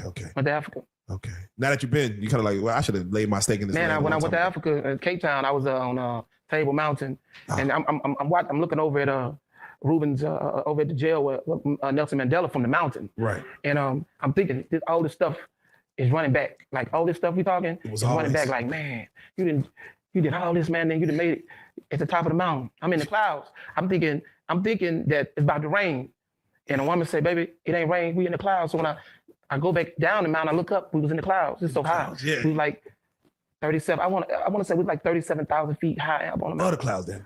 It was a feeling, man. You know. And then to see how back then that amount of money that I had, if I would have went to Africa, it would have. You'd have been. I'd have been set. I definitely wouldn't have been.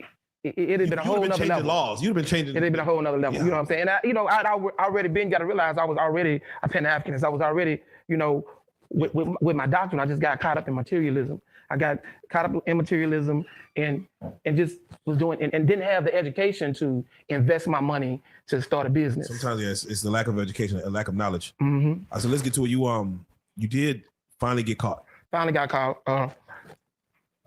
I was flexing in Houston, and I got arrogant because in Houston they have ghetto birds, which they have ghetto birds here as well. Yeah. But they did. I don't know if they do now. I don't think they still have ghetto birds. Have we seen them?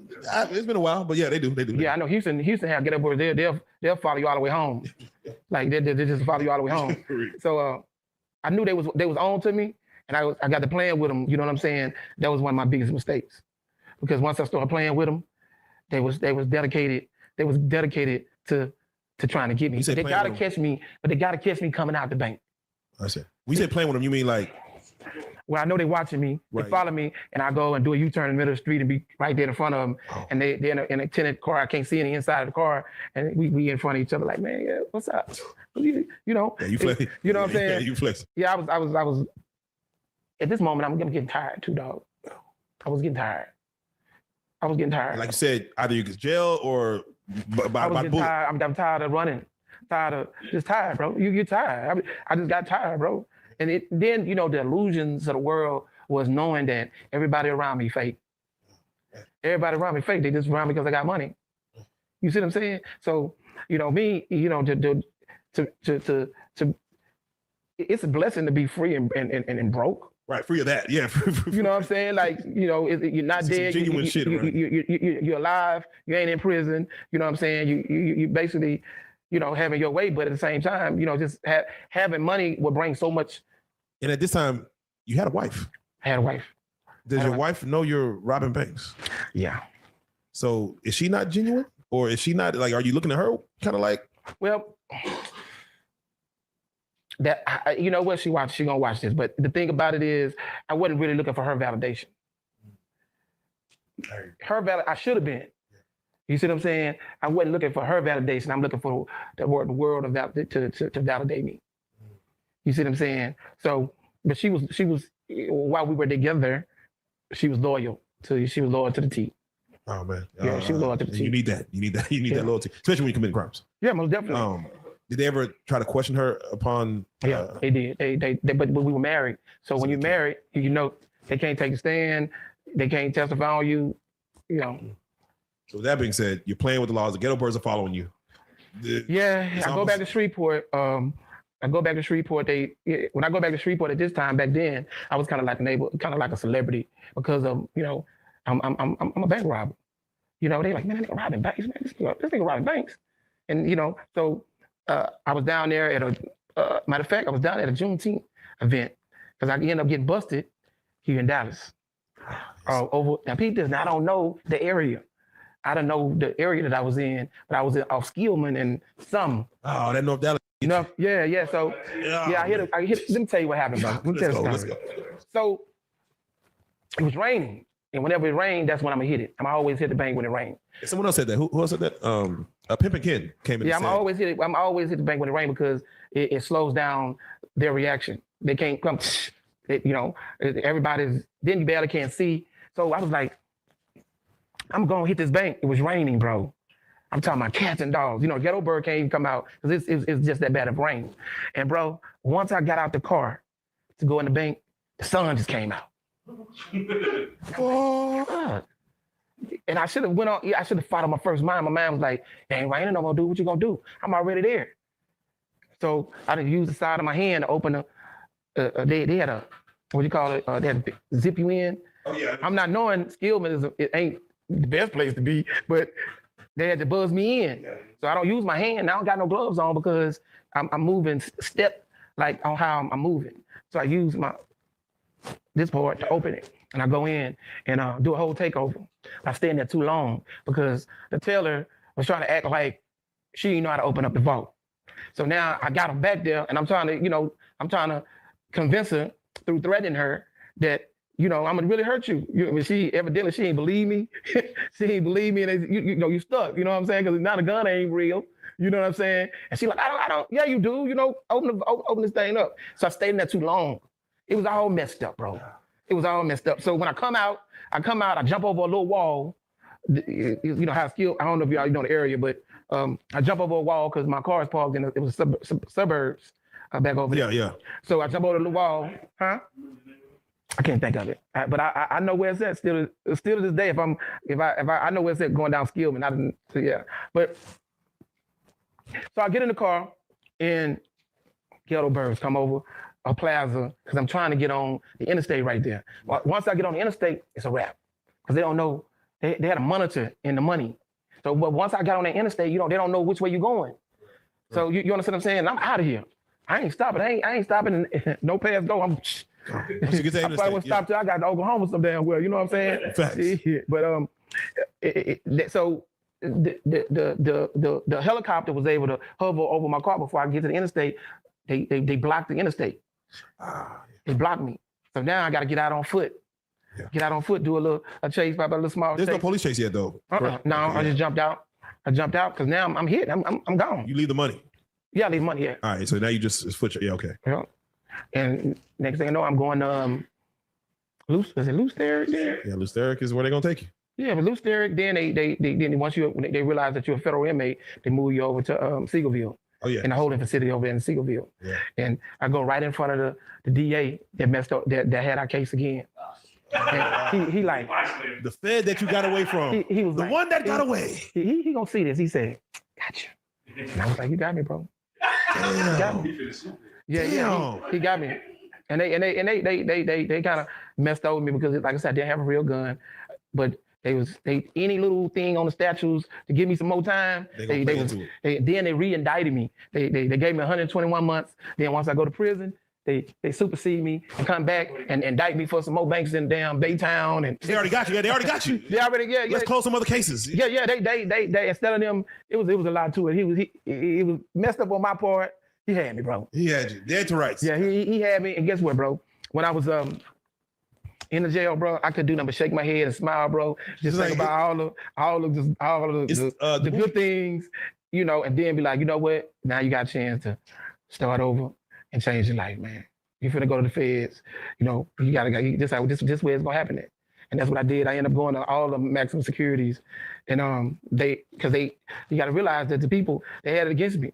So they're not gonna send me to none of the sweet spots, Texarkana, Oakdale, you're the example. Fort Worth. Yeah. They ain't gonna send me to none of them. They're gonna send me where you gonna get killed at. Yeah, you're the you understand what I'm saying? And it was bad. But at the end of the day, bro, I ended up getting cancer while I was in prison.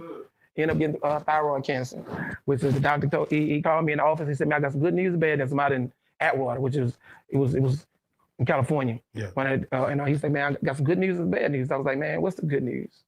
He said, "You finna go to one of the best prisons in the BOP." And I say, I knew what that prison was because there's a lot of women COs, you know what I'm saying, and they going, you know what I'm saying, they get down. So so then I said, well, what's the bad news? He said, you got cancer. So I had to go. I went to Butner, North Carolina. That's how I was able. That's where R. Kelly's at right now. Oh wow. So it's a hospital. It's a research prison. Wow. So they doing research on the minds of sex offenders there. They're doing research on. They try to do some research on me when dealing with bank robbery. Yeah. So I'm asking them. I'm saying, man, why do I keep having to come see the psych? And they were like, man, I said, why am I keep coming? And the intern was like, you're charged, bank robbery. Yeah. I said, so I got a whole bunch of there's gang members in my unit. Y'all ain't fucking with them. Well, we want to know why you going to white people bank. Yeah. We want to know why would you go? Why? This is what they say. Why would you rob a bank? They don't say why would you sell crack. They don't say why would you steal a car. They don't say why would you cash checks. What's coming You know next? what I'm saying? They want to know why. What made you? And my answer was then and still now. It's easy to go where the money is at. Didn't have to hustle for the money. Yeah. Why would I be out in the cold? I gotta trust everybody who's coming to me because I'm hand to hand. I don't know what the plug gonna do. The plug can get caught and he can tell on the lower people.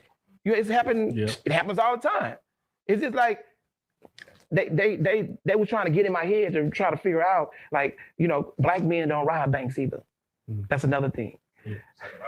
They just don't do it. You know what I'm saying? You know, I remember Terrence Williams. He's a recurring guest on our show. He said, I didn't like selling drugs. I like to wait while you sell drugs all day and get all your money, and I come take it from you.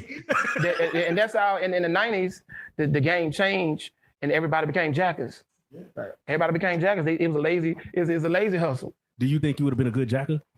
I would have been a great jacker. I would have been a great jacker. But the thing about that is, jacking it comes with a consequence. You know, most of your jackers end up dying the worst way, bro. Yeah. You know what I'm saying? Like the jackers end up dying the worst way. They die bad, terrible deaths. You know what I'm saying? That means you understand the psychology of the normal American, to where a bank robbery seems like the easiest way to go based on the psychology of what a person working a 9-to-5 at a bank is. Like, I can get in here. These folks ain't heroes. This, you know, you kind of got the psychology of it down. Did the people who were asking you about why you were doing it, did they understand? They finally got, okay, we get why you did it. Like, are they still seeking answers? They still was. They were pressing me, bro. They were pressing me. And the intern, she was a student at Duke University, and they was pressing me because they want to know, like, man, what's really going on in your head? You know what I'm saying? I couldn't go off into, oh yeah, well, I started doing this with Black Liberation Army. Nah, because I started doing it on my own. Right. And they know that I'm doing. They know I'm messing over money. You know what I'm saying? They know I'm just doing it just for the high of doing it. You know what I'm saying? What ended up happening with the cancer? Oh, I ended up getting the best treatment that the federal government could give somebody. Right. Because if I would have been in the state, I'd have died. I mean, they just ain't paying money to help. Am I right? They're not paying money to save your life. You're just gonna ride. But in the feds, they're gonna send you to the best places where the governors and all these different people, they're gonna send them to the best cancer. And I got the best treatment. I was wondering, why do they? Like, you're a criminal. Like is there their obligation to save? I don't know. I don't know what that's about. I just know that first of all, being in the feds, you just gonna get the best treatment. Yeah. You're gonna get the best treatment that money can buy. They flew me in a little jet, wood grained up. I mean, Learjet. Yeah, they flew me in a wood from Atwater to North Carolina and they was like, man, you know how much this costs? That's what the U.S. Marshal, he told me in the jet. He's like, you know how much this costs? I'm like, nah, man. So let me get some of them Pringles. Let me get some of the Pringles, man. Right. See, man, it's weird wood grain, man. Like, damn, I ain't never been no little jet. You know what I'm saying? And then he was like, he showed it to me. You know, it was like $60,000. Somebody's whole year of working. Yeah, I went there. It was the best. Hey, my time changed, bro. It was sweet. Were the COs as COing as you expected? There's nothing but, I mean, like you dealing with a lot of interns. It was sweet, man. It was sweet. Where R. Kelly at right now is sweet. Okay, thank you, because some people probably worried about him. Make sure she's all right. Make sure she's all right. That's sweet. I mean, you would think some people would say, oh man, hope he rot in jail, man. He's singing somebody's panties, all right. Nah, He's straight. That's the best place to do 30 years. How much time he got? He got about 30. He got about 30. 30 years if he gonna do it all, which I don't think he's gonna do it all. But if you gonna go to prison, that's the place you want to go. There you go. For you, this is 15 years you did. Mm-hmm. How was that for you? And were you said you were sentenced? What was your sentence? Well, I got 121 months, and then they re-indicted me. They brought me back and started. They usually don't do that. Yeah. And the feds, that's kind of unheard of, unless they mad at you. Yeah. And this DA that got us, they got him, and then eventually got me. That's somewhere in Dallas. This DA somewhere in Dallas. Yeah, he retired. He actually, he actually, he'll tell you about. He actually helped him at the end. Oh, okay. Just recently to get him out, let him out because he had 35 years, 39. Okay. Yeah, So he went through it. But what's the next question though? Yeah, no. So with that being said, for the time that you had, did you expect to see the light of day? Because they gave you how many years? 188 months. Okay, so all right, so you're gonna get out. You were gonna get out. For that being said, how was serving that time? And as far as just like in Angola, it was worse than Angola. The maximum security federal prison. Again, we finna go to Illusions. We finna go to being in California, where the Mexican mafia run the penal system. Not no Crips, not no Bloods. Not they run it. The Mexican mafia run it. And the Mexican gangs run it. Then they got the most dangerous white gangs, which are the ABs, killing machines. And we move different. We fight, we case the fade, we stab. You're gonna get some surface wounds, little stabbings, whatever. They when they hit you in pressure points. They like the militias. They study pressure points. They know where to hit you and take your life. the Aryan Brotherhood. The Aryan Brotherhood, ABs. How many run-ins did you have with either Mexican Mafia, the ABs? I didn't have a run in. Okay, so you were good. Let's see, because I hung out with the crew that I hung out with was the Black Gorilla family. So the Black Gorilla family. It's funny because there are for those who've never been to prison before, Fed or penitentiary, you technically have to get in with some type of group. Yeah, you gotta you in maximum security. You can't be solo dolo. Okay. You didn't follow with the Christian. You got to follow with some. And the Christians kind of gangster in the because they reformed the gang members. That's that's But they have their own coalition. Yeah, they got their own seats. Everybody got a group in prison. Somebody you fit in with. Even the pedos. Mhm. Yeah, you can't be solo. You can't ride it through solo. And if you do try it, they're gonna walk over you because you're open prey. Yeah. I see. You know what I'm saying? So word gets around that this man ain't affiliated to nobody. Yeah, He's with no one. He ain't claim nobody. Where you gonna sit at? In the kitchen. Yeah, that's right. You see what I'm saying? Because you might have homies that's Bloods or Damus. You know what I'm saying? But you can't sit with them because you ain't part of them. Yeah. You know what I'm saying? Can't you sit with the homies? So then while I was in the feds, they started a group called the Dirty South. So the Dirty South car are people who are from the South. So that way, if you're from Dallas and you're not in a gang, you won't get preyed upon. First of all, it's a great interview, and you being so truthful. Like things you said about the rain, most people don't know, but I seen jobs get pushed up because the storm was coming. Mm-hmm. And initially it's because the cops don't want to get out of their car to chase you. True. And a downpour. And your story's funny because you said when you got there, the sun came out. Exactly, which made it easier for the ghetto bird to get me. Yeah. All I had to do was turn around. And also a lot of things that people don't realize that they never went away. Like, the Mexican mafia gang, they run the prison. They run the There's prison. no doubt it isn't Crips, it isn't Bloods, it isn't Italian. Like me, I was lost when I went in, but I was told, go to the yard and go sit with your people. And that's what you're trained to do. It's tribalism to the fullest in federal prison. And something else, when you're robbing banks, I was surprised that you said, you went to the licks and you went to fast food places, because then you're back to, not really getting to big money, but I understand you take like what can be taken. That was like the street rule. But what you said about Fed time, if they get mad at you, they just make the counts go up. Yeah, you got 108 counts, so what? You get 3 years for each count. You get 300 years. You're not going to get 300. When they give you 120 months, you have to do 85% of that. Yeah, that DA, he wanted to give me more time than he wanted to give me more than he was able to give me. So how did you said you was with the Black Gorilla film? Yeah. How did that happen? Like, Well, the Black Gorilla film. I mean, because remember I was in Angola, right? Right. So they're off brand of the Black Panther Party. okay. You know what I'm saying? In prison, they're the vanguard. When there's a racial situation in the prison, they're gonna be the first that's gonna be out there that's gonna push the line.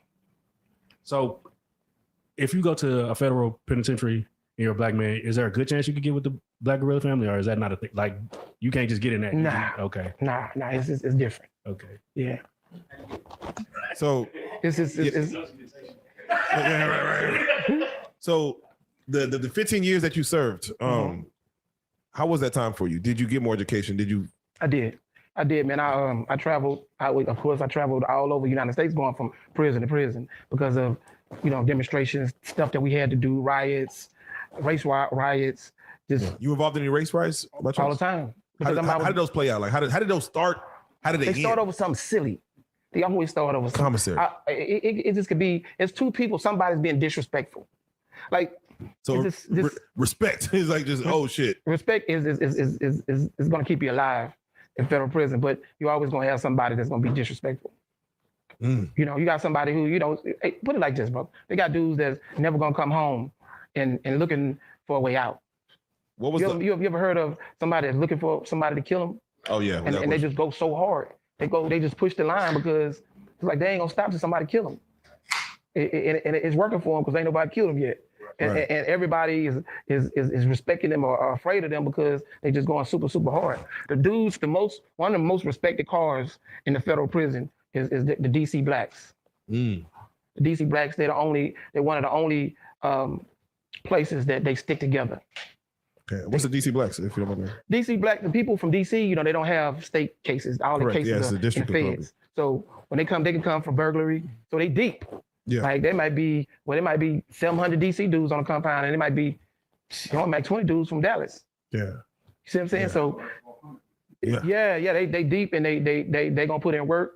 They well respected. They went, and the thing about it is they went to war with the ABs.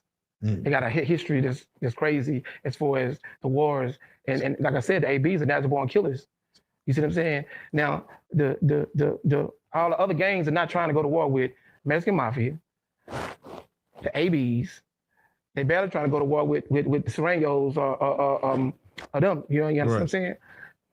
Can I ask you, as far as you speak on riots and of course, uprisings and things of that nature, what's the worst situation you've seen as far as in your time, like where this shit might hit the news? Like, fuck. Man, I was in Beaumont, USP Beaumont, bro. They call it Bloody Beaumont. They used to call it Bloody Beaumont. And every time a bus came, every time somebody got cut off the bus, somebody got airlifted out of there. They stabbed them. It was so messed up to whereas all the crews were betting on who could get the most stabbings. It was. Hey, bro. But now you dealing with dudes that never gonna come home. You dealing with dudes that didn't tell, and they got 2, 3, 4, 5 life sentences, and everybody basically, like I just said, the only way you're gonna get out of there is through death. So I was watching this kind of doc series where they was explaining like the mindset of different inmates as far as the groups like the gangs, and they said if a Mexican or a white man disrespects a black man or somebody in a black group, and the black people are looking for some type of consequence, they like, nah, and they'll go to war, they'll stand on whatever he did. But in black gangs, like if you disrespect somebody from another gang, the people inside of the black organization get on their ass. Like they wouldn't let that disrespect pass because you're basically causing aggression with another gang. Is that how that works? Well, I'm kind of confused in the question. Basically, just put it like this: if you beefing with the ABs, somebody gonna die. Right. If the Bloods and Crips beefing, it could be Houston and Dallas. It's just a fight. Right. Nobody want to kill nobody. Right. I'm gonna pull the knife out. We're gonna be going like this here. You know what I'm saying? Until they shoot out the tower. ABs are killers, man. Just Mexican Mafia, they're killing machines. Yeah. When I say killing machine, when they pull the knife out, somebody's dying. Decapitating, just the worst of the worst, bro. I promise. Yeah. I've heard stories of where particularly like even after they start shooting, like once you get on the ground, they'll continue to stab. They go hard. You heard or seen it of a they had a decapitation in Beaumont. You got to realize that because I'm in a cell by myself, and I've been in a cell by myself about 2-3 years. You just come out the bus. I said, "Where you from?" You say, "Oh, I'm from Dallas." I'm like, bro, go talk to your homeboys because you can't come in the cell with me.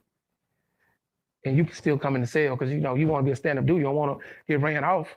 So you go in the cell and not realizing that this dude finna kill you. He done been through ADX, which is the underground prison in Colorado. They've killed, and several people in the feds have killed. They got about 3-4 bodies just in the feds. Sure. The feds ain't no joke, bro. Then not to mention if they dealing with paperwork. When you go to maximum security, they have paperwork parties, PSIs, or what you in, and they want to see what you. Yeah, what's your history? Your history. What's going on with the case, what happened with the case, and they find shit fucked up with your case. You're dying. You're dying. Damn. You see what I'm saying? So, Baba, let me ask you, did you ever find love in prison? Love how? With the CEO, got into it with, CEO, she's like, hey, I don't like my husband. And she just kind of. Absolutely. Can you tell us, I mean, you don't got to say a name or nothing, but just definitely tell us how that transpired, if you don't mind. Yeah, so, man, I got reminiscing. Bro, I got a million stories of dealing with that, bro. I got a million stories. First of all, I'm gonna say this. I've never been able to understand why women want to work in a men's prison, but they want to work in a men's prison. They say that it stinks, that the women are nasty. But if you work in a men's prison, you gonna see some meat. You gonna see some meat. You know what I'm saying? And a lot of those women, they just regular, smugglers. They just regular, you know what I'm saying? And they be trying to go. They, you know what I'm saying? They just trying to go, bro. You think some of them do find a job in a men's prison just because they know, like, what's the? I think they have these secret fetishes, of being in the prison. They gonna come to, and it's always the CEO who go hard, like she mean, right? It's always the mean one that she got walked off like, what? Her name, Miss Williams. What? They called it in my closet. You know what I'm saying? It's always, bro. Women is so another level. It is different ways to get them. You know what I'm saying? I used to have, bro. Tell us, for those who sit at home or maybe sit or in prison, what are the ways of the force, young Padawan? It's just so many different ways, man. I had a female in North Carolina. She was she worked in the lab. She worked in the lab, right? Man, you gotta be telling on myself, man. She worked in the lab, man. So I used to throw my sweatpants on, I don't have no underwear, you know what I'm saying? And go up in there, and be, I'm going up and out. So, and she's always turning back to me. You know what I'm saying? I done pulled out on her, and she turned around, and she's like, man, what you doing? I'm like, man, come on, man. I'm she looking, she like, hurry up, you hurry for somebody to come. You know what I'm saying? It's just a lot of mind games, man, dealing with them women in prison, bro. And they about that life, man. You heard about that life? You know, they about that life. They about that life. So is a 10 in the prison system still a 10 on the outside? Say it again. Like if she's a 10, if she bad in the prison system, is she still that bad? Like if you're in the regular survey, you see her on the street, like, is that what somebody? Nah. It's a 6 or 10 in prison. Nah, she might be a 3. She might be a 3, but to us, she a 10 though. You know what I'm saying? Like we ain't dragging that wagon. You ain't turning your collar down. You know what I'm saying? Like she might be she might be a 2. So, but that's the point though. That's the whole point about that is because she in there, she's a 10. She come to work. Yeah. She a 10. She a 10. She really a 2 on the. She a 0. 0, nigga. She might be a 0. Turn into a hero. You know what I'm saying? But when she come up in there, bro, you want to get killed, being in somebody's business, You know what I'm saying? With her. Have you ever had a husband or a boyfriend like hear about the barbershop? Like, say it again. Have you had a husband or boyfriend hear about you? Like, dude. Oh, from the CO? Yeah. Like, okay, so they kept it solid all the way through. Them women, it's like they ain't married. I mean, I just said she a 0. Don't nobody want on the street, but in the joint, she gonna get blicked from the rooter to the tutu. You know what I'm saying? Yeah, I said she might. Man, I'm telling you, she might look bad. I'm talking about the bottom of the shoe type bad. Oh man! But they hang. It's a whole different. That is a woman. Yeah, it's a woman. Yeah, bring on through. It's a woman. But now they got some bad ones in there though, too though. No, without question. Yeah, they got some bad ones in there. They. I'm talking about nice. I'm talking about Instagram like. You know what I'm saying? They're getting in jobs like that, driving trucks. And you see the women that's driving trucks now? Come on now. Yeah, Man, bad so ones. fine, Bad with ones. the CDL. Yeah, but Bruh. The same way with prisons, man. They masculine too. You know, they real dominant and masculine. oh yeah, now with that question. Did you ever fall for one? Like you like, man, I'm really caught up on this one. Nah. Okay, just making sure. All right, just making sure. Just making sure. All right. Well, with that being said, as you're coming out, you know, again, you know the time you're spending, you know what it's about to be. What is your trajectory as you're coming out? You know, you're serving this time, you're doing, what is considered a hard time. You either seen the most, and you're repenting for whatever sins that America says you committed. And mind you, no one ever got harmed. Nobody got it. No one's ever been. Nah, not even pushed down. Not even pushed down. Not even shoved. Not even a nick on the knee or elbow. And half of the time, like in my case, even in our case, all the people, they didn't identify any of us. So therefore, you don't even remember it, because some people do traumatize based on the face. Oh, his face. Man, I keep seeing his face. People. I mean, now, if you go in and you traumatize them, that's a whole nother story. So if you're going in and pistol whip somebody, if a woman's pregnant and but if you're going in a nice guy, we were nice guys. Well, I ain't gonna say we was nice guys. I learned to be a nice guy. It could have been worse. I'm gonna tell you. Let me show. I'm gonna show you something. That I used to give me a lab jacket and get scrubs. I give me a tennis visor because I got these scars. So I used to always wear my head low. And I would go in. I wear my Air Maxes like I work at a hospital. So now when I sit down with you, you drop your guard. I just want you to, we're gonna tell jokes. I got my money. I'm gonna open up, get some CDs. I'm about to, you know what I'm saying? So once you drop your guard, then I tell you, look, I don't want to hurt you. I ain't here for you. I'm here for that. It's insured by FDIC. I need to get in and get out. You ready? You ready? Yeah, I'm saying, you ready? Okay, let's go. I did the money. So then they thinking, well, he got somebody working here. I said, yeah, take me through the lounge to the vault. And we go back there, the people eating burgers and shit, they don't even know. Because guess what? I don't have no mask on. I ain't coming through on no Bogart shit. I look like I work at a hospital. You're almost coming in on business. It's always, those are the people who, you'd be surprised, those are the people get away with crimes, bro. Yeah, it's like, you know what I'm saying? When you got to be in a high-speed chase, bro, you know how many people that want to be heroes, they will follow you, man. I don't get it. I don't know why they do it, but they will follow you. They will follow you. They will do everything to help these people, man. They don't have nothing to do with the shit. I personally seen a high-speed chase, and I jumped in that myself. I just want to see it through. I was like, let me just, I ain't been in it. Yeah. I just want to see it through. Yeah. So I can totally understand, like, don't bring so much attention. Like, nah, just really. Man, you want to get in and get out. Smooth, it's smooth. It's a smooth lick, man. Man. Get in, get out, man. See, but like I said, when we started at first, it was, go hard. Yeah. Then I started thinking, I'm like, hold on, I don't want to do that no more. Then after that trial, I learned the laws. I learned no guns. Yeah. I learned different shit just from being in the trial, the one that he freed me in. Yeah. So now I'm able to go out here and go solo dolo. I don't want no co-defendants. Because you see what a co-defendant do for you. Yes. Yeah. They brought me in and they ain't had nothing to do with. Yeah, bring them on in. So let me ask, when it comes to coming out of your 15-year sentence after the feds, what was your plan? Because again, Angola, you plan like, I'm gonna get out of our bank. That I'm getting out and getting back to it. Man, when I got ready to come home, I was out in Hutchinson. Wilma Hutchinson. It's a halfway house out there. I was supposed to be there 6 months. They put me out in 2 months.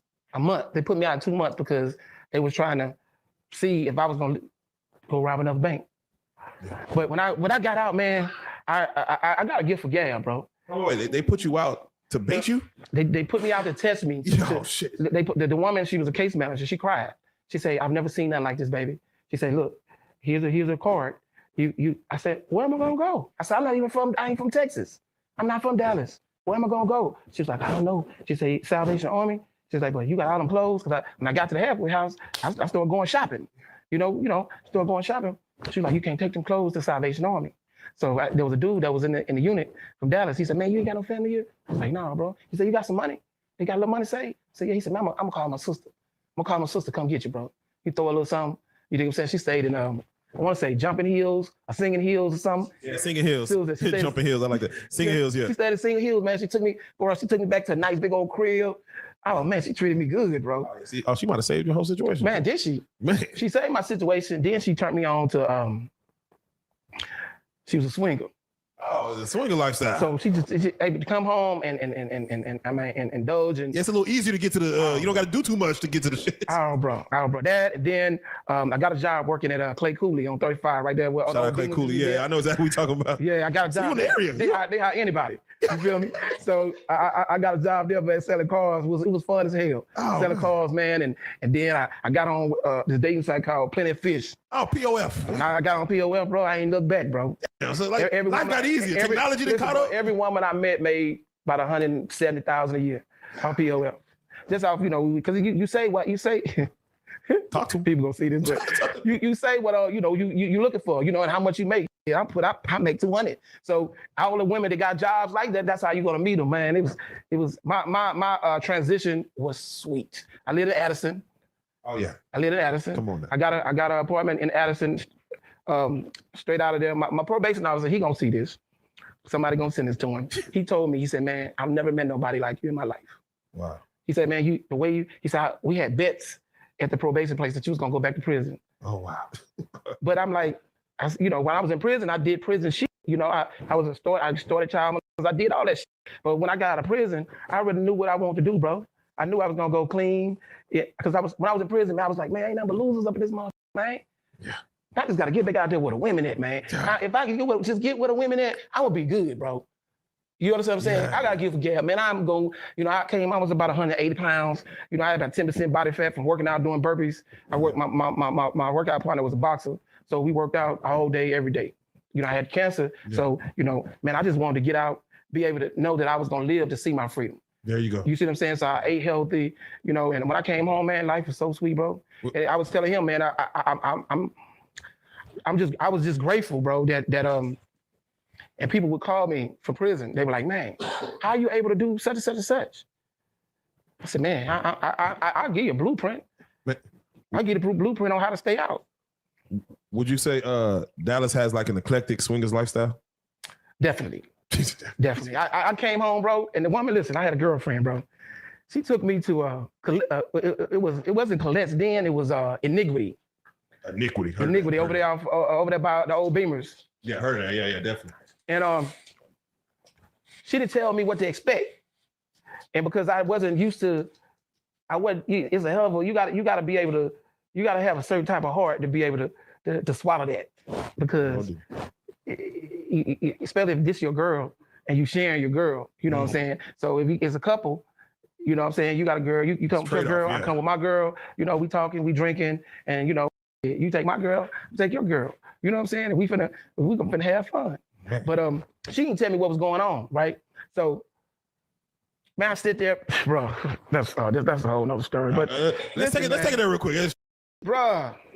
She probably gonna see this too. Everybody gonna see this motherfucker. Hey, look, bro.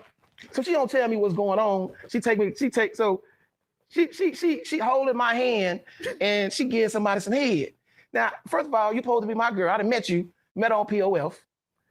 But I'm saying to myself, man, keep your composure. I'm mad as a mother. I'm like, this kind of bitch. You know what I'm saying? You heard me? Hey, bro, that was crazy shit, bro. Like, you really did brought me here and you suddenly, you know what I'm saying? Yeah, but hold on. So my mind was so fucked up and mad. I'm mad, but I don't want to. I'm gonna keep it player though.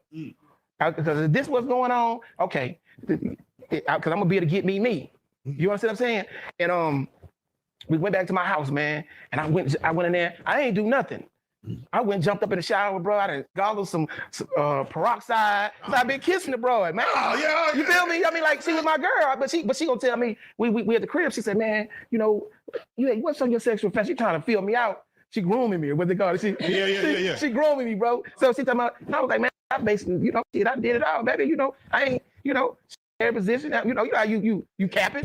She was like, well, you what about swinging? I said, the dance? What, swinging? What you talking about? I had no idea what was going on, bro.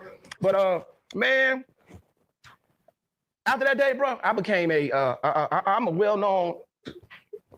I was a well-known swinger here in the city. Everybody know me, man. Like I came straight out the feds, jumped right in it, and it was just wonderful. So you was apprehensive about that lifestyle, but once she opened you up to it. Yeah, because it's like this. I ain't got to lie to you. No deception. Everything is transparent. Everything is transparent. We going and everything was lovely, bro. The freedom of that. Freedom of no drama, on probation, no broad, key in my car, no nothing. Because when you go to a swing, we all here for a reason. Yeah. You know what I'm saying? And it is what it is, bro. Would you tell other inmates who have gotten out and trying to transition to find a woman to possibly maybe get into that lifestyle to come to Dallas? He laughed. He laughed because I try to tell him about it, right? I try to tell him. I said, man, I don't think he really get it. A lot of times, like people don't really understand it. You know what I'm saying? They you know, we so ignorant. When you think swinging, they might think some gay shit going on.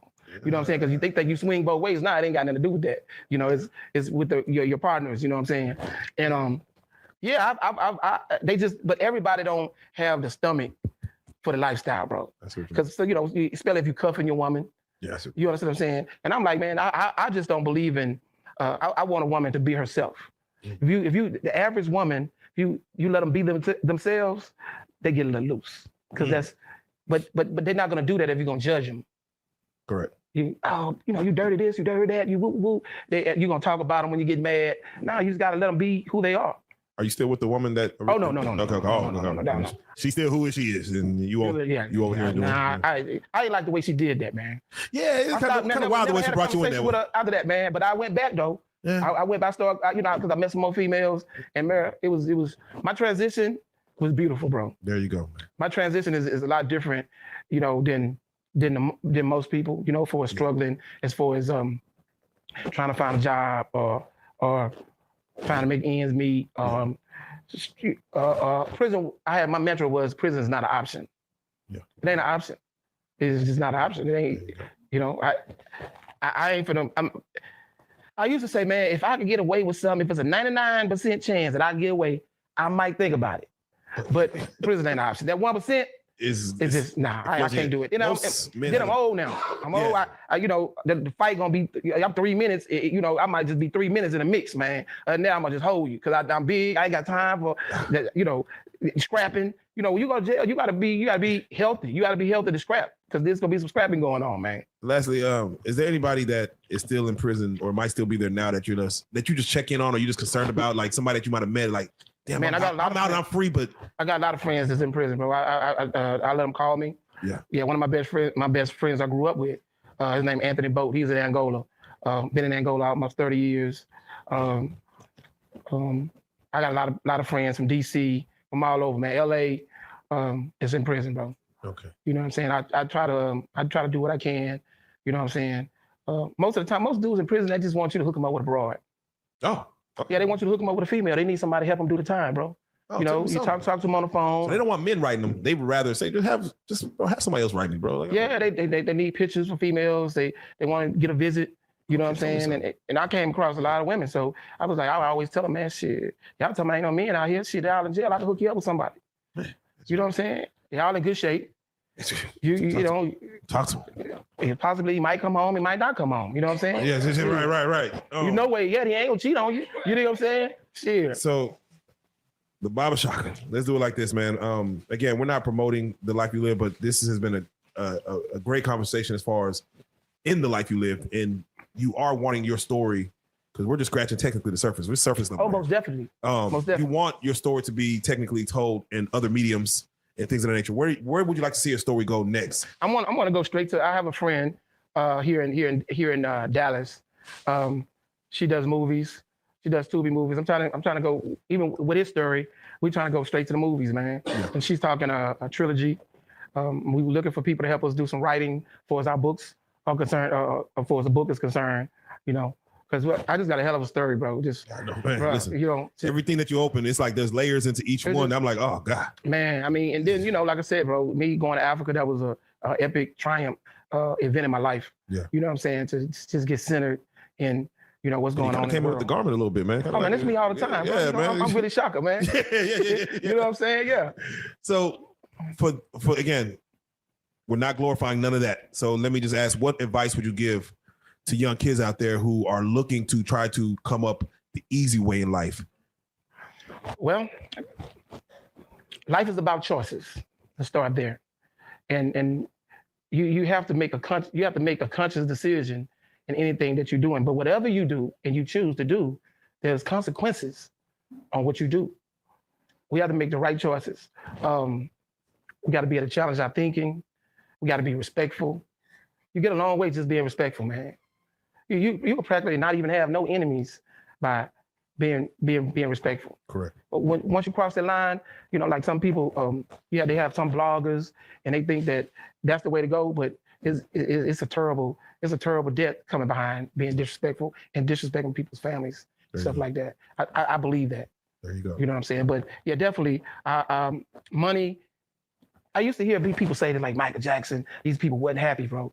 And I actually lived to see that money did make me happy. Yeah, you didn't have a lot of it at one time. Yeah, money did make me happy, bro. And I ain't got a lot of money now, but I ain't want for nothing, bro. Yeah, but to say that you were at the top and you were in these strip clubs or buying the bars at these clubs with these celebrities and had no friends. No friends. To have everybody nobody fake. to check on you. Everybody fake around you. That's Every bad woman that pulled up on me, it was all about money. Damn. It was all about money. It was, you know, and I mean, you know, but I knew it. But I'm like, then because when you go to jail, everybody disappears. Yes. So you solo dolo, just you and your mom. Because mom gonna always be there if you have one. Yeah, you're right. If you have a mom, will always be there. Mom gonna always be there, man. All right, man. For those, again, epic story. Again, we're scratching the surface, so I don't know how we want to break this down in layers. But even with Vernon coming to sit down, for those that do want to, follow you, see what you have going on next. Again, to go through the trials and tribulations with you. How can they get at you? Where can they find you? Where can they peep more of this story, or even ask you questions, maybe to kind of go from there? Well, I mean, I have a Facebook, which is Baba Shaka. I'm on Facebook, Instagram. I have Shaka's Pandora World, the world of Shaka. I have 2 Instagrams. They can reach out to you and you can turn them on. You can turn them, you know what I'm saying? Like I said, we're looking for writers right now to help us with our story, and we're definitely trying to do that. Oh, yeah. If someone don't reach out after this, I mean, this is what Hollywood is made of right here. This right here, again, I talk Reservoir Dogs and these other, the Great Train Robbery and all these other things. What your story is on a black level, or an African American level, Pan African level, it's so many layers to it that, man, it has to be televised. With that being said, a lot of people got you to this moment in your life. Would you like to give a shout out to anybody that got you here in regards? Well, there would be a lot of people. That would be a lot of people, but my mom, man, she was a go hard. She went hard with me as far as to support me, man. That's one of the people, man. You know what I'm saying? I have 3 daughters. I just don't want to because if I name another person, then I got to name another person. Yeah, you got to go down there. You know what I'm saying? But I mean, the people know who they are. I'm grateful, bro. I'm grateful and thankful. With how I move. You know what I'm saying? I'm thankful for all the people that's helped me, bro, and got me this far, bro. One thing he said, it probably kind of sound a little crazy, but if I wouldn't have went through what I went through, I wouldn't be the person that I am today, bro. That is real. And everybody has room for redemption. That is correct. Even Diddy. Even Diddy has room. Even Diddy has room. Everybody got room for everybody can change, bro. You think Diddy could survive? You think he needs to be where R. Kelly is, or like Angola? Like he gonna have to go where R. Kelly is. Okay, yeah. He gonna have to go where R. Kelly. Anything worse, probably fuck him up. Huh? I said anything worse will probably. There's a certain level for like the bill. Hey, bro, pressure bust a pipe, man. You never know, that man might commit suicide. You taking a person who, man, was a billionaire, bro, a billionaire, and to know that they got to go to prison. Epstein. He said hell no. Same thing. R. Kelly was kind of they started taking stuff away from him before. They was kind of breaking it. Yeah, he slowly got into like, damn, I ain't got no money. Yeah, I ain't got. Yeah. But then to come from where he come from, you're dealing with Puffy, man, been a spoon fed. He went to Howard. Yeah. He was a preppy. He you know what I'm saying? We put him in jail. Oh man. Man, you know what I'm saying? There you go. But I like how what my boy name? Was it Charleston White? Charleston. Yeah. His breakdown on that.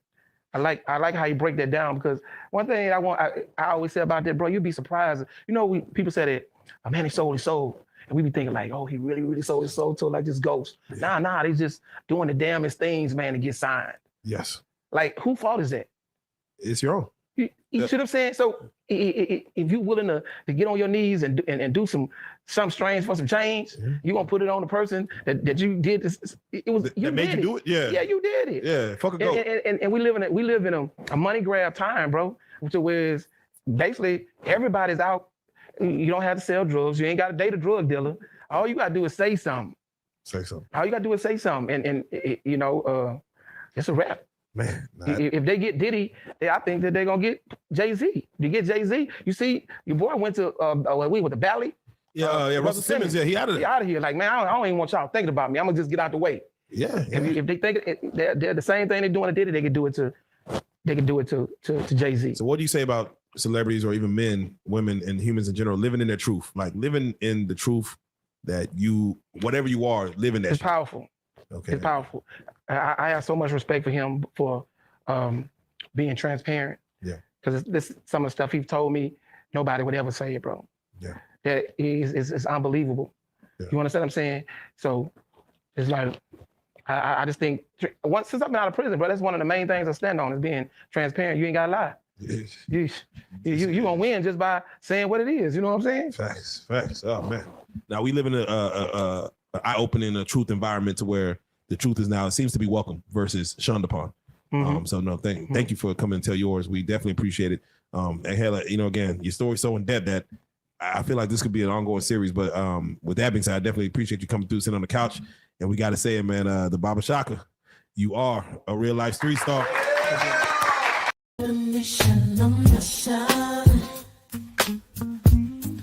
Trying to get it right.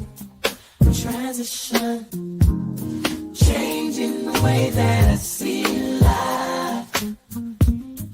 Transition mind. I'm on a mission. Trying to get it right. I'm transitioning my life.